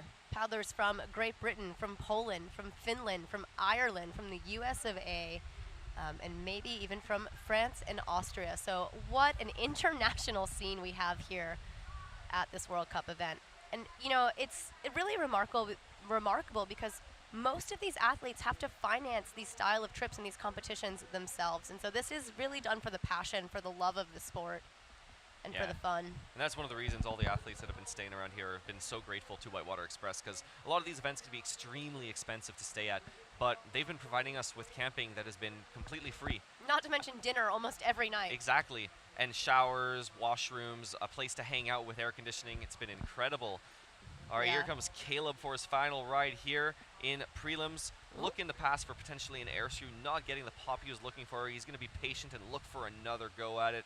There it is, making it look absolutely effortless. Going the other direction, ready for another pass, going for the clean blunt to the right. Immediately into the clean roundhouse to the left. Not maybe getting the angle enough for the blunt.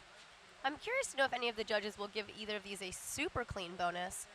But we will see. Going for a Pan Am to the right, spinning it back around as he sets up, works his way back to that safer shoulder. Yeah, he's got just over 5 seconds on the clock, looking to put one last thing, going for the spin, get a couple little points, looking for the helix, landing it on the buzzer. Much better ride for Caleb's fourth ride of semifinals. And I'm sure that, I believe that combined with his previous best ride will put him over, quite a good ways over the 1,000 mark. Yeah, it should. I don't know if it will change his current position, which is third place in the leaderboard, but still a very strong ride and going to make that a lot harder to knock him down.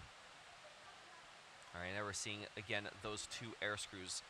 Something that he can do like you said, mentioned, in his sleep. I've seen him do it on the smallest of waves and get his entire body out. It's kind of impressive. Yeah. I will say it's fun to see more people doing the helixes, you know, doing a little bit more of a variety of tricks, getting those clean blunts, maybe some clean back blunts. We are seeing people really mixing it up here as you see what tricks people are most comfortable with. We even saw a couple loop attempts intentional earlier. That's right. Yeah, those must have been the British paddlers. Definitely, yeah. All right, well, it turns out that was enough to bump it into the second place position with a combined of 14:36, making the current leaderboard Canada, Great Britain. Yeah, here we are. Nick Troutman coming in. He's currently sitting at the top of the leaderboard, but we know that he would like to increase that lead because he knows that his brother-in-law, Dane Jackson's, coming up here shortly. But yeah, starting things off strong with those air screws.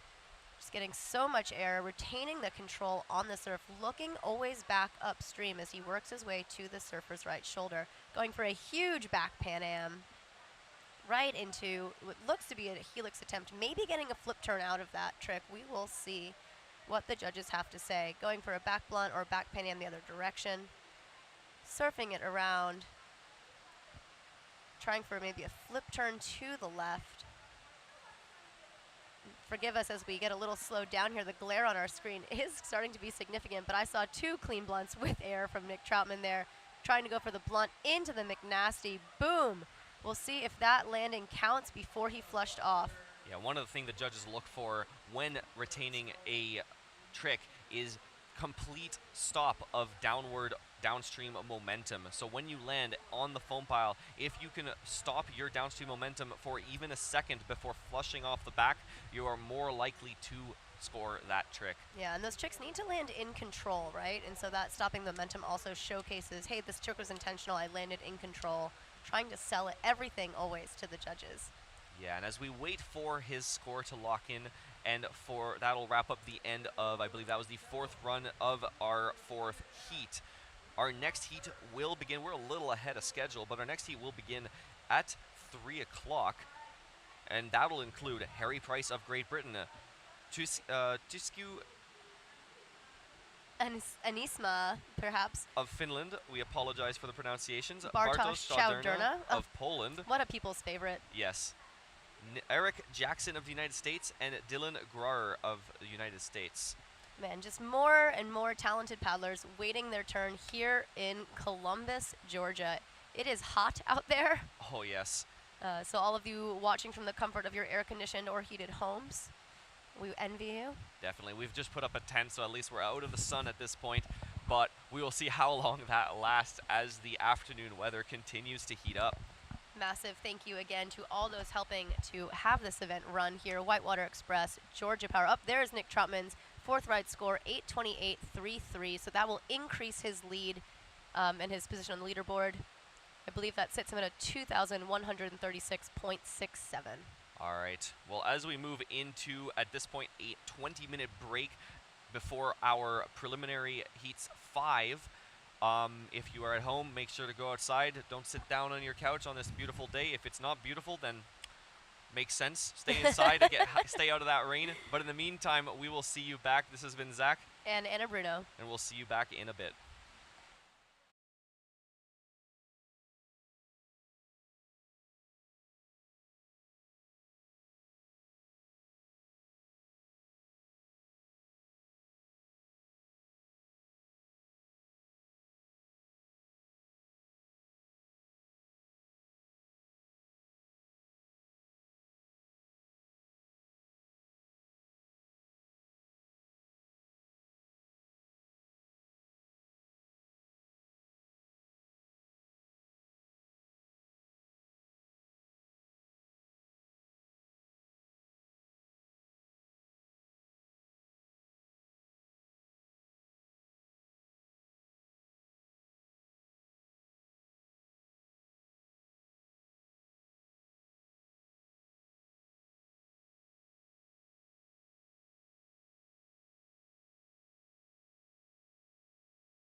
Greetings all. Hi, my name is Ed Wolverton. I'm president of Uptown Columbus, and on behalf of our board of directors, as well as the board of the Business Improvement District, I want to welcome everyone to the ICF World Cups.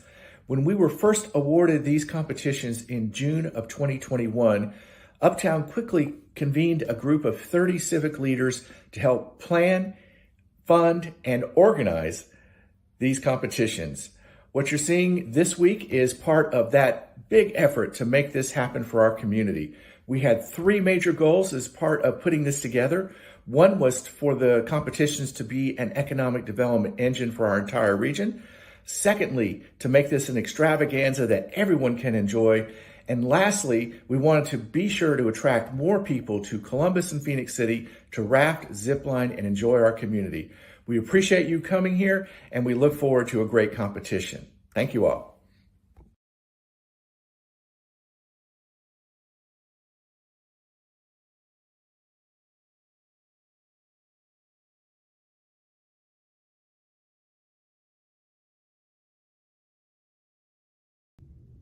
Hi, this is Columbus Mayor Skip Henderson, and I want to welcome you to the 2022 ICF International Kayak Competition.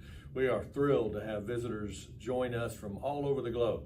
So if you're here competing or if you're here pulling for your favorite competitor, we hope you'll get an opportunity to enjoy some of the special things that make Columbus so unique. Welcome. I'm Mayor Eddie Lowe of Positively Phoenix City, and we are so grateful that you have decided to join us here in Phoenix City as well as in Columbus, Georgia. We know without a shadow of a doubt that you will really have an enjoyable time that you've ever had. So thank you all so very, very much for joining us here in this wonderful regions of Positively Phoenix City and Columbus, Georgia.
Hey everyone, I'm Helena Coates. I am the co-chair of our committee that we've put together to welcome the entire world to Columbus, Georgia. So we're excited to have you. We can't wait to watch you in the river, and we can't wait for you to experience our wonderful community. Thanks for being here.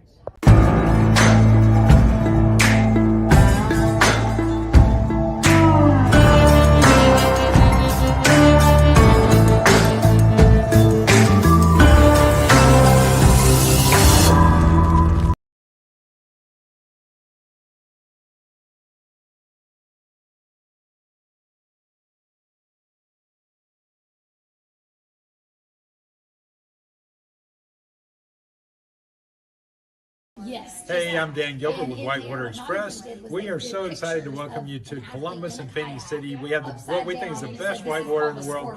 We have the best athletes in the world coming together with that whitewater. I hope you have a great time at this event. We're so glad you're here. Hey, I'm Daniel Gilbert with Whitewater Express. We are thrilled to have you in town with us and excited to share this lovely section of whitewater with you today.